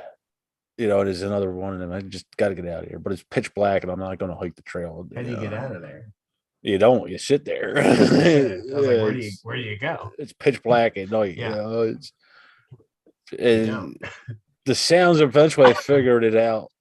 Up here, up in same mountain range, Appalachian, but up in Pennsylvania. Yeah. It was owls. But I was in this weird sonic valley type thing. Like I heard it, it was very similar up in Pennsylvania. It was like 3 or 4 owls communicating to each other. Yeah. But at one point they kind of blend. It was like when it's going back and forth in the valley, it kind of blends. Interesting. Yeah. It sounds creepy. It was like the wood. Like I said, I've been in the woods a lot. Like I've been in the woods in pitch black hunting, and Yeah. you could hear shit. I could smell the musty odor. Yeah. You know, it's like, Bigfoot. Of Bigfoot. but your Did mind I- did I goes, ever- nah. My mind did I ever tell you automatically guys- like it's either a deer or a bear. You know, it's So the Blair Witch Project came out when I was in high school, Mm. and there was some like party in the woods the night that my buddies and I went to go see it at the drive-in. And so after the movie, we drove out into the woods and we found everybody's parked car and got out and like didn't hear a thing. And we walked around a little bit and it was just pitch black and silent. And we were like, yeah, we could just go. We should probably just go home. And we like sped home. We were a little freaked out. So, Blair Witch Project. Like, I give that movie all the credit in the world for being like the first of its kind. Yeah, right? They're like, yeah. what if we made this movie and we the whole idea behind found footage and which is not the first of its kind, obviously. Like if you go Cannibal Holocaust is technically like Okay. there's some other movies that are of that ilk, right? That, Yeah. This was just kind of the first big one. Yeah. Well, I mean, it was the first one that they did. It was the marketing behind it, Yeah. right? Yeah. Like they sold it as like a true story, and Right. people were like, "Oh shit!" This And really people didn't happened. spoil shit as much back then. Yeah, like War. Well, War of the yeah, Worlds and kind of then style. and then people actually bought in, and then people were actually like saying things like, "Oh yeah, I read about that, and it really happened," Yeah. because they wanted to be part of the, how cool it was, right? It's like Right. they wanted to be able to say, and it's like, oh yeah, it's like it totally really happened, and I read an article in a magazine about it, and stuff like that. It's I like, mean, we but, knew it you know, wasn't. people- We knew it wasn't real, but we still hightailed it out of there when we couldn't find anybody immediately. We were like, "Yeah, they're all dead. Let's go. Yeah. No, so no, but it was We don't like, need to find them." but I mean, I might be crazy, but when I watched that movie, all I could sit there and say, these people deserve to die because they're so stupid. I mean, unless okay, so I mean, that's it's like most horror movies. well, no, but that's fine. But I mean, but the difference between this one is that it presented itself like it was like true, right? Yeah. They wanted people to like watch it and be like, oh my gosh, like this really happened, and it's Yeah. just kind of like the thing that bothered me the most about it, and admittedly, like I said, this is stupid to like say that this body, it's like if you get lost in the woods and you don't know where you are and you're wondering how you're going to find the world again, there's a river, just follow it, Right. just follow the river, because You'll either get to the source or to a city. yeah Yeah. you Go it's just like, downhill. yeah, you will find something eventually because Yeah. people build things next to rivers. Yes, that's true. Yeah, but Now, that. if you want to say the ghost or whatever, the Blair Witch ghost was like changing things, and so they couldn't Yeah, see it, yeah, I mean, okay, fine.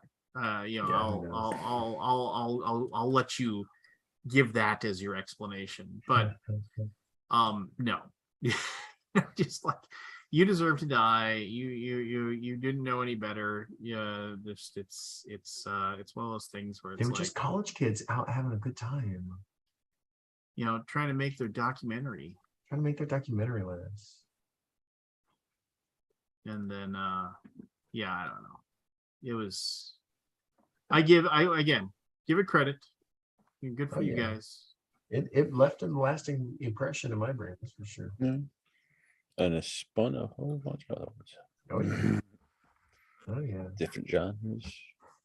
Well, absolutely. I mean, like it is a defining movie of a genre, right? I mean, Yeah. Right. Oh no, then they do spin-offs with like alien type things. Was that woman who played in all the that video game movie?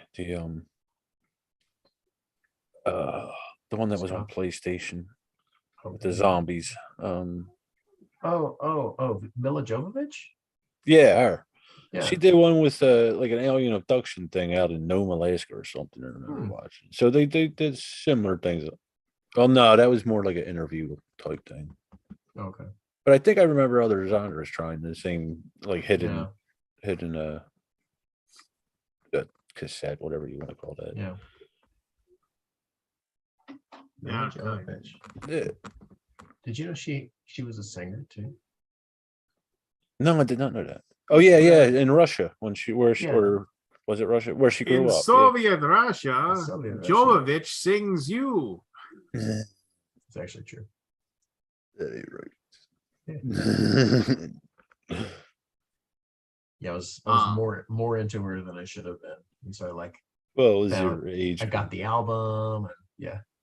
I loved it. Oh, it was still in love it. English? I didn't realize it was in Yeah, English. well, I think some of the songs were not in English and some of them were. I can't remember now. They're kind of folky, like Russian folky kind of Okay. sounding. I liked it. It was good. It's amazing some of the backstory. Like the guy who died, who played Chekhov on Star Trek. I can't remember his name. Oh, Yeah, I know what you're talking about. yeah, I can't remember. his He name. was his family was from one of those Soviet states that fell apart. It was like ballerinas and stuff like that. So they were all in the arts pretty big. Yeah, and a lot of them just tended towards film and acting and all that. I like that. I can't remember the guy's name. He was a pretty good actor for what he did. He did Odd Thomas. I like that one. I like the book better. I don't know. Yeah, killed by because he didn't Jeep. put his Jeep into park. No, I don't think it was that. I think they What? actually had a recall on something with that. But yeah, No, well, they don't. they know for crushed sure, him but no, against no. a post on his property. Yeah, no, he got out Oh, of his wow. car to check his mail, and he didn't put the Jeep into park, so it Oh. rolled back and crushed him. Wow. Yeah, against a Yeah. pillar. Yeah. Wow. All right. Yeah, right before the last Star Trek movie came out. I think it Jeez. was like a couple weeks or months before that one came out. Yeah. I mean, Just, just that stuff happens. You just Yeah. Yeah, just a little pick me up story for you there, buddy. Yeah, thanks. There, Kabuki guy, Anton Yechin.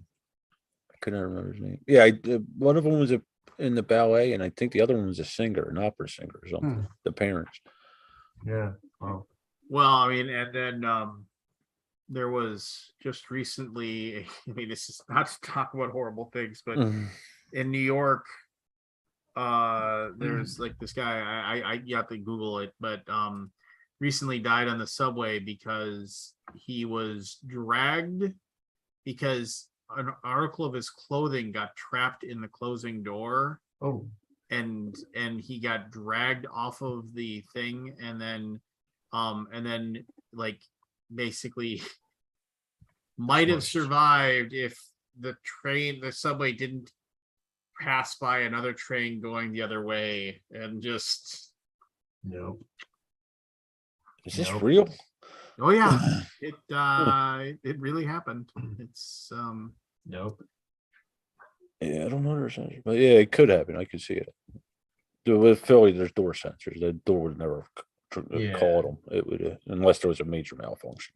Right. The wheels wouldn't ever engaged. You could never get the propulsion to engage at the door. But That's probably it could happen. Safe. Training, the first thing they do with the safety, the track safety thing is they take you in the tunnel and they put you, in this case, it was the broad straight line where the shoes are different. They stick out like this far. And they put you in the tunnel and they make you stand against the wall as a train's going by. They do this repeatedly. Yeah. Until you get comfortable with it. Yeah. But yeah, I can see what you're saying. I don't want to get comfortable with it. Yeah. To an extent, you do. To an extent, yeah. That's freaky. Sounds hideous. Yeah. Is that right? Sure, Yeah, like I said, let's you got go used awry to it. sometimes. You got used to it. Yeah, I've seen shit. There's, like I said, decapitations and shit like that. But Yeah, why? yeah, you gotta get used to. I never got used to the heights, but I was always afraid of heights to an extent. Huh. That's one thing. Like being up 25 feet in the air on the elevated section and like looking down on the city was not fun for me. Yeah. No, that sounds awful. I told that story about that guy that entered the golf tournament. Did you hear about this, Evan? I don't know. And it was like, and it was like $300 or whatever to enter the golf tournament. And of course, then like you go to the country club, you play golf, and then the winners get a portion of the proceeds. Then the golf tournament gets whatever. Yeah. They so you pay $300 and like whatever the place keeps $25 of the money. Yeah. For each entry, and then like everything else goes in the prize pool. However, the big difference in this one was the fact that like on hole number 10 or something like that, whatever, it said they had this brand new 2023 Dodge Dakota pickup truck or something like that, some like $50,000 to $60,000 vehicle, and it said get a hole in one on hole 10 and we'll give you the keys to this truck, regardless to anything else. So just $1,000,001 shot. This guy goes there. Somebody's gonna hit it. Gets the hole in one. Yeah. He's like, give me the keys. And they were like, we didn't think anybody would win. So just kidding. Because and then it came down to like they basically said, oh, you got to go talk to the dealership. And the dealership was like, yeah, we just loaned the truck to them to advertise the thing. We never actually agreed to actually give the truck away. And so both sides are basically blaming each other. Yeah. And he was just like, yeah, I'm going to sue both of you. Somebody's giving me a truck. Yeah. Figure it out amongst yourselves. And like the big thing is that like the dealership is going with the mentality that like the place never actually told them that they were going to give away the truck. Because if they had, they would have insured it. They would have gone to some insurance company and said, look, $1,000,001 shot, somebody's going to do this, so we'll give you $500. But if somebody does get it, you'll cover the cost of the pickup, right? So we don't lose any money on the deal. And because it's one of those things. You can get insurance like that? Yeah, you totally can. Because it's just like insurance companies will do that stuff all the time. There's if you were a college athlete and you think you're going to get signed, like you're a really good basketball player or whatever, they'll go to Lloyd's of London and they'll be like, I want to ensure that if I suffer a basically career-ending injury, right? How much does it cost me to get $5 million worth of insurance? And they'll be like, oh, well, give us $5,000 because the chances are that you'll never be able to play. It's just not there, right? So they'll insure their knees, basically, for example. But yeah, so yeah, they basically said, oh, but we never thought that they were going to actually give the truck away, so we didn't get insurance for it, so we're not giving anybody a truck. But then the whatchamadig, the golf course, the country club basically said that's a bunch of bullshit because we advertise this thing, we advertise it on Facebook and all this stuff, and here's you liking our Facebook saying win this thing and also commenting we're proud to be part of this. Yeah. What do you mean you didn't know it was going to happen? So it's not only is the guy suing them both, the two people that he's suing are arguing over whose fault it is. So it's just kind of it's I just can't imagine. I can't imagine if I was that guy, how livid I would be. Well, all right. Oh my God, did you see that? Oh my God. Hand over the pickup truck. No. Nope. We didn't think it being right in front of the sign that says, let me read this again. Hit a hole in one. Yeah. Get the keys to this truck. I mean, somebody security. Security. I'm gonna have to ask you to leave the premises, sir. People want to swindle. Look what's going on. The poker tournaments, there was cheating going on in that. The chess. a walleye was- tournament up there in Erie, Pennsylvania. There was some. Yeah. They actually went to court over this one. That was that. It's like federal court, I think. It's There was cheating in a chess tournament. yeah. There was, They theorized this anal like this beads. young guy like Oh, but that was basic- just a theory, right? theory. They don't know for sure, but Yeah. basically Yeah. he came out of nowhere to like beat a grandmaster, Well, maybe and they're he's like, good. how is that possible? Well, like yeah, so they theorized that he was having a remote Yeah. control anal bead going Yeah, on. yeah. But did they prove it?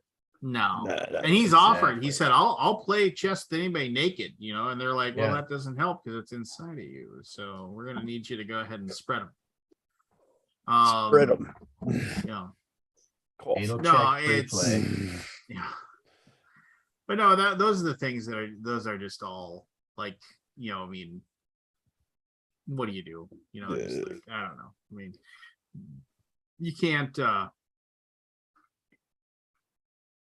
so I mean, and that poker one was ridiculous What Yeah. was the poker one? because you know it was just kind of like, you know, I mean, people make bad calls and do stupid shit in poker all the time. So the only thing that made the poker one look really fishy was the fact that she offered to give the guy back his money. Whereas like if you just won 300 grand from somebody and like you really didn't cheat, then it's just kind of like, yeah, I would be like, yeah, I didn't cheat and I'm keeping the money that I just won. So adios, pal.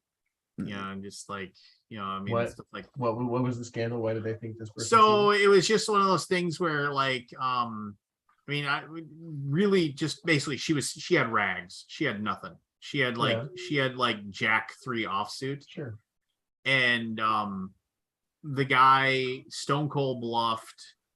I don't know all the particulars, but he stone cold bluffed at the hand, like with Mhm. with worse, right? He's Yeah. like, I'm all in, you know, $298,000 Yeah. or whatever, you know, just like, and she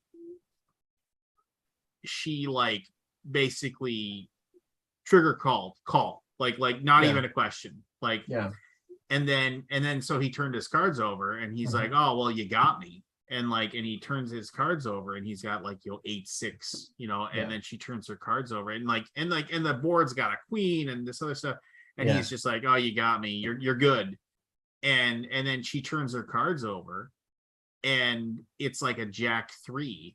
Right. And then everybody's like, and the guy like immediately like, he's like, what the fuck, you know, just like, there's no way on earth you would, because like you had nothing, you had a Jack high when there was Well, a king people and do a that queen stuff. That's showing. not cheating. But not for 300 grand, right? You know, it's like, they're playing like, you know, cash poker, and like, and her response was, because there was a 4 on the board, she said, I thought the 3 was a 4, like she thought she had a pair of 4s. It Interesting. was her response.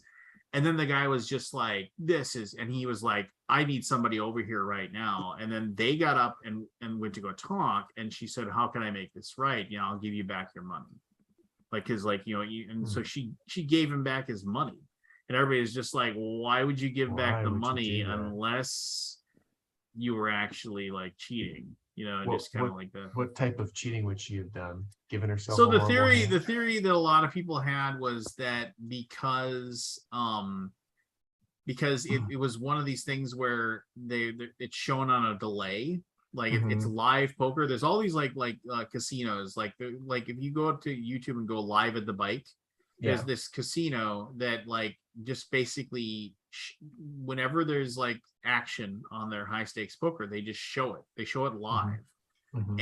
And you can watch these hands be played, but it's shown on like a 5 or 10 minute delay, and there's very Yeah. strict rules about Yeah. not having your phone, not having anything, so you can't know. So the big thing is that because that thing was on a delay, the theory is that she had some sort of like no phones or anything like that. Like you have to, if you want to go to your phone, you can't be in a hand. You have to get up from the table and you have to leave and you have to go. Yeah. But the theory is that she like had somebody somehow signaling her, like just like who was not like her on a phone, but like within eyesight with her, like giving her hand gestures, telling her what the guy had, because that was watching watching what it was, and like they couldn't, but you can't prove it, right? You're just Right. theorizing. Oh, this was after the river and everything. Yeah. So it's just Okay. kind of like, Okay. So but all the cards were down. but the hand, but like the thing was, is the hand was like both of them were taking a long time to make up their mind what they wanted to do.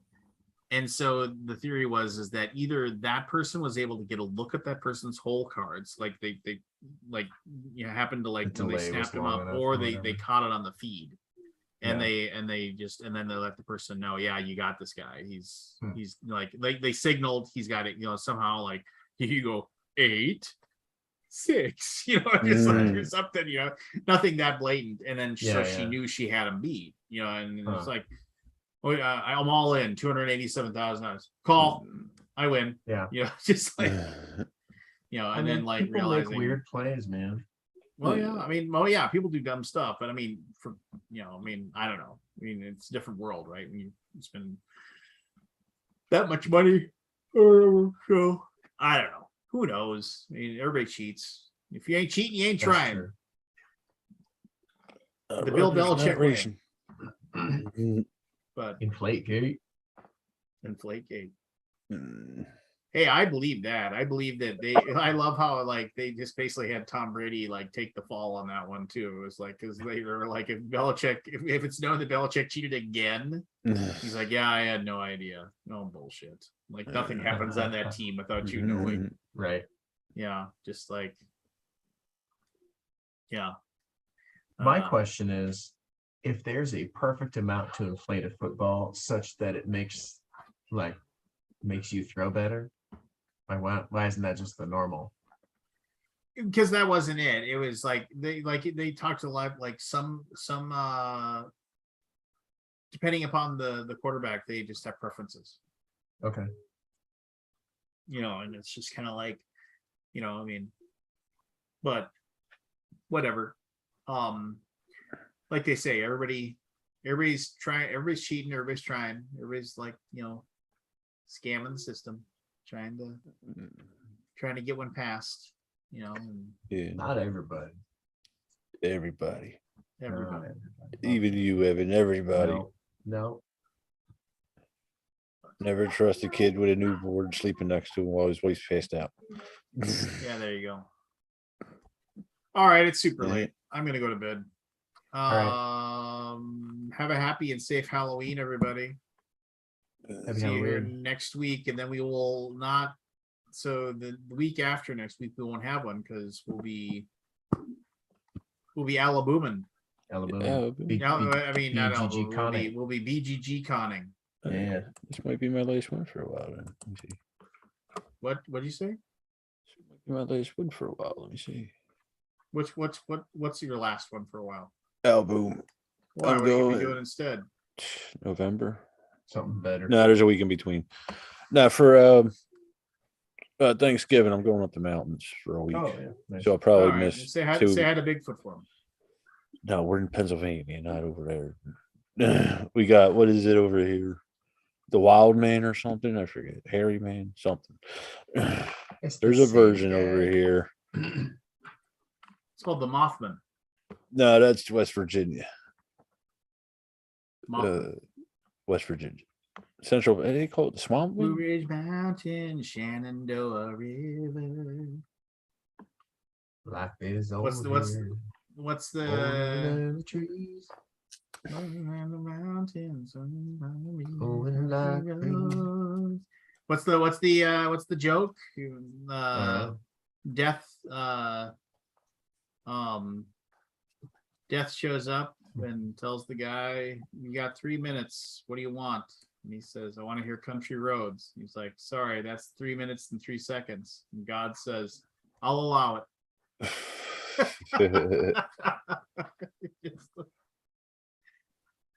Nice. I'll allow it. Yeah. All right, ladies and germs. Have a good night.